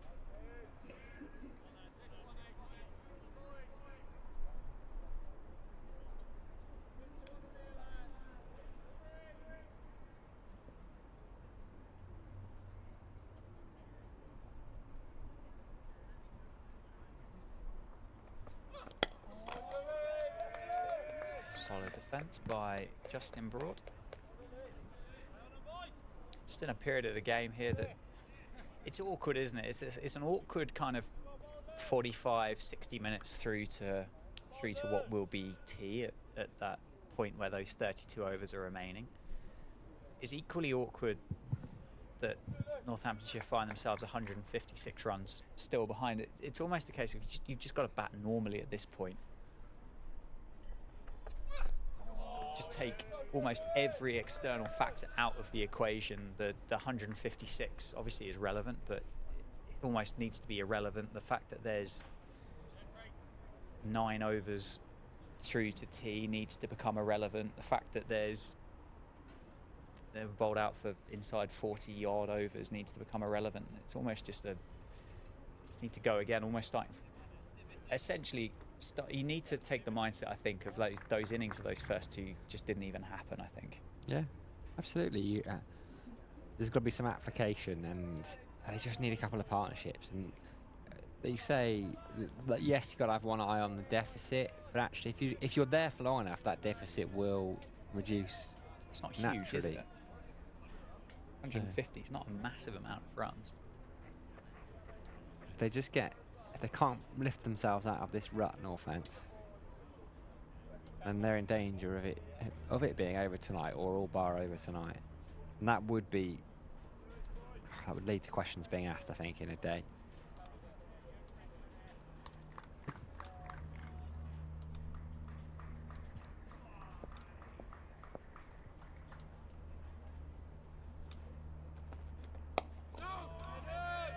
Strong defence by Emilio Gay. Just completely taken me by surprise, but I've just made the mistake of looking at the England test score. 222 for 8 off 40 overs. Zach Crawley's 123 not out of 124 balls. Wow. Side edge from Emilio Gaze all the way along the floor to fielder at point. Well, that's why they kept insisting they were picking him. As they said, once in a while he will play a game-changing hand, and that could be a series-changing hand. You know, the amount of rain that's around there. England have got to force a result.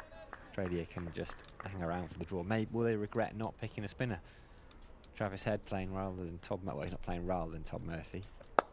Lovely shot by Emilio Gay on drive. I don't think it's going to go to the boundary. 2 Somerset fielders are in pursuit. The outfield's been slow. across the course of the game. Emilio's going to pick up 3.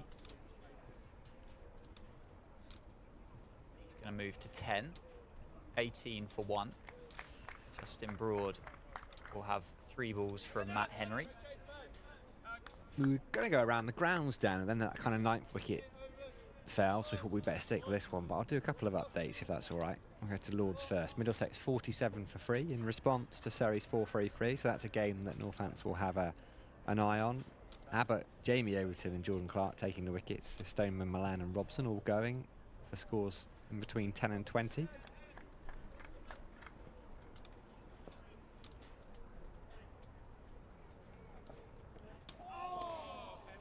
Essex continuing to push that lead across at Chelmsford. 272 for 5 they are, so they're 65 ahead. 5 wickets remaining. Matt Critchley's unbeaten on 46, and a man who Northants fans will know well, Adam Rossington, unbeaten on 15.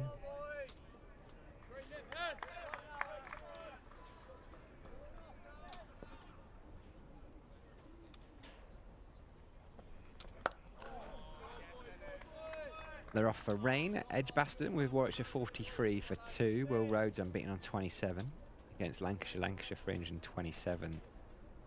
They made George Balderson 116. Tom Bailey 75. So they were in a bit of trouble at one point, Lancs. 150 for 7. But made their way to 3-2-7 all out. Shot by Justin Broad. Lovely shot through the covers. 4 for Northamptonshire's number 3. Gets himself off the mark. And Northants finish the 5th over 22 for 1.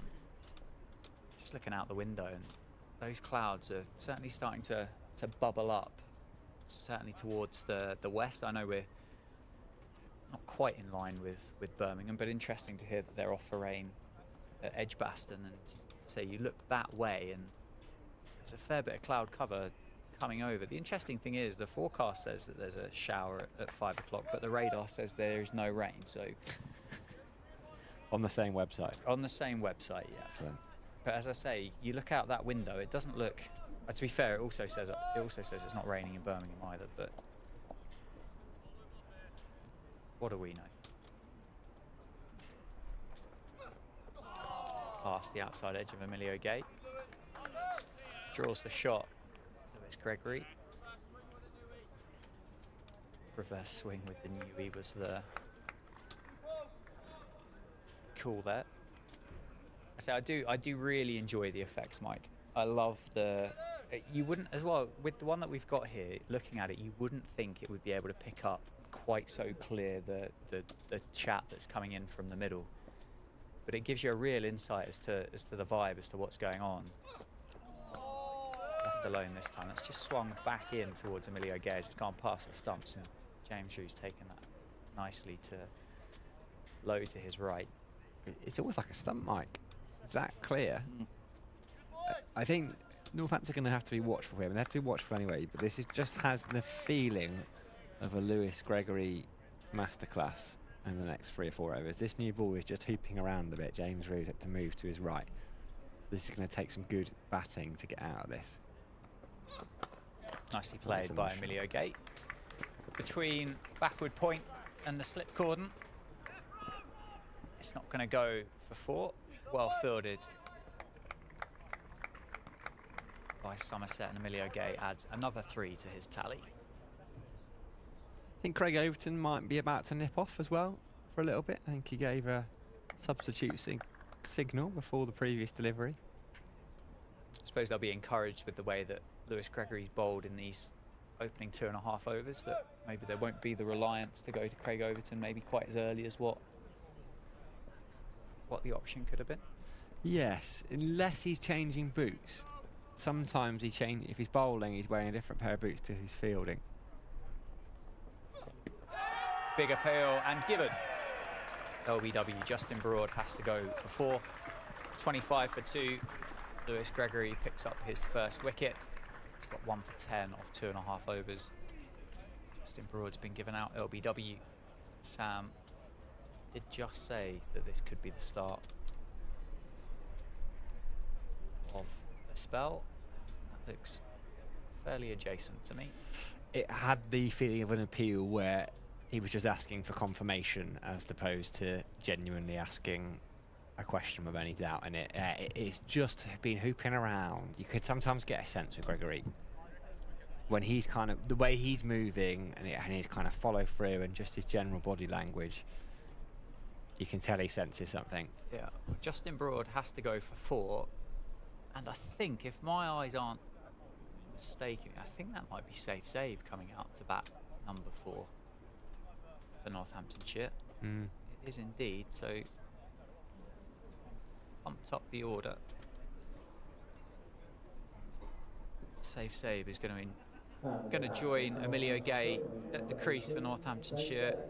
Find themselves 25 for 2, trailing by 146. Well, it makes sense, doesn't it? Because behind Vasconcelos, he looked the second best batter in the first innings. And why have him down there at 7 when it might be too late for him to do any kind of rebuilding job? Because he wouldn't have played that shot that he got out to. He was the last man to fall. That shot isn't coming if he's not in that situation.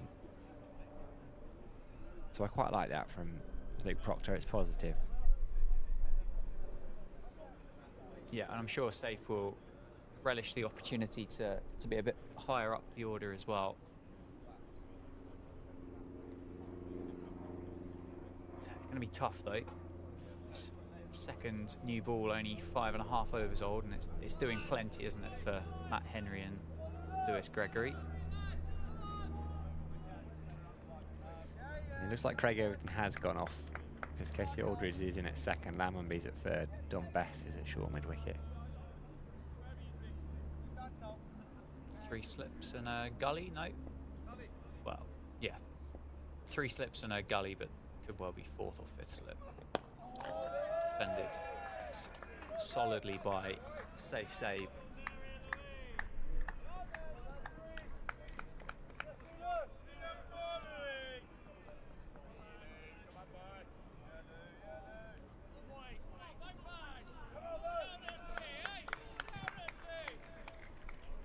Sometimes you don't really need to add any words, do you, to the...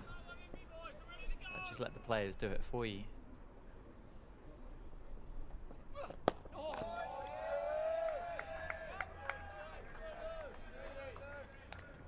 It's been a lot of games so far this year in the Championship where our effects mic we've not been able to have turned up quite as loud as what we've got during this game because of the wind that's been blowing across the county ground. Potentially sometimes it's been kind of shielded by a makeshift raincoat / traffic cone type windbreak situation, but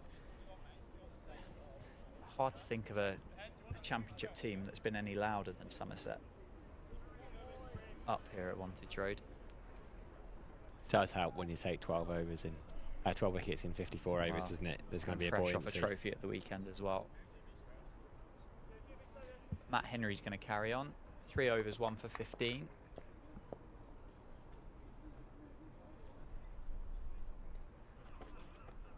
Left alone by Emilio Gay. He picked up the wicket of Vasconcelos. Caught behind by James Root. He's done that quite a lot, hasn't he, today, Matt Henry? Just switching between bowling over and around the wicket. Is that something that he does quite regularly? I'm trying to think. I don't know if I've seen it as frequently as he has done today. He'll often come around the wicket to the left-hander.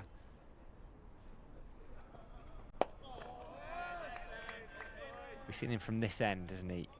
He's nipped it back in quite late towards left-hander from around the wicket.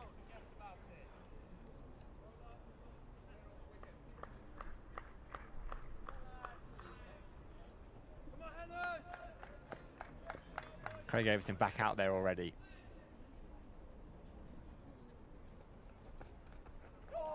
Shorter from Matt Henry and left well alone from Emilio Gay. It was a good leave. Left on length, wasn't it? Just dropped the hands on it as the ball went past the batter. He played it very well. 4 slips. Point, mid-off, mid-on. Kind of a shortish, hovering mid-wicket and a fine leg is the field for Somerset. And that's an appeal for LBW. Slip Corden interested, Matt Henry not. I think there's a big inside edge on that one for Emilio Gay.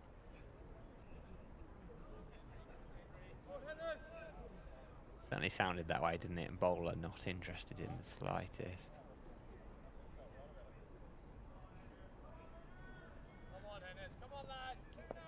Can hear tractor in the background. One of the Somerset faithful is always travelling. Well alone. Sounds like a proper Somerset nickname, that as well. It is, yeah. Very well known in Somerset. Wears his t-shirt to identify himself as the tractor driver. Always has a glass of something in hand, usually half full. Very vocal, very vocal. You can always pick him up on the effects mic.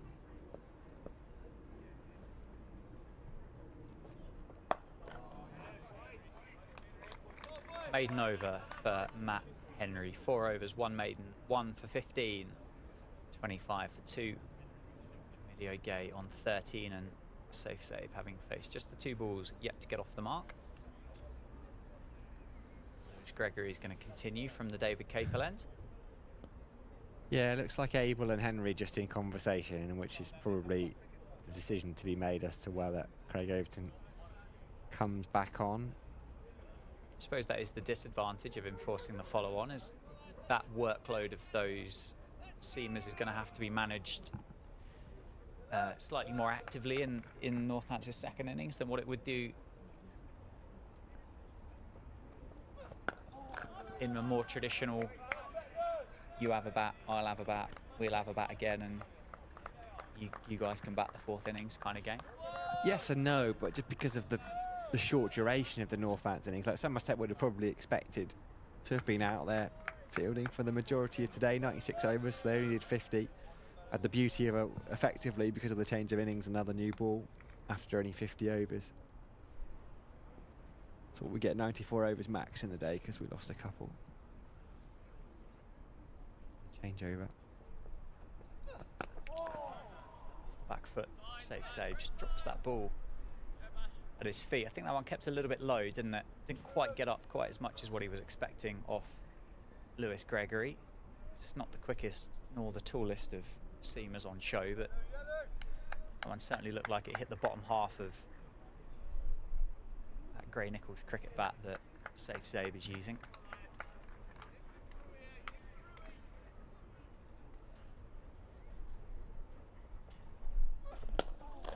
Full from Lewis Gregory and driven down the ground by Safe Save, so he's off the mark. Just going to be a couple, it's not going to go all the way for 4, but he opens his account in the second innings and he picks himself up 2. Just the first one, you heard it as he'd let go of the ball there on the effects mic. Oh no, was the cry from Lewis Gregory. He knew he'd just over pitched there.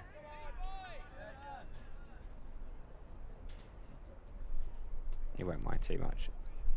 No, it's been a tactic of his, isn't it, throughout the course of the day. Better length. Safe Save runs that down through gully. He's going to pick up another couple, and I think you probably heard through the effects mic there of where's the gully man. That was the exact call. A slight disagreement, I think, between Lewis Gregory and Tom Abel as to whether it's 4 slips or 3 slips in the gully. I think we heard Lewis Gregory's preference come out loud and clear. It's difficult, isn't it? Very difficult. Abel has stuck with his guns.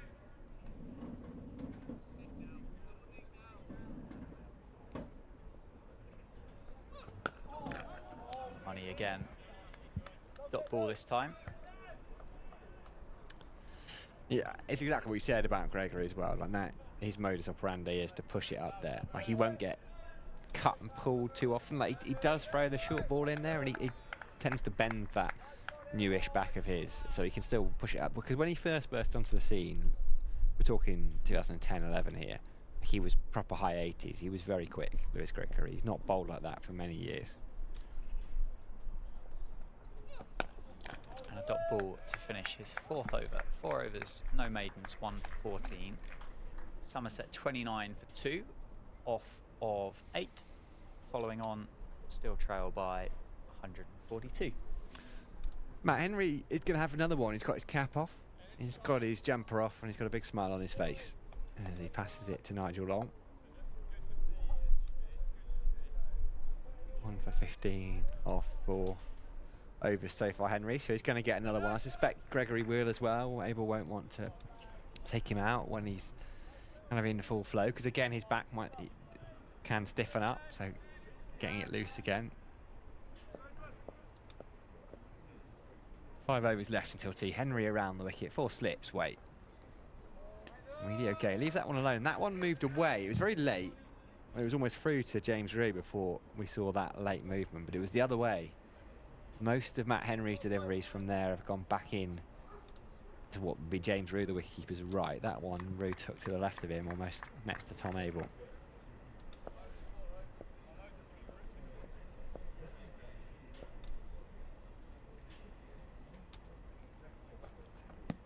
Wide of the crease, that's the in-swinger. The previous one went away, that one has moved back in. Matt Henry is a real box of tricks. He's a very, very high caliber bowler indeed. Emilio Gay had made his way to 13, but he's become the 3rd wicket for Northampton to fall in this innings. The 13th in the day, LBW Matt Henry, who now has 2 for 15. Finger straight up, Matt Henry, the ploy worked, 29 for 3. Northampton still trailing by 142 runs, Dan. Yep, not much to complain about that one, I don't think either.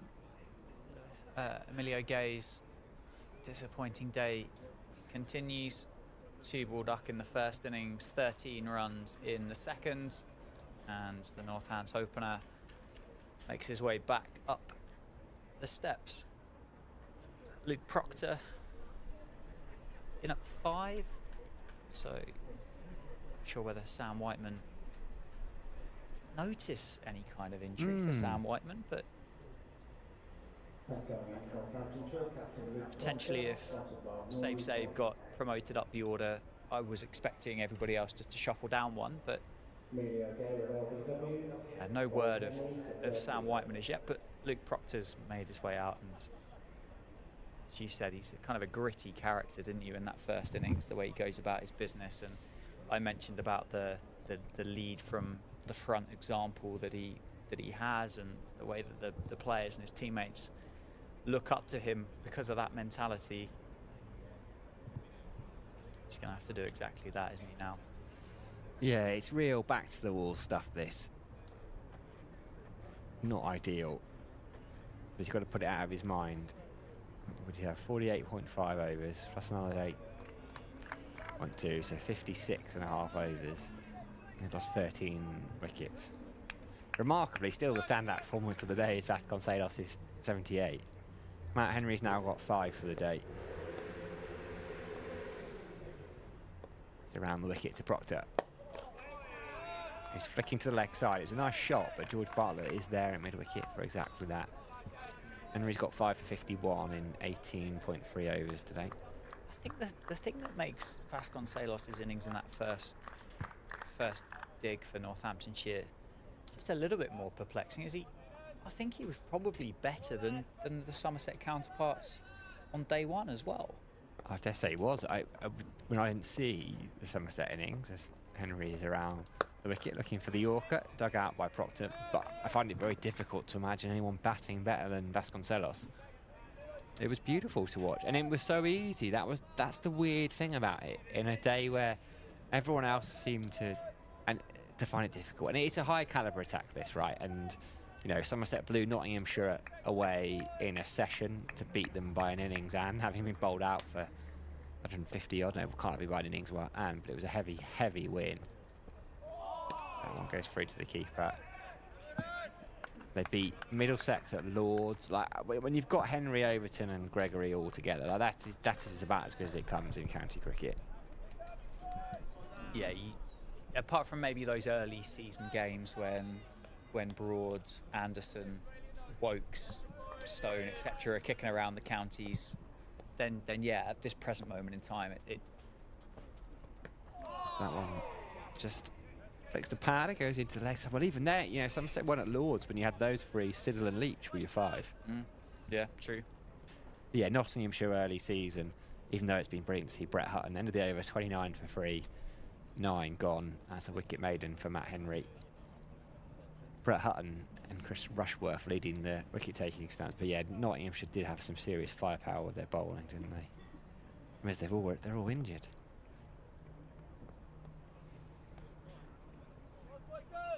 But it's not like this pitch has really misbehaved. The odd one's kept a little bit low. I suppose that could argue and say that's what's made it a little bit tough, by the fact that the movement, it's been consistent, hasn't it, throughout the day, but it hasn't been lavish. It's almost been just enough. Like that wicket of Lewis McManus kind of stands out of that case in point, that it's Craig Overton just managed to move that enough off the straight to get past the outside edge of Lewis McManus's bat to crash into his off stump. It's not like it's seeming square. Aldridge into the attack for the first time in this second innings. Big LBW appeal. He's down on one knee, asking for it in Blackwell. Says no, it's just counting stones. So 1 has gone from the over. Aldridge is still asking. He's asking why. He's around the wicket, so coming from very wide. Maybe height was a problem. Oh no, definitely not height. Hits him outside the line, playing a shot. I did wonder whether he'd shuffled outside the line. Certainly wasn't high. 3 slips then. Good start from Casey Aldridge. Wonder if we'll see Craig Overton before tea or not. Just on the back foot there, safe side. Saw a beautiful shot in the first innings where he just pulled Aldridge out of the ground. This is that LBW shout again.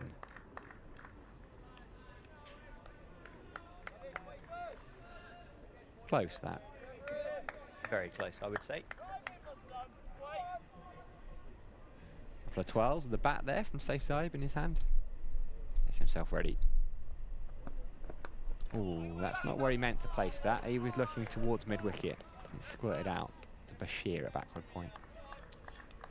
Case in point in that movement still being available, isn't it? Just try to turn that one into the leg side, and it's straightened as it's pitched, and he's got the leading edge.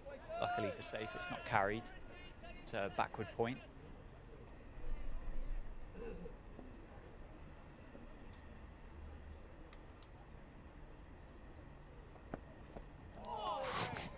You could almost see inside safe side's brain there, where just for a millisecond he was thinking about a big flashy drive, and then pulled out of it very sensibly. You just, oh, that's there to be hit, man. Maybe not. Game situation, well played.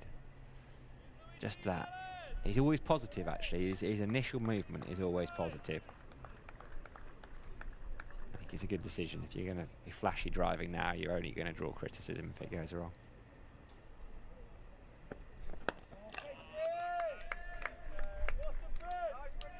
Yeah. Plenty of time, isn't there, just to bat without having to play those flashy shots.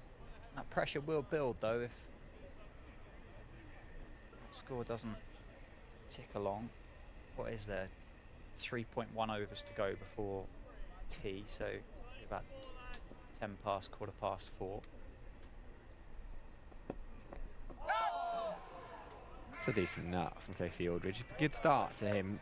Maiden over to start off, and we've also been asking questions of safe side. He was asking questions of Ian Blackwell first ball, that big LBW shout. Given not out, and we are going to see a little bit of Craig Overton. 2 overs before tea.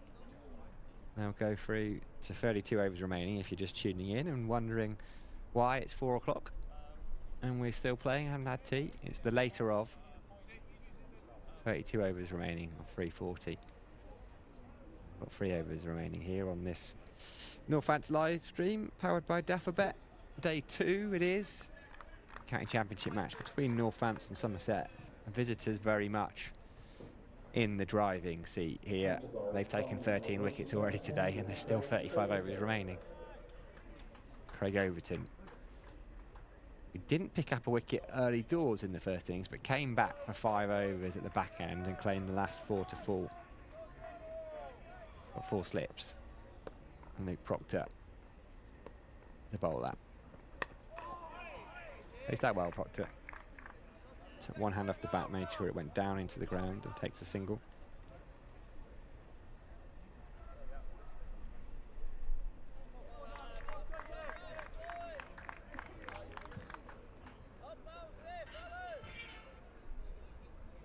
Me checking the cricket scores again. Still haven't closed that polite inquiries down.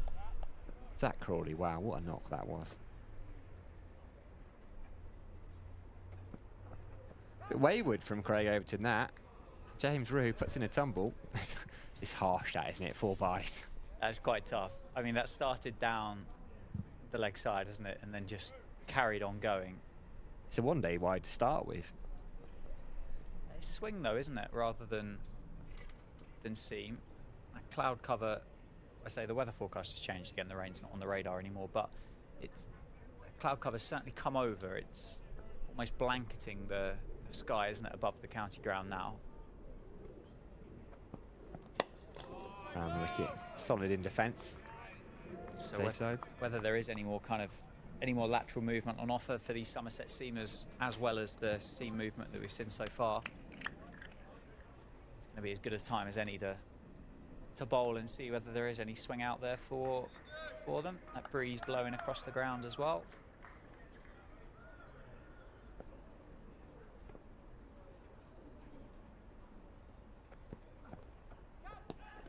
Down the leg side there, tidy bit of work by James Rue, tumbling away to his right.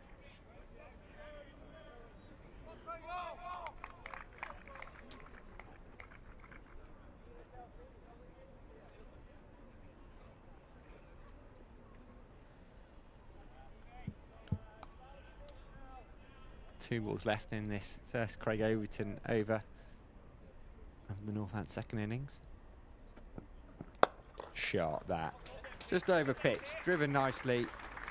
Going to be chased down in front of us. I'm not sure there's going to be any luck though. It's 4, just crossed the rope.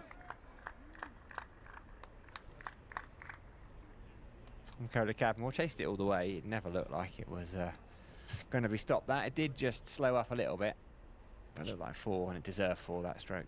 Yeah, it shaped back in, didn't it, to save Zabe. So although the length was wrong, it was still plenty of movement on it, and it was through the air as well. I saw a few of those from Craig Overton early in that first innings. Switches to over the wicket. Down leg side again, James Rue tidily behind the stumps. End of the over, 38 gone. 38 gone, 11 gone, 38 for 3. There's those handy overheads for the bowlers. Newish ball in hand, plenty of confidence. 13 wickets already today, and then you got conditions like that. There's not an awful lot going for Northants at the moment. No, pitch has still got that nice tinge of green, hasn't it, as well? But you'd say that cloud cover is pretty set in now for what's going to be the rest of this day. It doesn't look like it's breaking up. Well, certainly not as far as my eyes can see. Anyway,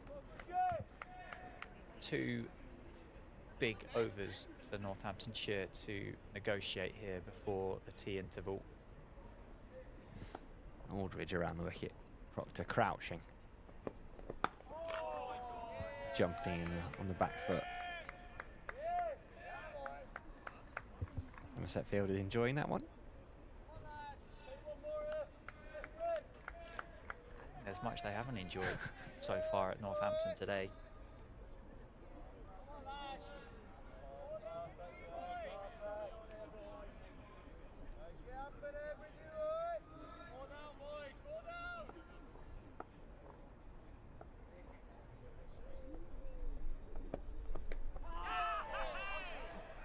Good bit of work by Craig Overton diving forward at second slip. Someone out there is very excited for Somerset. Is that just gone off the thigh pad? I think it was certainly sounding very paddy, if that is the word. Yes. I'm not sure it carried either, did it? I don't think so. Other than that, it was a good stop, wasn't it? It was well picked up. And if Craig Overton wasn't celebrating, then there's your barometer. A nice looking shot there, good hands, but good hands from Tom Lammonby as well. Proctor played that really late, straight down into the ground. Lammonby taking a high five from James Rue and just giving him a gentle pat on the cheek back.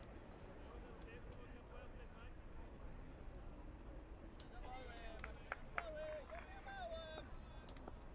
sure that means something for Tom Lammonby and James Rue. All smiles they were.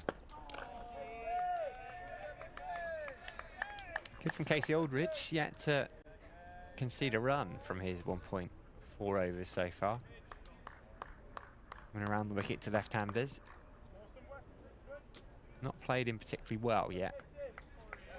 Probably the quickest of the Somerset seam quartet. Funny, isn't it, how that kind of change of innings has just been a little bit of a, not change of fortune for Casey Aldridge, because that's unkind, but some late shape away as well. to pick up that one wicket of Tom Taylor, but I mean, he went over 5 and over, didn't he, in that first innings, and that change of innings, it's proved really difficult for Northamptonshire to get the seamer away.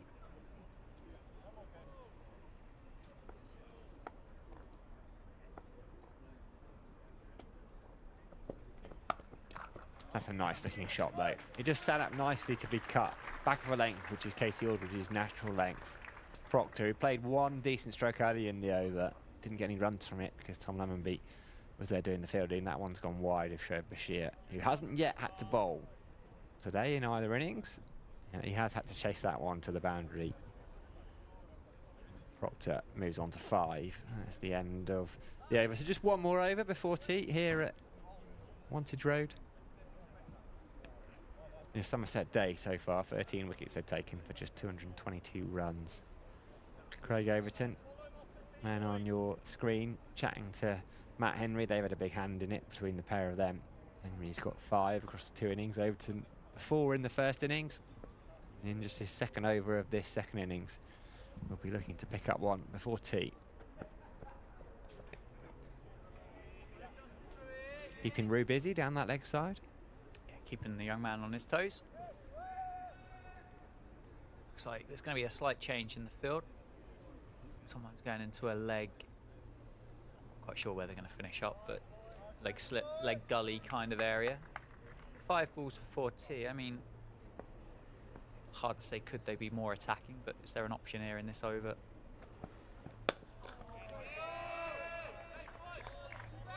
Let's bring another player in, but I mean Tom Abel's adapted to that shape that Craig Overton's been able to extract in this second innings, and just pack that leg slip in case safe save gets a little tickle on one round the corner.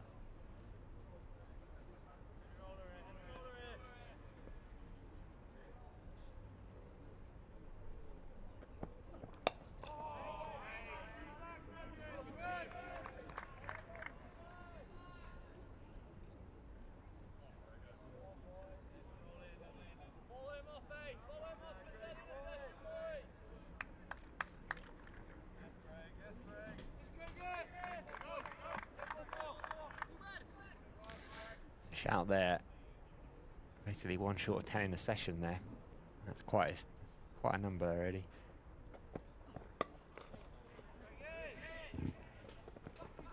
They've done it before this season, Somerset, against Northamptonshire, against Nottinghamshire, bowling them out inside a session. This would be across 2 innings. That's quite outstanding. Yeah, it's an achievement to do it once, isn't it? And they'd have taken a 9-wicket session if you'd have offered it to them this morning, mind. I suspect if that was on the cards, they would have said thank you very much. It's good from safe side at the moment. 24 balls he's been out there for his 10. Just one more before tea. So we're going to disappear about 12 minutes past 4. So that evening session will start just after 4:30 with 32 overs to be bowled in it. Maybe we'll see a bit of Shoaib Bashir later, maybe we won't.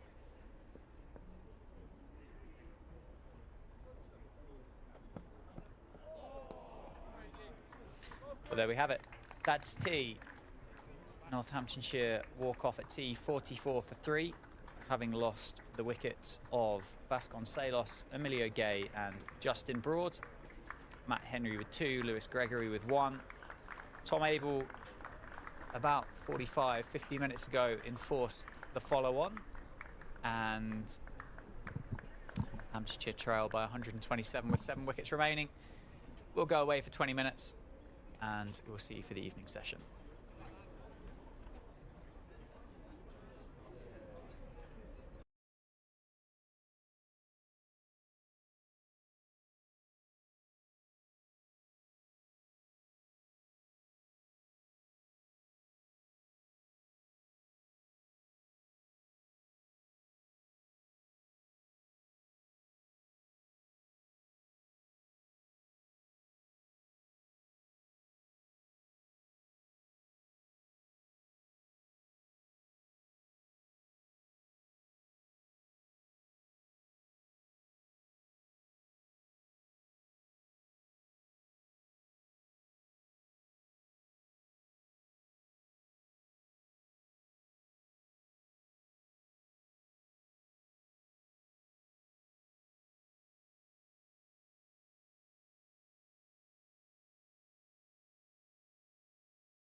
Welcome back to Wantage Road, the evening session on day 2 between Northamptonshire and Somerset. Northamptonshire are 44 for 3, having been bowled out for 180 in their first innings. Captain Tom Abel asked Northamptonshire to bat again, which they are doing, and they find themselves 127 runs behind Somerset's first innings score of 351. It's been all seam so far from Somerset. Casey Aldridge is going to continue from the David Capel end after tea. Northants not out batters are Safe Zabe, he is on 10, and Luke Proctor is on 5.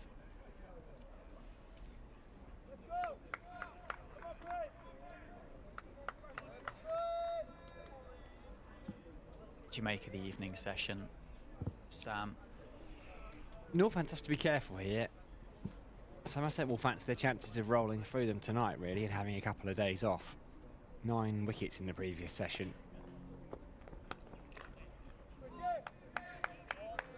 Proctor's just tucked that one round the corner, down to fine leg for a single. Safe on strike. Yep, I think you're right. And the way that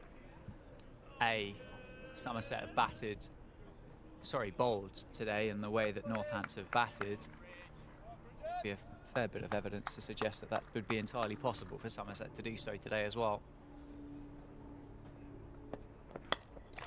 Nicely played by Safe Zabe off the back foot, splitting those fielders on the offside. He's going to add a couple to his score. I mean, there's no real point in Northampton just battening down the hatches, and I mean, there's just so much time left in the game, even looking at the weather forecast and taking Saturday out of the equation. I mean, there's 4 sessions left in the game. About 127 overs, I think, left. There's just gone past the outside edge of Zabe that time through to the keeper James route. Yeah, but what you want to do is show that you're capable of it, show a bit of application. Yeah, it's a long way and a virtually impossible task, really, to save the game even in 3 days, but I think what you need to do is to prove to yourselves, just for a bit of confidence, prove to others as well. There'll be a lot of external noise about the batting at the moment. That's dropped just short of Craig Overton at second slip. He's done well to stop that, get down to that, the big man. Genuine edge, wasn't it, from Safe Zabe? Fortunately, that hasn't carried through to second slip. Seen that once already today. It's bounced quite a long way short, isn't it? And I think just got Craig Overton almost what looks like in the forearm, didn't it, as that's bounced back up? Yeah, he's still shaking that a bit of pain. It's tough for the slips. He can't come any closer than that, I don't think, really, not with Aldridge's pace and bounce.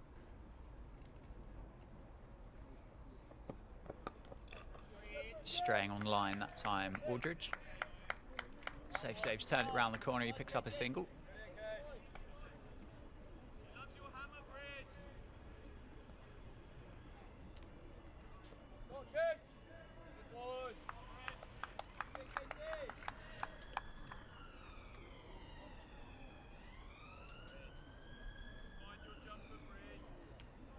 Three slips for Somerset. Backward point, cover point, mid-off. Wide half volley from Casey Aldridge, and Luke Proctor's just guided that one down towards deep third. Chases on, slow. It just beats Shear, and that goes away for 4. Brings up Northamptonshire's 50. 52 for 3 off 14 overs. Proctor on 10 and Safe Zabe on 13. Craig Overton's going to continue from the Lynn Wilson centre end. He bowled those 2 overs before tea. And he's going to have, looks like 4 slips, I think.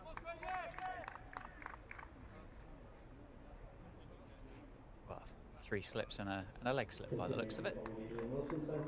Well, he was just getting that quite extravagant movement, actually. He was pretty late, and he didn't quite get his radar right to the left-hander. You could see it just moving. Well, it would be back into the left-hander, but the problem was it started outside the left-hander's legs. But it is certainly hooping around from this end. The length from Craig Overton to start his evening's work, and so he's just dropped that one into the offside. Luke Proctor says no to 2.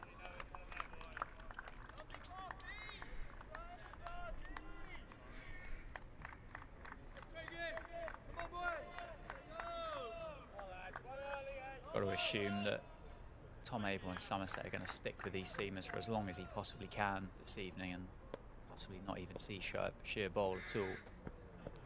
It's gone down the leg side, off the thigh pad, I think. No, it's been given as runs. It's split James Rue and leg slip perfectly. Ever seen 2 leg slips in? Not that frequently, I haven't, no. Sean Dixon there. We always, with leg slip, for some reason we always just say leg slip, don't we? It's kind of, it's not, because you never see multiples, but he's got a little bit finer there, Sean Dixon, but he's almost at probably a second leg slip it would be, wouldn't it? A big appeal for LBW. Sam likes it. Umpire Nigel Long says he's got himself outside the line, I think. Doing too much, perhaps? Slipcorden loved it, didn't they? Craig Overton enjoyed it. It's come back a long way. I think suggested that Luke Proctor's just got himself outside the line of off stump there. Yeah, I think Nigel Long's right there. I think that is hitting the stumps.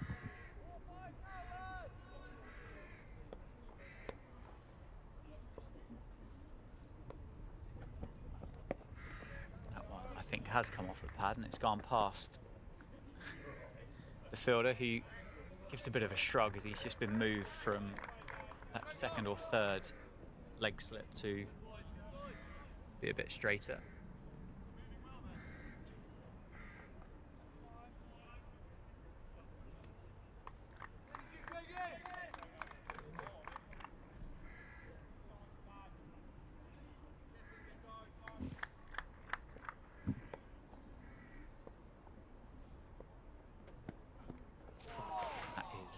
Very good leave from Luke Proctor. That one tails back in to the left-hander. Got to be careful there, haven't you?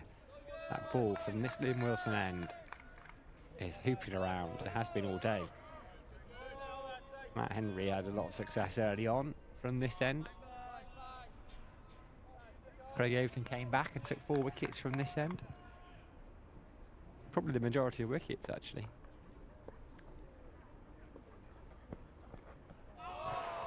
Absolute Jaffa from Overton, isn't it? Proctor has a little bit of a poke at it as it goes past.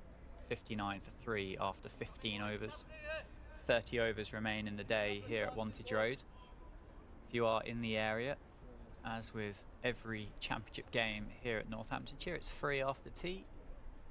You feel like popping in after work or live around the corner, fancy a bit of live county championship cricket and you're fed up of listening to us two, then you can come in and watch it live. And of course, if you are based further afield, you want to get involved with the conversation, you can do via email stream@nccc.co.uk or via Twitter @NorthamptonCCC. Drop your thoughts, questions, comments, opinions through straight from Casey Aldridge. Zabe's just turned that one round the corner, picks up another one down to fine leg. 60 for 3 on the stream, powered by Daffabet at Northamptonshire County Cricket Club. I don't think that rain shower, that kind of ghostly rain shower that was predicted by the Met Office, I don't think that's going to turn up. Left alone, shape away from Luke Proctor.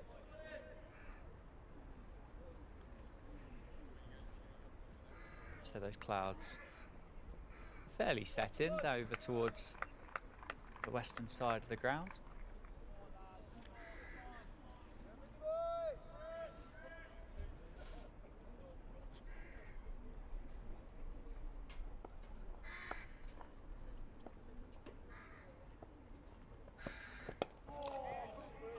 Inside edge this time from Proctor, who turns that one into the leg side. He's going to pick up a couple. Fine leg doing the work so far in the field for Somerset this evening.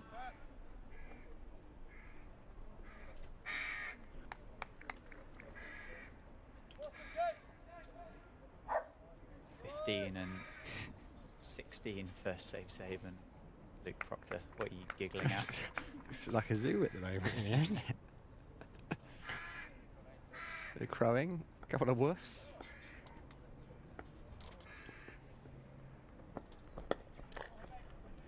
Fielded at mid-wicket. Even throws the stumps down as well for good measure. Luke Proctor made his ground. Very well done by the Somerset fielder in there on the leg side. Yeah, great bit of work from George Bartlett to his left-hand side. Good, quick reactions, Bartlett. That's why he's in it short leg. And whenever Somerset do have someone in under the helmet, and to throw the stumps down as well. I think the man in charge, Alex, might have to be looking for a scarecrow. I think for the stream if this continues. It's gone past Luke Proctor that time. It's very well bowled by Casey Aldridge. Craig Overton can't believe it. There's one standing at second slip. I think he might be quite an expensive one. Yes, his hourly rate is probably quite high.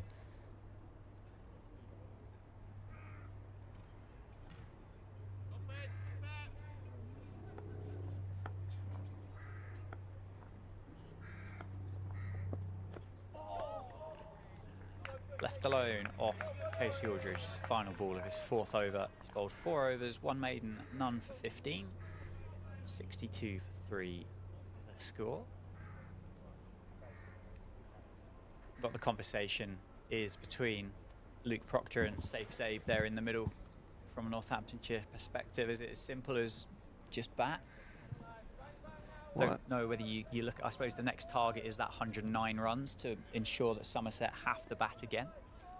But I can't believe there needs to be a great deal more said at the moment than just bat. Short ball from Craig Overton. No great pace, and Sabe safely ducks underneath that one. And 1 for the over. Signalled by the umpire. 80 mile an hour, that bumper from Craig Overton.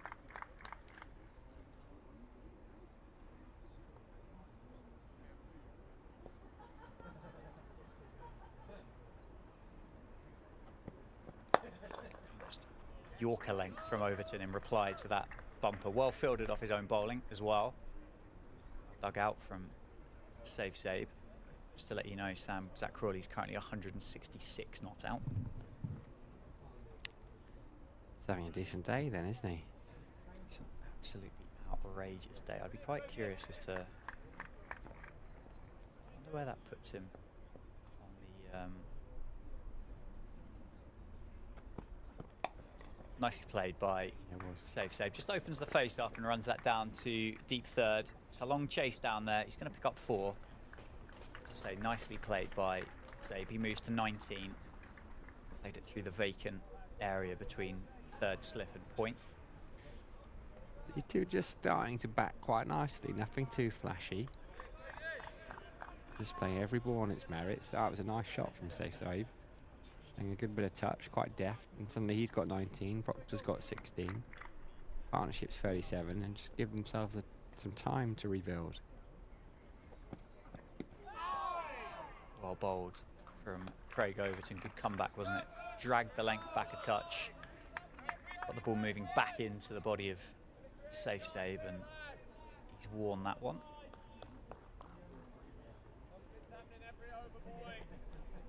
Could be sore, that one. Yeah, Zach Crawley is now the leading run scorer in the Ashes. Is he really? Yeah, he is 3 ahead of Usman Khawaja.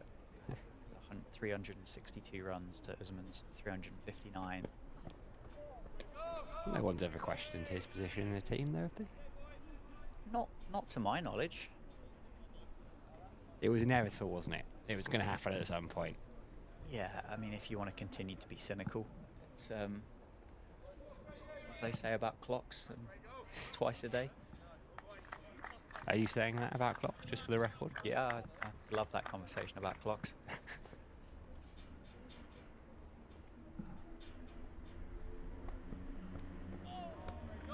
Nice shape. Back in towards safe save. So 4 runs off the over. A nice boundary for Northamptonshire.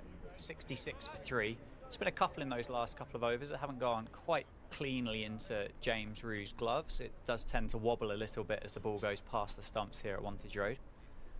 Whether that cloud cover that I've spoken about a couple of times now that's kind of drifting its way over the ground from the southwest is just causing that ball just to do a little bit more for Somerset.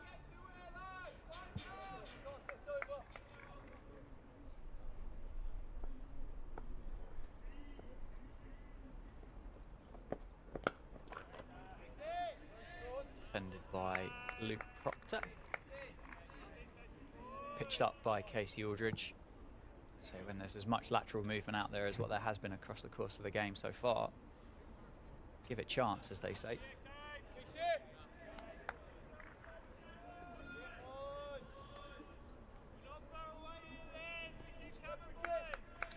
Sounds like Matt Henry to me, that. The pronunciation of lads.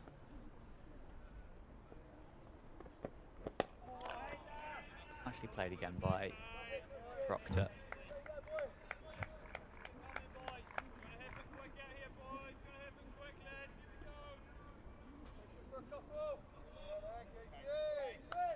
Quite tricky, Somerset fielders, aren't they? They don't really give you any tells as to whether Tom Abel's looking at a change of bowling at all.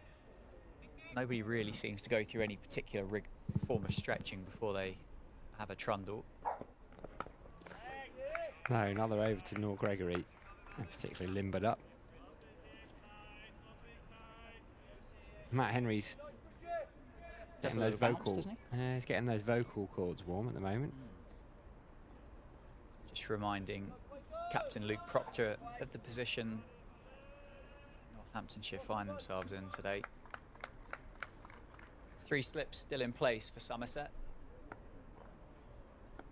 A gully as well. Driven by Luke Proctor, but no timing there. Lewis Gregory does the tidying up.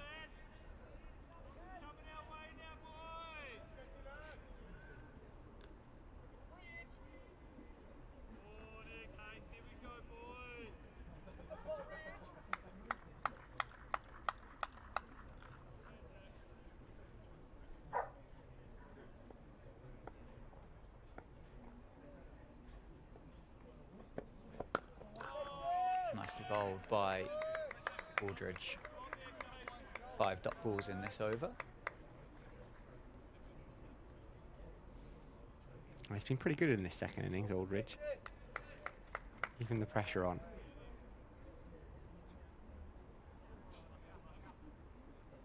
So he was the looser of the 4 seamers, wasn't he? Not that it really mattered a great deal. It's going to be a maiden for Casey Aldridge, his second of the second innings. 5 overs, 2 maidens, done for 15. 66 for 3 after 18 overs.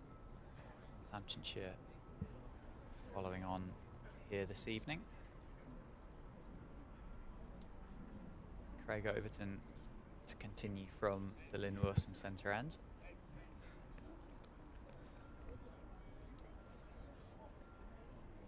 Bowled 4 overs, none for 16 in this second innings. It did take him, as you said a couple of times, Sam, it did take him a little while just to get going, didn't it, in the first innings.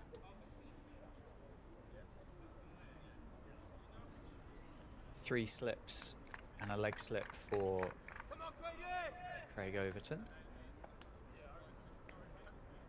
Safe save, left-hander on strike.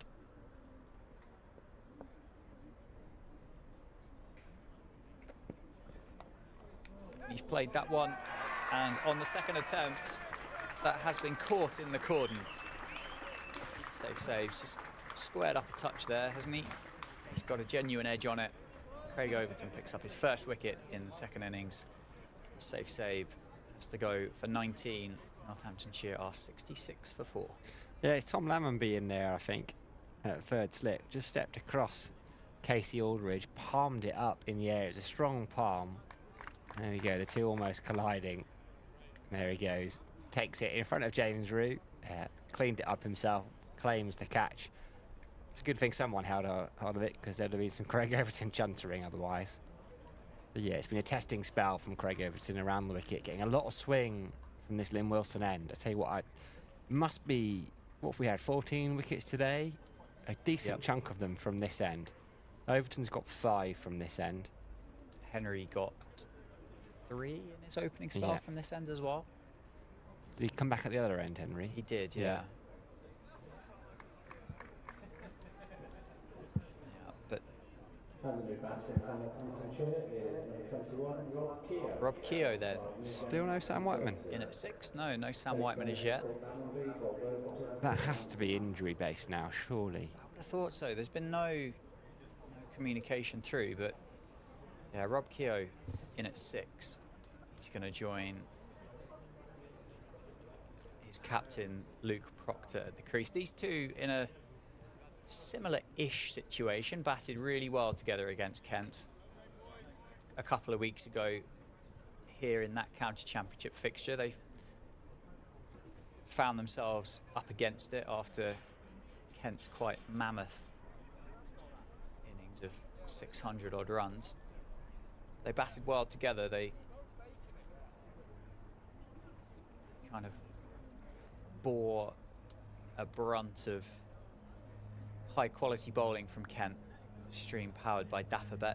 One thing I will say, Somerset have fielded brilliantly, haven't they, throughout this fixture, throughout this day and a couple of sessions so far. I can't think of a chance that's gone down. That one there had the ability to start looking a little bit ugly, but Tom Lammonby made up for that initial kind of parry.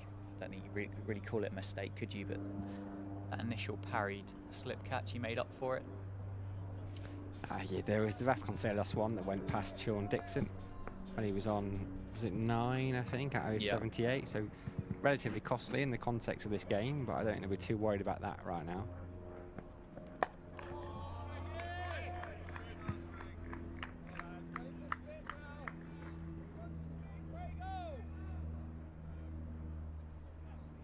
Craig Overton just on the money.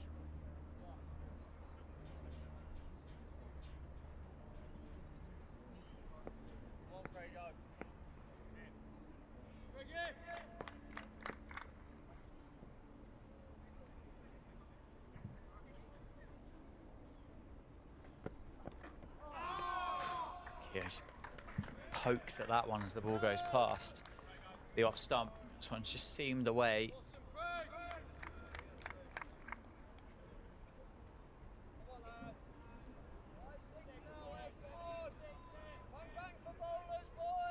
.66 for 4. 4 slips in place for Somerset.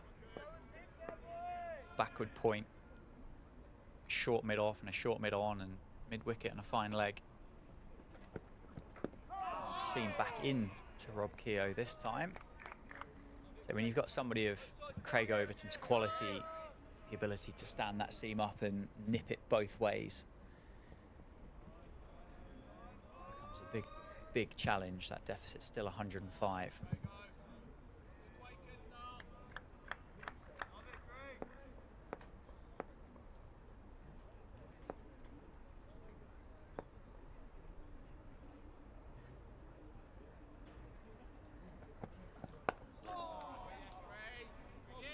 Wicket maiden for Craig Overton. Picked up the wicket, a safe save at the start of that over. 5 overs, 1 maiden, 1 for 16 for the England international. Northamptonshire are 66 for 4. Are we going to have a change of bowling? I think we might. 'Cause looks like that's Casey Aldridge going off the pitch, doesn't it? Yeah, it is Gregory, I think, taking his jumper off. He took the new ball in this second innings from the David Capel end, so he's going to have another go from from that end this evening. I suppose as this day elongates, to keep those seamers fresh, then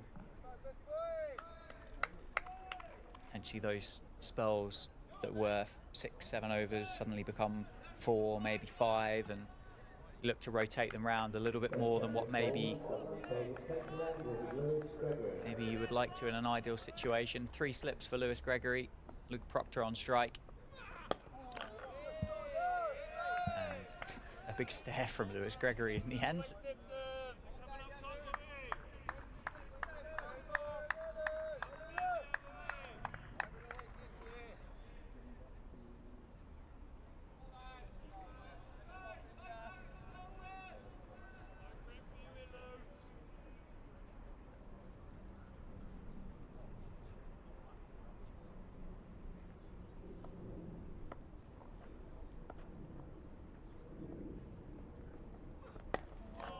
It's defended by Luke Proctor.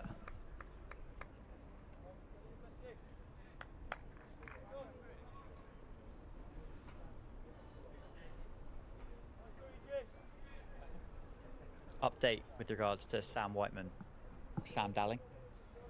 Just to say that his wife has gone into labour, so he's left the ground to be with her. So that's why we haven't seen Sam Whiteman in the second innings. Oh, congratulations to them. Absolutely right. So yeah, for those of you watching the stream and wondering of Sam Whiteman's whereabouts, he is with his wife for their 3rd child. Yeah, well, as much as we like to pretend it isn't the case, there are some things in life that are more important. Cricket. So delighted for them. Hope all is well there. Might mean that Somerset only need 5 wickets then to finish this game off.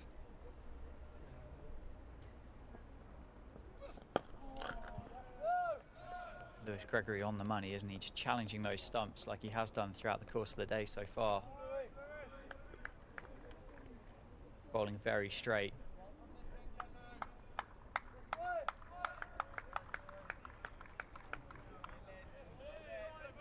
You could well be right, Sam.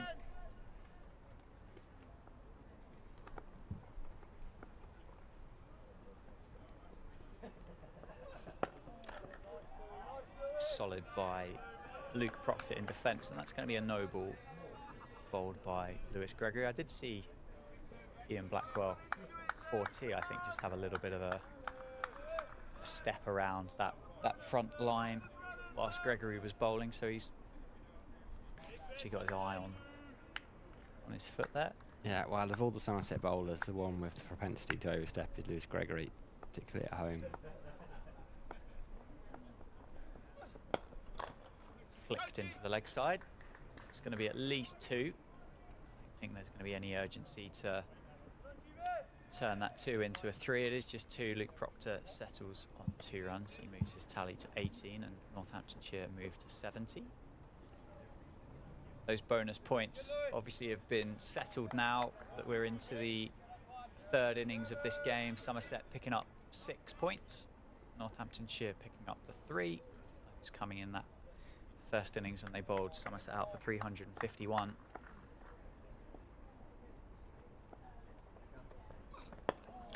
Again, drifting onto leg stump. Rob Keogh's a little late setting off there. It's a big appeal for a run out.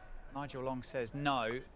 Rob Keogh moving the freest as he gets past the stumps. Wasn't expecting Luke Proctor to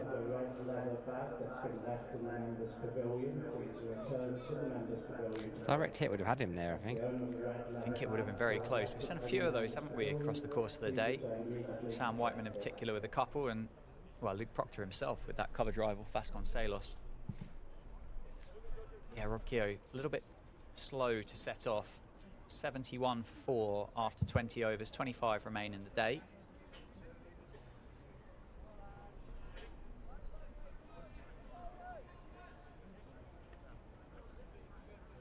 Going to be Craig Overton then to continue. On for 16 from his 5 overs in this second innings to go with 4 for in the morning. Left-handed, Luke Proctor just having a look. Craig Overton, I think he's asking Sean Dixon at leg slip to take a step to his right. In the end, Craig Overton having to physically jump to say what he wanted to happen. Basically a bit of movement. Proctor is busy and he watches that one whistle past his nose. It was a well-directed shorter ball that from Craig Overton. Proctor played it well, dropped those hands early. Just allowed it to go through to James Rue. That's a well-directed short ball. Even at 78, 79, 80 miles an hour, if you direct the short ball well, it can be dangerous. And Craig Overton is bowling exceptionally this evening.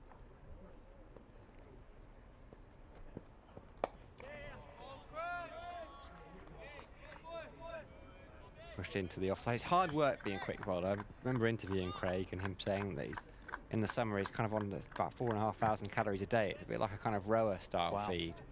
Which you wouldn't, when you stop and think about it, you do think, yeah, okay, maybe he is, you know, bowling 120 times across all that ground.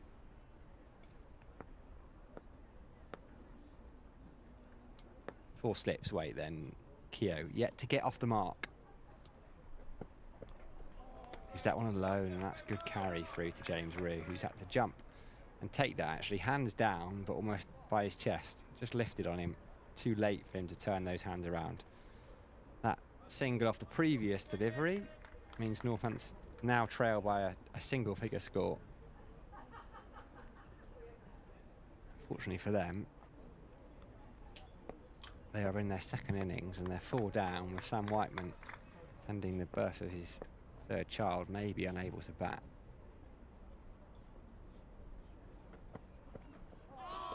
It's another beauty for Overton, and whereas the previous ball went through about chest height for James Rue, that one he's taken down by his ankles, so just signs of that. A little bit of invariable bounce. I don't think it's a bad pitch by any stretch. I think it's quite a good one actually. Somerset made 350 yesterday. That's a beauty. Yeah, I think genuinely I think it's played really well over the course of the 2 days. Craig Harvey and his team do a brilliant job. Obviously, much like most ground staff around the country, there's an awful lot of cricket to be played, isn't there, on, well, I mean, it's a fairly large square here at Wantage Road with a couple of practice strips on either side, but clearly more cricket than what they've got wickets.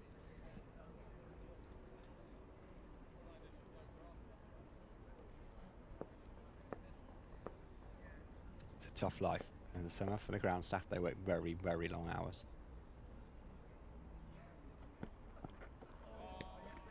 Good from Keogh that, just letting it fly free to James Rue. End of Craig Overton's 6th over. Just a couple of it. One off it, in fact. It's been that real kind of, to say it's been subtle movement would be unkind from the Somerset seamers, but it's been that consistent movement that's almost just been enough, isn't it? It's not lavish to the point that you could play as a batter and think, well, I'm not even going to get anywhere near this because it's moving so far. It's just doing enough to take the edge when needed or go past the edge to pick up the wicket. It's quite remarkable, the skill on show from the Somerset seamers. Getting it just right. It's going to be Lewis Gregory. It just feels like it might be one of his days. Time for one of those magic spells. When he just slows that pace down a little bit like he's done today. He has the ball on a string. So Casey Aldridge gets moved a step wider. So he's almost not quite a gully. He's very close to Luke Proctor's bat. And that one's on the leg side. Flicked away for just a single. And it looked to me like Matt Henry was starting to go through his warm-up routine as well. A couple of those jumping jacks that you mentioned. A little bit of stretching. It's not a vigorous routine. You see some bowlers, they properly get into their warm-up routine.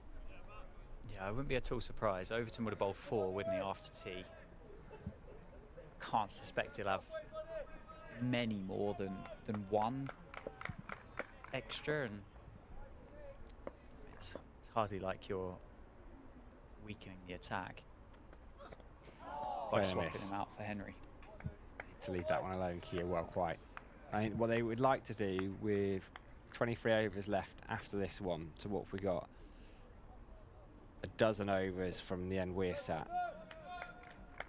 If they can share those between Overton and Henry for the remainder of the evening. It's a swing and a miss from Kia there. Beauty from Lewis Gregory.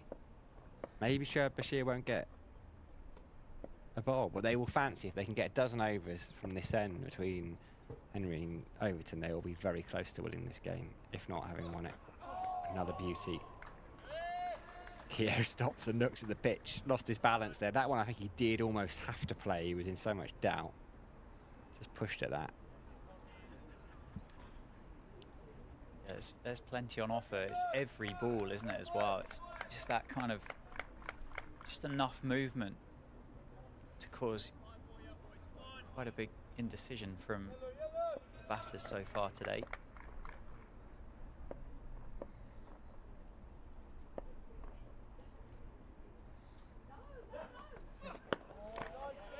Keogh using the pitch there, deciding that there's enough lateral movement that he's going to try and take it out of the equation by almost taking a couple of steps towards Lewis Gregory. Well played. Another signal from Overton towards the balcony suggested a brief substitution, which he tends to do before he comes off or comes on to bowl. So I think it might be Matt Henry to replace him at the end of this over. A couple of balls left for Gregory. 22nd over of the innings.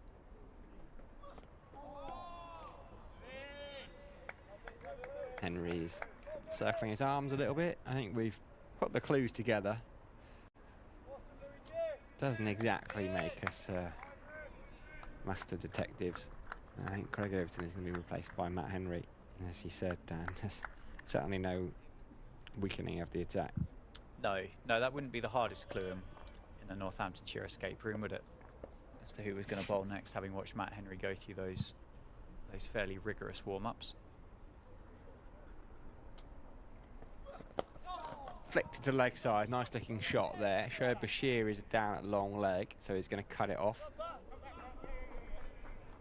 Does very well there, Bashir, actually. They pick up 3 because he tumbled and taken it cleanly and realised actually though if he hadn't released the ball he was going to tumble over the rope with it. So he keeps it down to 3. He'll have a big smile on his face. He's always smiling, Shoaib Bashir. He's meant to be a very funny man. Just lets go of it there because he knows he's going to tumble across. Then there's the dive, the second Bashir dive. Eventually gets up, gets it in. Good bit of work, Shoaib Bashir. Yeah, he does well in the end, doesn't he, down there on the boundary. Had a couple of goes at it, a couple of bites of the cherry. You say Craig Overton, I think, has just gone off.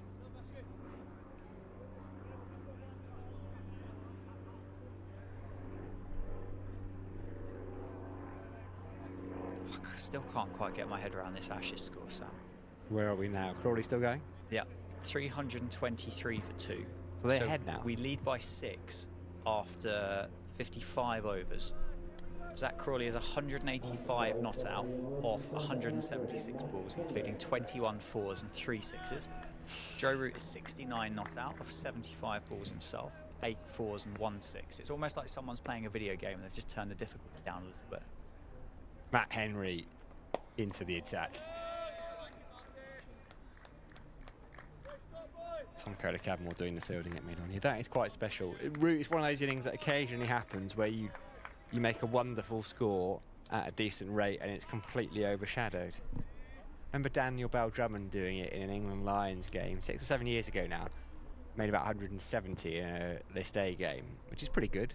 But Ben Duckett made a double 100, so no one talked about it as Keogh keeps that one. That was the summer. I think Northampton fans will remember it well. It was the summer before he left, when he was prolific. Scored, was it, a couple of thousand runs in the season across all 3 formats.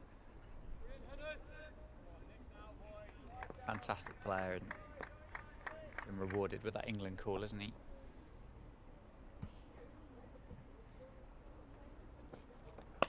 That's uppish, off the back foot. They'll pick up a couple. Bashir in the thick of the action there. I think there's not much more we could do there. I don't think Shoaib Bashir was well run, actually good intent. Keogh moves on to 5. Proctor, the skipper at the non-strikers end, has got 21. It's 78 for 4 if you're just joining in. 22 and a half overs into this innings. Got 22 and a half overs left in the day. Somerset will be hoping to wrap it up.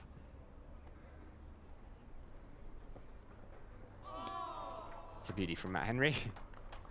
Keogh takes a step back into his crease, stands there, hand on hips. It's too good for most batters, that, from Henry. He's been brilliant today.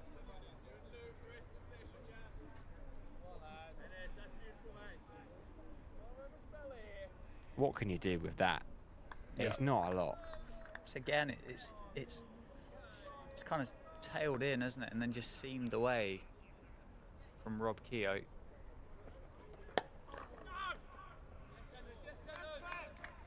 It must be incredibly difficult to pick as well. It's almost looked like a little bit of a surprise each time it's happened as well. It's so well disguised from Matt Henry. And it's lovely to watch. There's something about the way he approaches the crease. It's quite springy, and then he just kind of presents the ball. It's almost like it shouldn't be a surprise, because he just goes here, holds it up for you. It's a lovely action. It's so repeatable.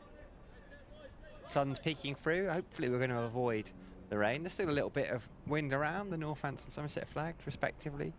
Yeah, the sun's just come out that way, isn't it? The only thing that might come into it, if we go a bit later, obviously could be the light. One of the games in the middle of summer that Northamptonshire can't use the floodlights. Only get a certain amount of days to be able to use those. Obviously it's a fairly residential area around Wantage Road, so that could come into it, and it did come into it against Kent last time here, but say that weather forecast has changed, and that rain, wherever it had come from, isn't about anymore. It isn't going to surprise you that Matt Henry, of what you would consider to be the proper bowlers, has got the best average in the county championship so far this season. He's played 5 matches, he's got 23 wickets, an average of 16.6. Here's Gregory. He's having a decent season himself.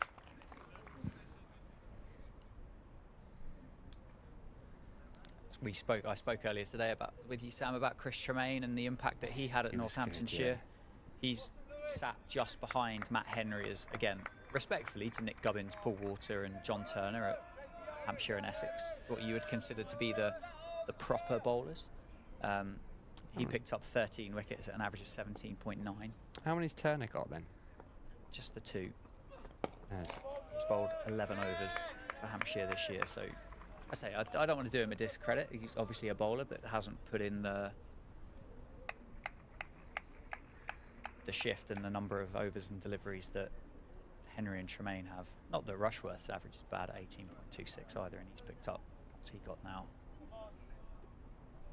42 wickets.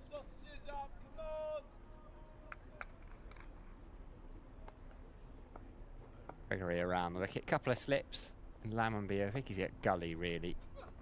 About 4th slip. Proctor stoic in his defence, though, pushing it back to him.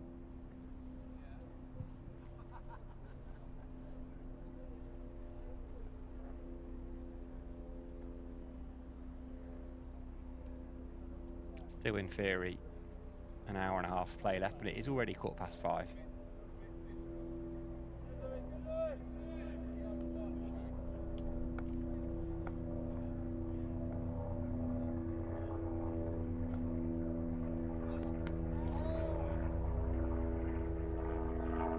From here, I mean, Somerset would love to finish this off today. They had an emotionally draining, if brilliant, weekend. There's not much of a turnaround time between the 2 games either. They play Surrey on Tuesday, that game starts. Players you and I were talking about, they'd love to get home, they'll have their own beds. I think if it were to finish tonight, and that's still very much a theory, I think they'd go back to their hotel, check straight out and drive home. They would rather be back at silly o'clock in the morning but wake up in their own bed than spend the night away. As Keogh is in behind that one, but there's a little bit of resistance being shown, some fight from Northants at the moment. Keogh's got 5 from 21 balls, Proctor's got 22 from 43. So it's not going to be easy to finish this off. No, as I said, they batted really well together in difficult circumstances against Kent. against high-quality pace attack of Arshdeep Singh and Wes Agar, so...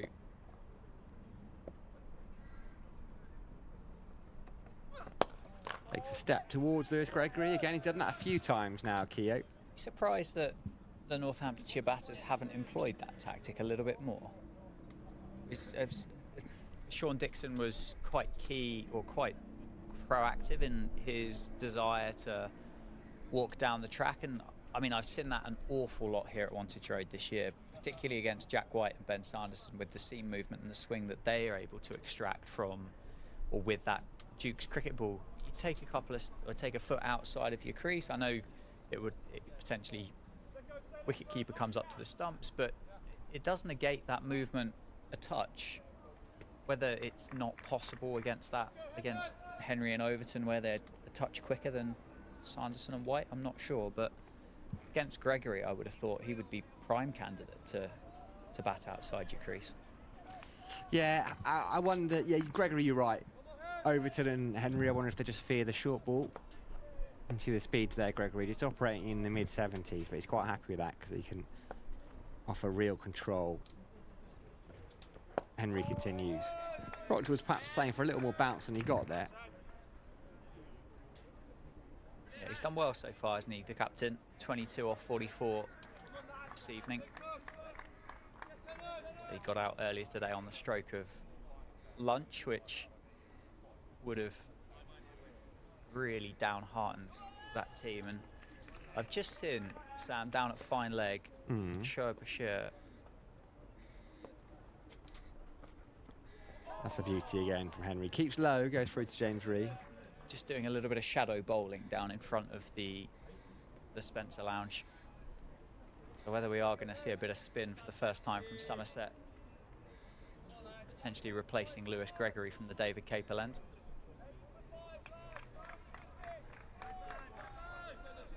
Yeah, I don't think that's a bad idea. Just try something a little bit different. Bashir will be sending it away from the left-handed Proctor. Well, both of these batters in that game against Kent fell to spin in that second innings. Say they were adjudged to be LBW. We know what that means. We do now, thanks to it's almost like an Urban Dictionary type translation, wasn't it? Like a cricket dictionary. But anyway, they both fell LBW to spin. Inside edge there? Yeah, it was. Frustratingly for Luke Proctor, it was at a time in the evening when the umpires had decided that it was too dark for the seamers to continue. And I think Captain Jack Leaning came on to bowl and picked up the wicket pretty much straight away. I'm sure Somerset have done their research on these two and potentially saw those wickets fall and thought there could be an opportunity with Shoaib Bashir. That, or he spent the day on the outfield and he's just got a bit bored and he fancies having turning his arm over. He's looking at Tom Abel there and he's pointing to himself as if to say me, which makes me laugh because I'm not sure who else Tom Abel will be signalling at. Dan, is it me? Is it the coffee chap? You fancy giving him a go? Is it me or is it the chap in the high vis vest behind me? Bless him, Shoaib Bashir. That's his fourth first-class game. Tucked off his hips for a single there. Proctor to end the over, so 25 gone, 20 left in the day. And I think we might be about to see a little bit of spin for Somerset for the first time. Shoaib Bashir is keeping us all waiting because he's wandering towards Ian Blackburn, but he hasn't taken his hat off. The fact that Tom Abel is going to give him a big hug suggests it might be his time. There wasn't quite a big hug, it was a pat on the back. Chat about the field. He's a tall man, Shoaib Bashir, playing second team cricket since last summer. They're very excited about him. 6 wickets in the game against Hampshire. Got through 68 overs in that game as well. Made his debut at Chelmsford. Didn't pick up a wicket in the first innings he bowled in, but there were a couple that he just squared and Sir Alistair Cook up a couple of times. Bowled beautifully. Played a little bit of T20, was involved in the semi-final. Always plays with a big smile on his face. He came out against Hampshire. And actually, James Rue got a double 100 in that game. When Bashir came out batting at 11, Rue was only on 161. So it was some job. And actually, he just started smashing it. Kept hitting sixes, and James Rue said afterwards that I was just at the other end cracking up. Like everything, Bashir is one of those guys that Rue says like everything he does just makes you laugh. He's just brilliant to have around. So I love the fact that Rue on 180 or whatever he would have been on at the time was just laughing at the other end as Bashir was hitting sixes. What can we expect from Shoaib Bashir here with the ball? Myself included, a lot of Northamptonshire spectators wouldn't have seen the young man bowl. Is he quite offer a bit of flight, big turn? Yeah, he's not afraid.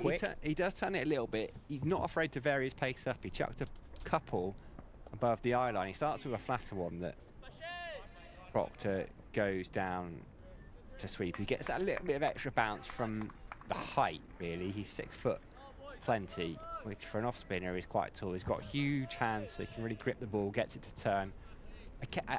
It's not. He does bowl a wrong, but it's more a leg spinner than one that he tries to hide. Still relatively early in his pro career. Someone like Stephen Davies, who's kept him a fair bit in the second, really rates him. There's a chase on by someone who looks to be limping. That was Is it Lewis Gregory? quite laboured, wasn't it? Yeah, it was. Just that, it was almost right leg. He's just wincing. Yeah, he is limping a little bit there, Lewis Gregory. We see him go after that. There we go. Yeah. It's not a good sign. Hopefully, from a Somerset perspective, just a little bit of kind of stiffness. He's had a long day out in the field. Maybe the body's tightened up. Taking his time to get back to mid-off. He's still at long-off, really. It was a nice shot from Keogh, by the way.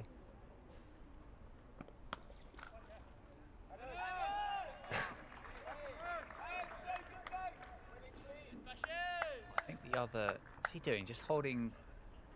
What's his thigh, isn't he? I think Lewis Gregory there at mid-off. He's in pain, isn't he? Yeah, left leg, maybe. Good from Bashir. Fielding off his own bowling. Got a feeling there's already one substitute fielder out there for Somerset. Craig Overton's Aldridge off the pitch at the moment. Can't see Aldridge at the moment. Craig Overton's at first. Is it Don Bess at deep square leg? I think so, yeah. Was it Jack Brooks, isn't it? The other... Yeah, Jack Brooks, yeah. The other man in the squad. I was hoping to get him on today, Brooksy, but he's got work to do. If they were batting, it'd be a different story. Swept away, Don Best, there he is, doing the fielding. You know, they bring Best in on a 2-game loan. There we go, Lewis Gregory is going to hobble off. I think that will be Jack Brooks. It's a bit of a worry. I'd imagine 19 overs a day. I don't think we will necessarily see Gregory bowl again now. As in, not right now, today. I know what you mean, yeah. It'd be a bit odd if he was to come on at the Wilson end. But Matt Henry has ball in hand. So just something for Somerset to think about. Tom Abel having to juggle his bowlers. The fact that Bashir has come on suggests we might see spin at that end for a little while. As he tries to basically rotate Henry. At the moment, it's just Henry and Overton who were out there. I think Aldridge came back on, I think, for Gregory to go off. It was Aldridge that came on, was Yeah. it, rather than Brooks? I see, yes. Yeah, I think I spotted Brooks just poke his head out the door with the high vis bib on. 4. Just a very rare stray delivery from Matt Henry. 2 straight. Just turned around the corner nicely. You count those on one finger today, can't you? That's the one kind of gimme ball that Matt Henry has bowled all day. It's good that Rob Keogh still positive enough to put that one away. I keep wanting to call him Sam Keogh, the former Wolves and Ireland striker. That's gone up in the air, but it's chipped over Sean Dixon at mid-off. This is not where Rob Keogh was looking to play that ball. He was looking towards mid-wicket, but as it is, he's got a couple of runs over mid-off. Henry won't mind that at all. There's this Northants live stream powered by Daffabet. We've had an exciting day, not necessarily a brilliant day if you're a Northants fan. 14 wickets have fallen. They still trail by 79 runs.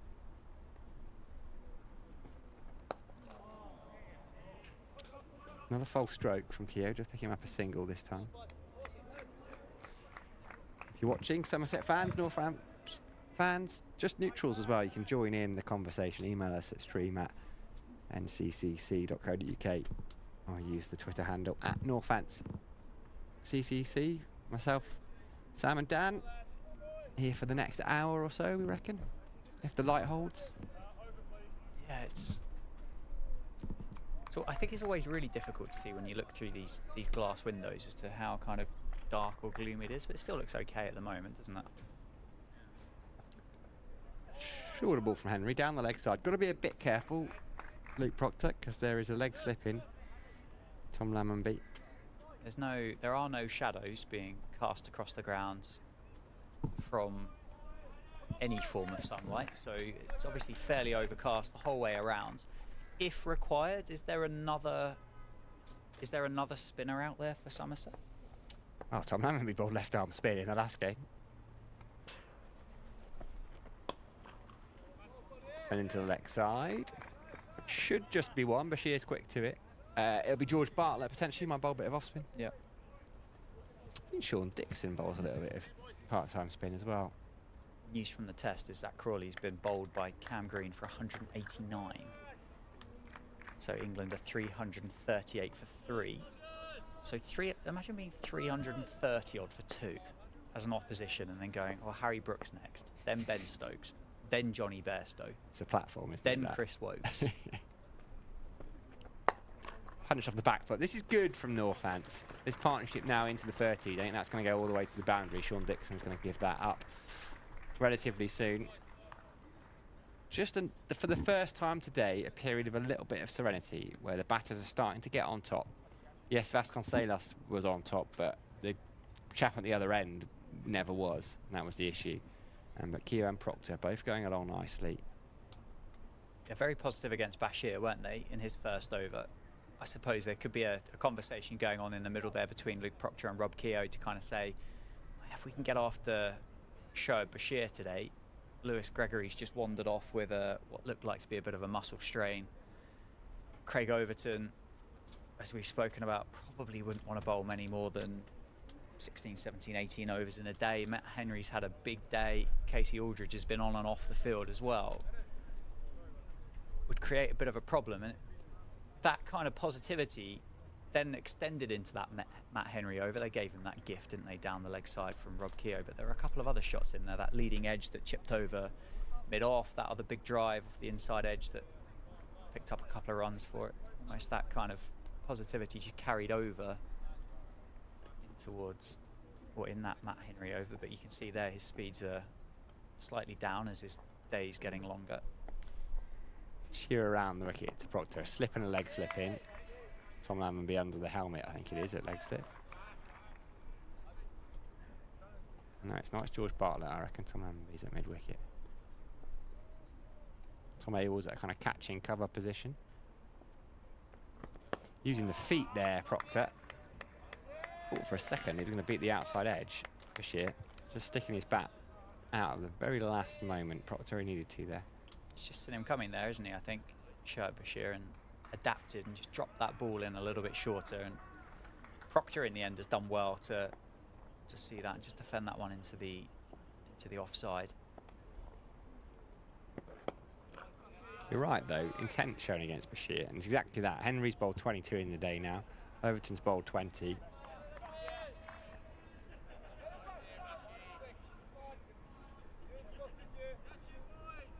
Gregory 18, Aldridge just a 15. That one's given a little bit of flight. Just trying to tempt Proctor, but I think it was over pitch. And that's a suboptimal bit of fielding there from Tom Kohler-Cabanboy, who's actually flicked it onto his knee, which has sped the ball up a little bit. They pick up 3, I think it is there. Suboptimal. 100 up for Northamptonshire. Yeah, I think it's a good approach against Shoaib Bashir. I don't know. I'd be surprised if we see Lewis Gregory again this evening. The way that he pulled up. I agree. There, it looked pretty uncomfortable, didn't it, for him? Right-hander on strike, so leg slip comes out. George Bartlett goes to short leg instead. It's quite a big heave he was lining up there, Rob Keogh. I knew I was going to do it. As soon as I'd said it, I was finished. I don't think you'll be the last person to do that. Yeah, it's a bit of the walking the wounded amongst Somerset bowlers at the moment. So that's a nice, delicate shot from Keogh. Going to pick up at least a couple. Henry's chasing it down in front of us. He does well to keep it to 2. Good throw as well, right above the stumps. James Rood didn't have to move. End of the over then. 28 gone, 103 for 4. Thank you very much. Yeah, trail by 68. Question coming from Brian. He's been a regular contributor to the stream. It's coming on Twitter, and he said, "Afternoon, question to the commentary team, please. Why is the small scoreboard showing different numbers for the batters to that the batters are wearing?" Thank you. And we think this is the small scoreboard that you're referring to, Brian. And essentially, bat 6, bat 5 is the number that they are carded and the number that they've batted today, rather than the 21 on the back of Keogh's jersey and the number 2 on the back of Proctor's. So that would hopefully provide you the explanation with regards to the small scoreboard. Matt Henry going to continue from the Lynn Wilson centre end. Over please was the call, so he's going to come over the wicket to Luke Proctor. He's on 28 off 56. Rob Keogh 23 off 33. It's off the thigh pad, I think. It's going to be a leg by added to the score. But yeah, thank you for your question. Hopefully that was the answer that you were looking for. If it wasn't, then well, I'm not entirely sure what we do next. I guess ask the question again, and we'll try again. We'll have another second. We'll have a second go at it. But yeah, thanks for your question, Brian. You can do so. Send them in on Twitter and via email if you want to. Keep us company for the remainder of the day. Down the leg side this time. So Matt Henry could well fire up here and start bowling some wonder balls again, but he said, you say he's bowled 22 overs so far today. It's a big the problem is if he gets him to, well, it'll probably be 7 or 8 down because Sam Whiteman isn't here. Big appeal for LBW. There is that wonder ball from Matt Henry. Rob Keogh is giving out LBW. He has to go for 23. Northamptonshire 104 for 5. Still trail by 67. And Matt Henry picks up another one. It's just third of the innings. Just looked out, didn't it? From up here. Back leg. Played all around it. Back leg was bent, so it's hit him on the knee roll, but the knee roll is quite low there. Very easy decision. Slips really liked it. Still a chance then, Somerset. It's a shame from Northants that partnership had just started to frustrate them. It's gone a long way, isn't it? I don't think Rob Keogh was that fussed about the decision.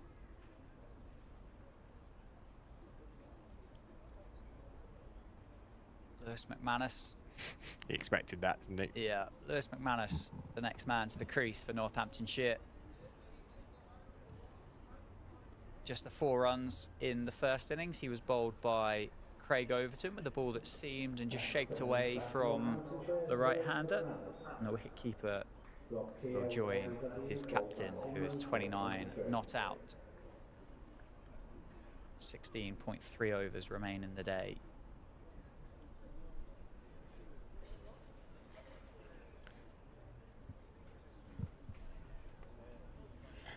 Yeah. We might have to cancel our dinners, Dan. I think we might. You, me, Ben Warren, the Somerset media guy. We're going to pop out for some food. Enjoy the sights of Northants.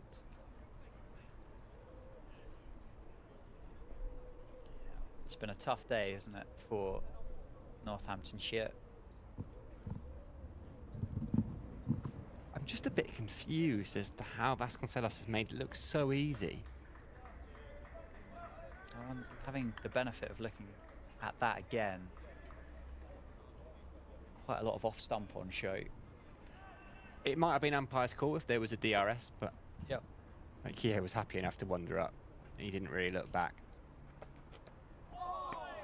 One of those as a batter, I think sometimes it hits you and you just go, oh. It looked out in the first instance, Yeah, didn't it? We've had the benefit there of having a couple of replays. And at the end of the day, it doesn't really matter because he's been given out and he's back upstairs. So. And I think sometimes, because that's quite consistent across, like if it looks out, then it tends to be given out. And there are some, it's hard to put it into words or to write down exactly what that means. But if you watch a certain amount of cricket, there are LBW appeals that even if it turns out after 3 or 4 replays that it might have been only clipping the stumps, I don't think as a batter you have any qualms because they get given in both innings. Yeah, absolutely right. 1 ball left in this Matt Henry over. That's left well alone by Lewis McManus. 1 run off it. The wicket of Rob Keogh breaks that partnership. And Northamptonshire 104 for 5. Oh, there he is on screen. I think that's Tractor. Somerset fan, we were talking about him a little bit earlier on. Which one?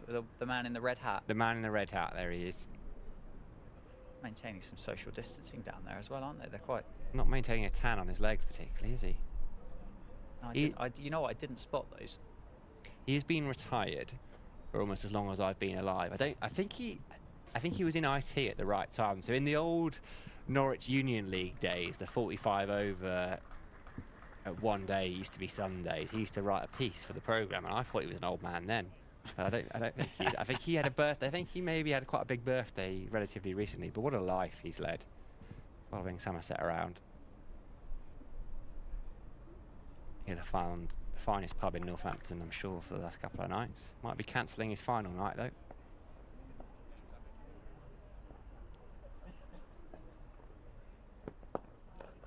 By Luke Proctor. Yeah, it's nice to see, isn't it? Fans of county cricket enjoying the game all around the country. And obviously internationally with the live stream that we've spoken about over the last couple of days as well. Straighter from Sherbashire, and Luke Proctor just turns that one round the corner, gets himself up the non-striker's end, and Lewis McManus will face spin for the first time in the game.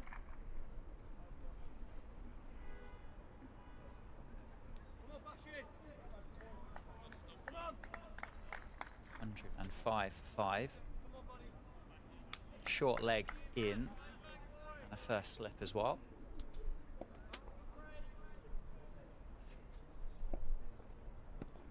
Nicely bowled by Somerset finger spinner.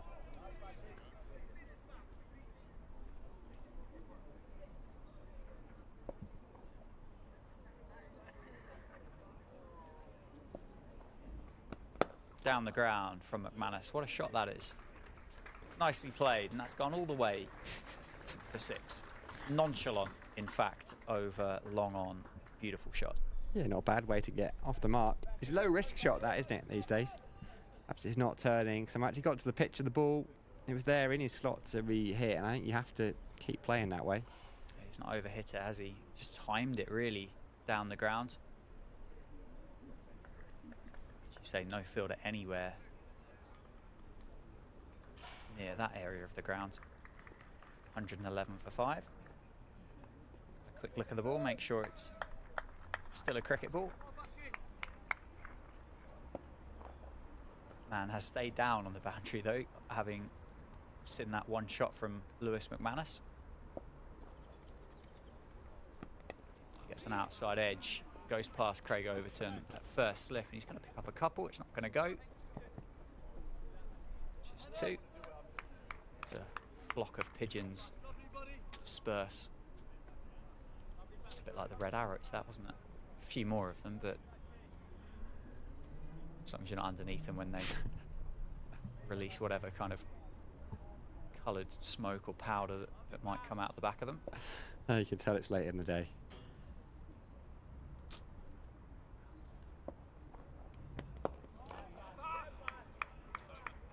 Good over for Northamptonshire. 9 runs off it. Lewis McManus got off the mark with that big 6 down the ground. 113 for 5. 15 overs remain in the day. deficit is 58 runs. It's just the 3 batters left in the sheds for Northamptonshire at the moment, unless of course Sam Whiteman returns to the ground this evening. But having not gone through that stage in my life, I don't fully understand how long things kind of take when it comes to childbirth. It would be incredibly efficient, I think. I'd be very surprised if we see Sam Whiteman back at this ground. Even if it were tomorrow, I think, given the situation of the game. Henry going to continue then. This is going to be a long old spell for him. As he bowls through to close. Okay, surely can't. Surely they have to go back to Overton eventually. Yeah, Aldridge has just bowled the 5, hasn't he? As I say, he has spent a couple of overs off the field. They're just looking to close it out though now, I think, Somerset, aren't they? They won't want to hang around, be here till 11, 12 o'clock tomorrow. One last big push, isn't it, really, from Henry. Defended by Luke Proctor. I mean, he isn't going to bowl the next 8 overs, is he? No, and Gregory's back out there.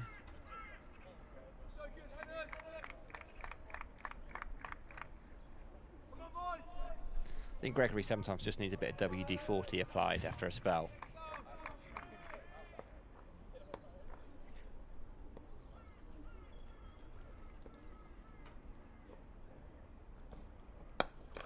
Shot by Captain Luke Proctor, well fielded in the end. Just pick your trousers up, a few wolf whistles around the ground. Had vibes of Michael Vaughan, wasn't it? Was it in 2005 when Michael Vaughan slid across the outfield? And that was in that kind of series. Well, it was in that series when players started wearing kind of undershorts and under trousers for the first time. And I kind of have a vague memory of various news headlines and people reacting to things, going, "What on earth is he? What's he got underneath his trousers?" All this modern stuff they wear these days. No. He's either got trousers that are too big or he's lost a string on them, TKC, because that's the second time it's happened. Solid by McManus.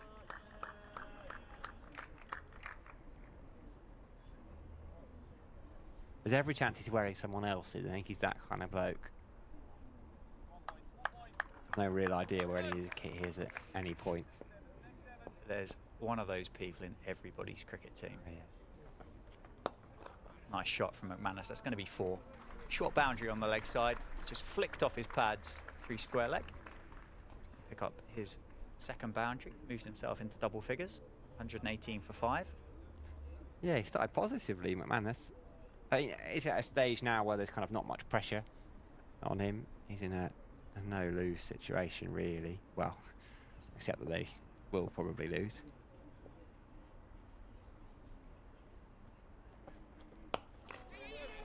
Quick single. Luke Proctor's going to have to be quick. There's a chance for a run out.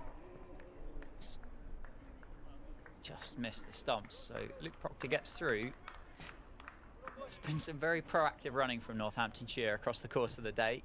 Fortunately for their sake, it's not created any chances yet. There's been a few batters at the non-strikers and just resting on a bat handle as the day's gone on. I'm not that surprised at this stage of the day. I think McManus was looking longingly at his skipper a couple of times there for a thumbs up. You know, when you completed a quick run and the batter goes, yeah, good shout. The thumbs up didn't come from Luke Proctor there.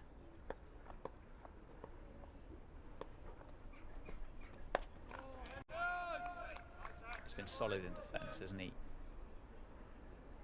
This evening, he's 30 not out of 62 balls. End of the over.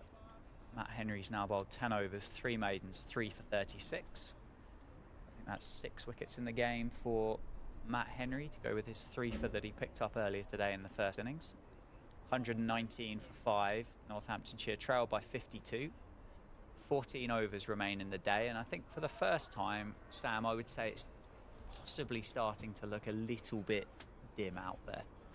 Yeah, it's gloomy, isn't it? There's thick bands of grey cloud looming on the horizon. Maybe there will come a point where Somerset have no option but to have spin at both ends, which I think they will be happy enough to try, given the game situation. Effectively, from here, they need 4 wickets to win it in 14 overs. Still 52 runs if they're going to have to bat again, so...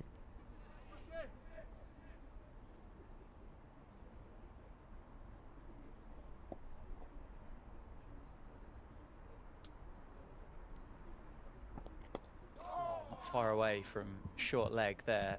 Lewis McManus just turns that one round the corner. Certainly the fielder was interested, wasn't he, for a short moment, but then that is all you get at short leg. Gets himself down the non-strikers, and though he adds a single to his score. Such a reaction, isn't it, at that position. He's moved to a leg slip now to the left-handed Luke Proctor. Orthodox finger spin from Shoaib Bashir, and that's just been turned into the leg side for a single. We've seen a couple of those, haven't we, where he's, particularly to the right-handers, he's thrown down a bit of a wristy rather than the stock finger spinner. That one there is a off break. It's difficult to know what to call it, isn't it? Do you know what I mean? It's not a wrong one because it's not particularly hidden. It just is a leg spinner. It's almost a leg break. I think the thing is obviously there is the mystery, isn't there, with the disguise of a wrong un or a googly or a top spinner, depending on what discipline of spin you decide to bowl. But at the end of the day, if you bowl a leg spinner well, why would you bother worrying about a doosra or a wrong un when you can just turn your wrist over it and turn it away from the right-hander? Again, similar if you've got an off break and you've got a googly, use both of them. Liam Livingstone does such a good job, doesn't he, for England in white ball cricket, doing exactly that. Fair bet to say that he might be involved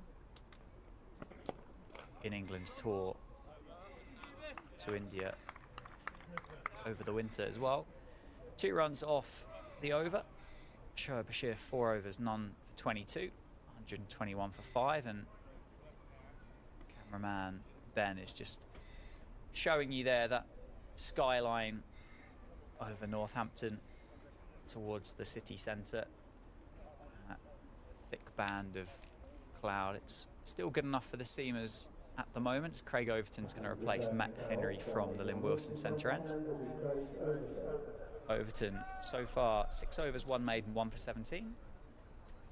He got the over of Saif Zaib, caught eventually by Tom Lammonby, who was at 3rd slip and completed the work at first.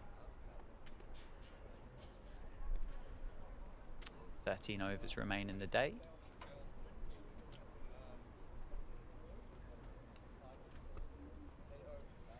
Essex have stretched out lead at Chelmsford. 181 they lead Kent by. 4 wickets in hand. Matt Critchley's 100 not out. Simon Harmer closing in on 50. Middlesex 143 for 4. So they trail Surrey by 290. Lovely shot by Luke Proctor through the covers. It's going to be 2. Well fielded on the boundary in front of the Cinch football stands here at Wantage Road. Proctor moves to 33. Nice, gentle half volley from Craig Overton to start this spell. It was a loosener, that, wasn't it? It really was, yeah. Not much pace to it. Leg slip is still in there for Craig Overton. 3 orthodox slips as well. She's been turned into the leg side, and Proctor's going to add 1 to his score.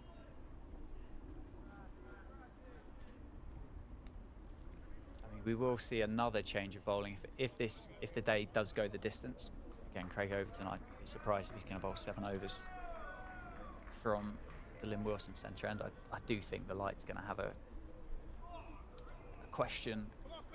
He's going to ask a question, I think, before too long. Yeah, I think Tom Abel's aware of that, and bringing Abel back, Overton back. They just want to finish it off. It's great. You've got to go for your best bowlers for as long as you can with the light. 4 slips then for McManus. And he's found the one at first. Tom Abel takes the catch. Lewis McManus goes for 14, caught behind off the bowling of Craig Overton. Northamptonshire now 6 down for 124. Tom Taylor's going to be the next man for Northants. Captain Luke Proctor just running his fingers through his hair there, hoping Tom Taylor's going to stick around with him. There's a beauty from Craig Overton again. I think he has to play at that one. McManus just close enough to the body, just moves away. Tom Abel, good hands at first slip, takes the catch. All smiles for Somerset again, so 6 down, 3 wickets away from victory. Still 47 deficit. And next to bat, Northamptonshire, Tom Taylor, sponsored by Smooth Radio. Yeah, here comes Tom Taylor then. He scored 1 in the first innings. Umpire Backwell's just had a little glance up to the heavens.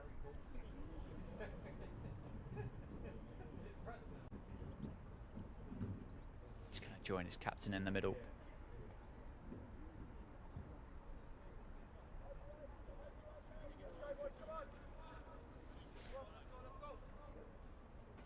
Craig Overton just suggesting to his fielding teammates that they should get back into position quite quickly. He's wary of the light.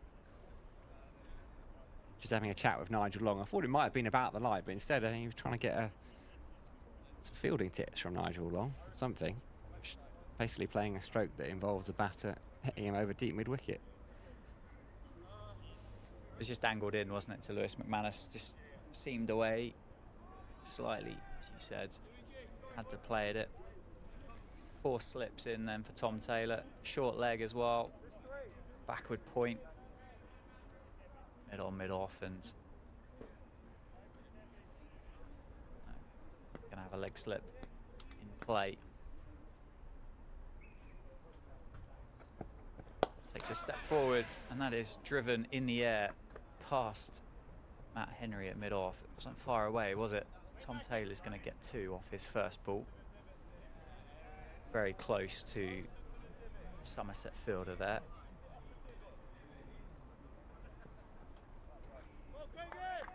Yeah, they won't mind that shot too much. Wasn't really in control with that, Taylor.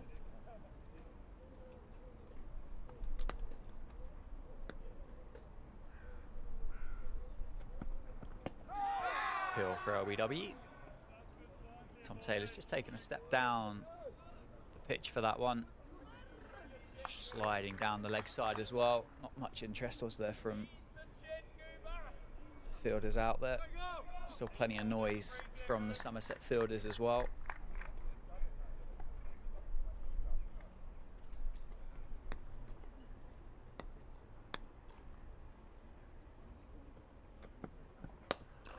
Nice shot from Tom Taylor, turned into the leg side, that's raced away. That's going to be 4 through square leg. Tom Taylor's going to move to 6. Northamptonshire 130 for 6. 33 overs gone in the second innings. 12 now remain in the day. Shoaib Bashir is going to continue from the David Caper end. So the umpires haven't got together, but Nigel Long's now taken an opportunity to have a glance up and see what's going on. What they'll want to do is be quite sensible and pragmatic about it. But there is a safety element too, with Henry and Overton potentially bowling. Not sure we'll see Casey Aldridge back. I think it'll potentially be Lewis Gregory if another bowler is needed at this. Is that Gregory just going off the field well, again maybe it now? won't be.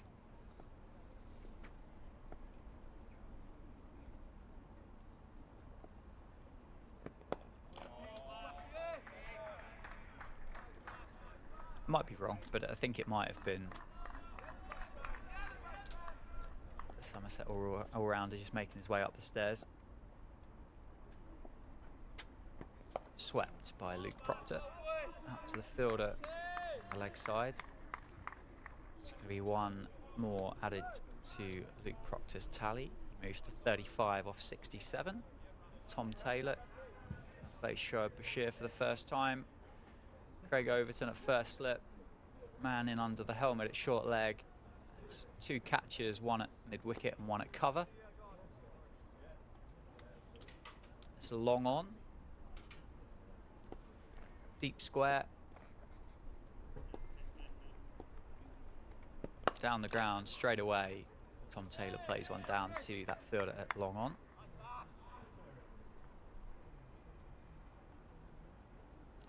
.132 for 6.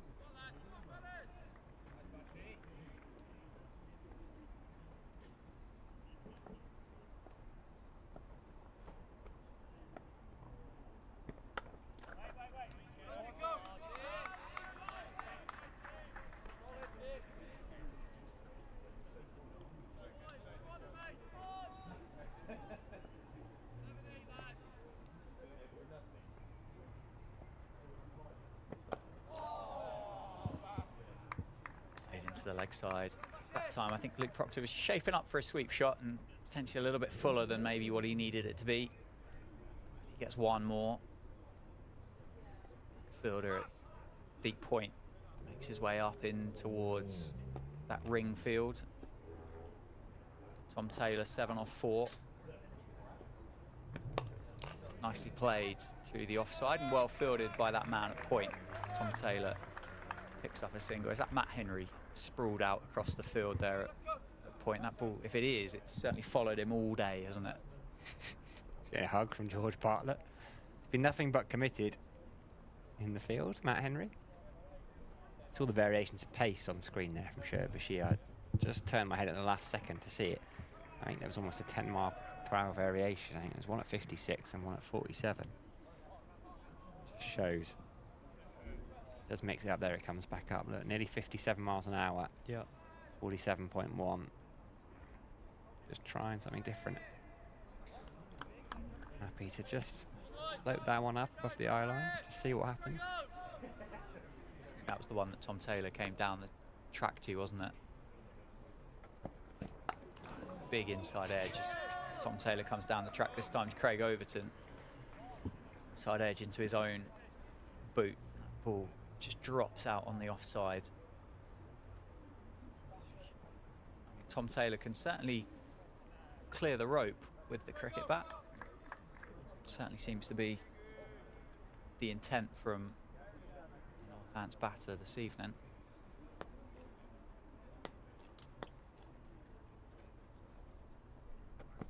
A little bit of room, opens up the offside and cuts that one away. It's going to be 4 more. Tom Taylor moves to 12. 138 for 6 the score. Powerfully struck through the offside that time. Just created a little bit of width for himself, didn't he? And threw his hands through the ball. Trail by 33 now. Slip goes out, fielder goes down to 3rd, which is the point, I forget the gent's name earlier on from Cornwall, who was suggesting you don't want to be giving 3 runs away. I think that's quite a decent move from Tom Abel, actually. Still 2 slips in. Rodney.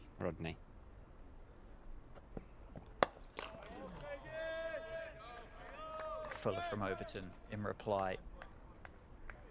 That one doesn't want to offer that length for Tom Taylor to manufacture a shot like he did the ball before.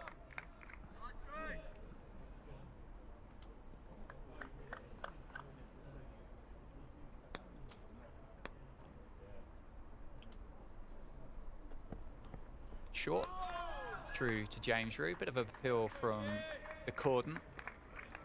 Clearly missed the whole lot that time. Did whiz through that one though, didn't it, from Craig Overton? Certainly did. There's definitely been plenty of pace and carry in this pitch. I guess that live grass will certainly help that ball not only move sideways off the seam, but also with the carry as well.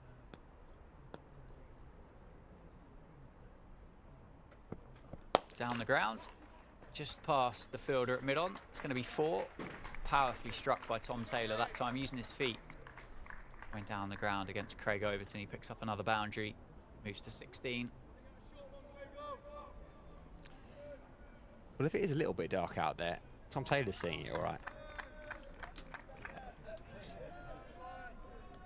certainly going to struggle to go to the umpires in a minute and say, just struggling to see it, chaps.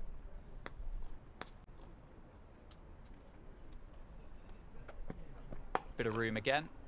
Opens up the offside. I think that's going to be another 4. It's a long old chase out towards that boundary. It's a long way down there. That's going to be 4 to finish Craig Overton's 8th over. Tom Taylor moves to 20, 146 for 6. Overton, 8 overs, 1 maiden, 2 for 34. That'll frustrate Craig Overton. 3 boundaries in the over. His pace is still there, 81 miles an hour, so I don't think he's really dropped in pace all day. That bouncer, was it the quicker one, 81.6? Yeah, I think it was. So he's still pretty consistent with his pace. Yeah, I saw Casey Aldridge wheeling his arms in the previous over. It wasn't really, again, a particularly vigorous routine. It was just a couple of circles. But that seems to be about the full extent of the Somerset bowling warm-up. So Shoaib Bashir is going to come off. Casey Aldridge is into the attack. So clearly there's no message coming from the umpires to the players to suggest they're worried about the light, because they've replaced Shoaib Bashir with Casey Aldridge. Somerset looking to finish this one off this evening, if you're just joining us after work. 146 for 6, but it is effectively 146 for 7, because Sam Whiteman is attending the birth of his 3rd child, which is wonderful news. Tommy Taylor just making a little bit of a dent in that deficit as well. It's just 25 now. That's how many runs Northampton will need if they are to make Somerset bat again. Casey Aldridge into Luke Proctor then, the skipper, providing some resistance, unbeaten on 36. Happy to take the single.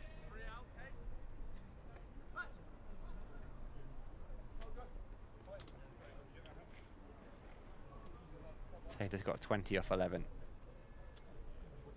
Bartlett's going to go in under the helmet, short leg.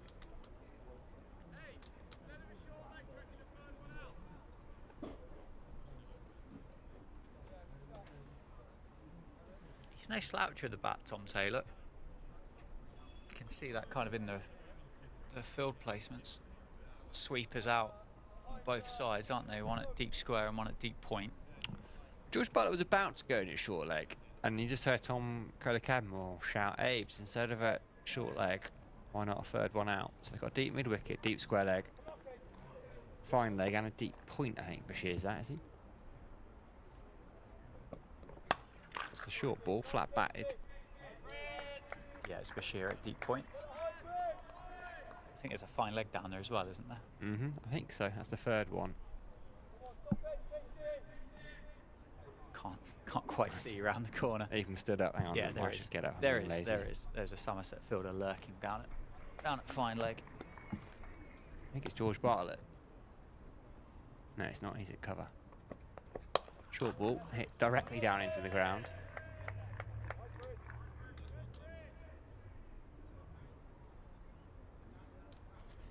Interesting tactic with the light to bring the quickest guy back and to bowl bumpers. To bowl bumpers.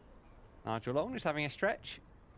Yeah, it's been a fairly long old day for him. The powers of concentration for those 2 umpires must be a real skill in itself. Short and wide again, slapped into the offside. Bartlett gets a hand on it. Are they going to come back for 2? Yeah, they are. Craig Overton had just been sent down to 3rd from 2nd slip. The problem is here, Aldridge, he hasn't quite got the direction of the short ball right yet. Yeah. No, they've all been quite wide, haven't they, so far? These fielders have just dispersed a little bit further, haven't they?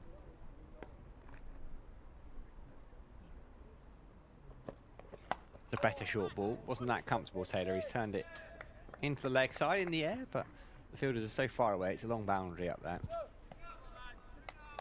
Come through for a single. 1 ball left in the over. It'll be over 36 of this innings. 150 for 6. 16 overs in the day. 16 overs, 16 wickets in the day. And that's 150 runs from Northamptonshire.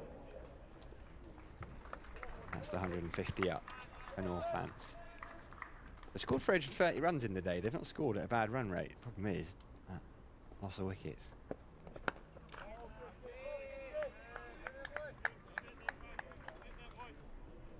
Looks like the two umpires are just going to get together and have a bit of a conversation, aren't they? Nigel Long made a direct line towards his colleague. Interested to see what the conversation is. They've got the light meters with them, haven't they?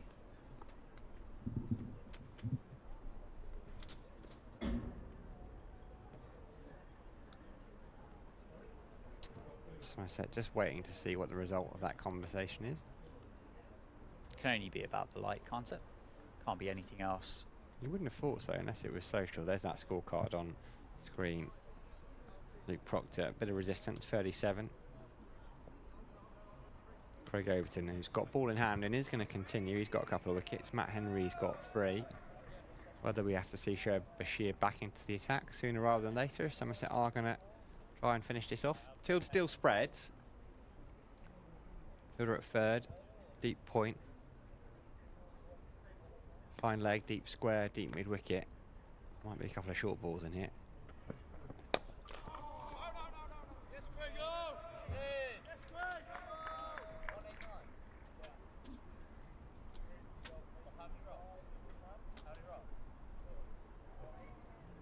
So it's quite interesting.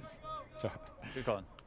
I think Don Bess and Tom Lammonby were just having a chat about Zach Crawley's innings. Did he get 189? He did, didn't he? I think 189. To the leg side, just for a single. Yeah, Don Bess is on as a subfielder was just informing Tom Lammonby of the test score. Yeah, 364 for 4 at the test. They finished? Harry Brooks on 8. Stokes is 10 not out. No, it's still going. 66 overs. England lead by 47.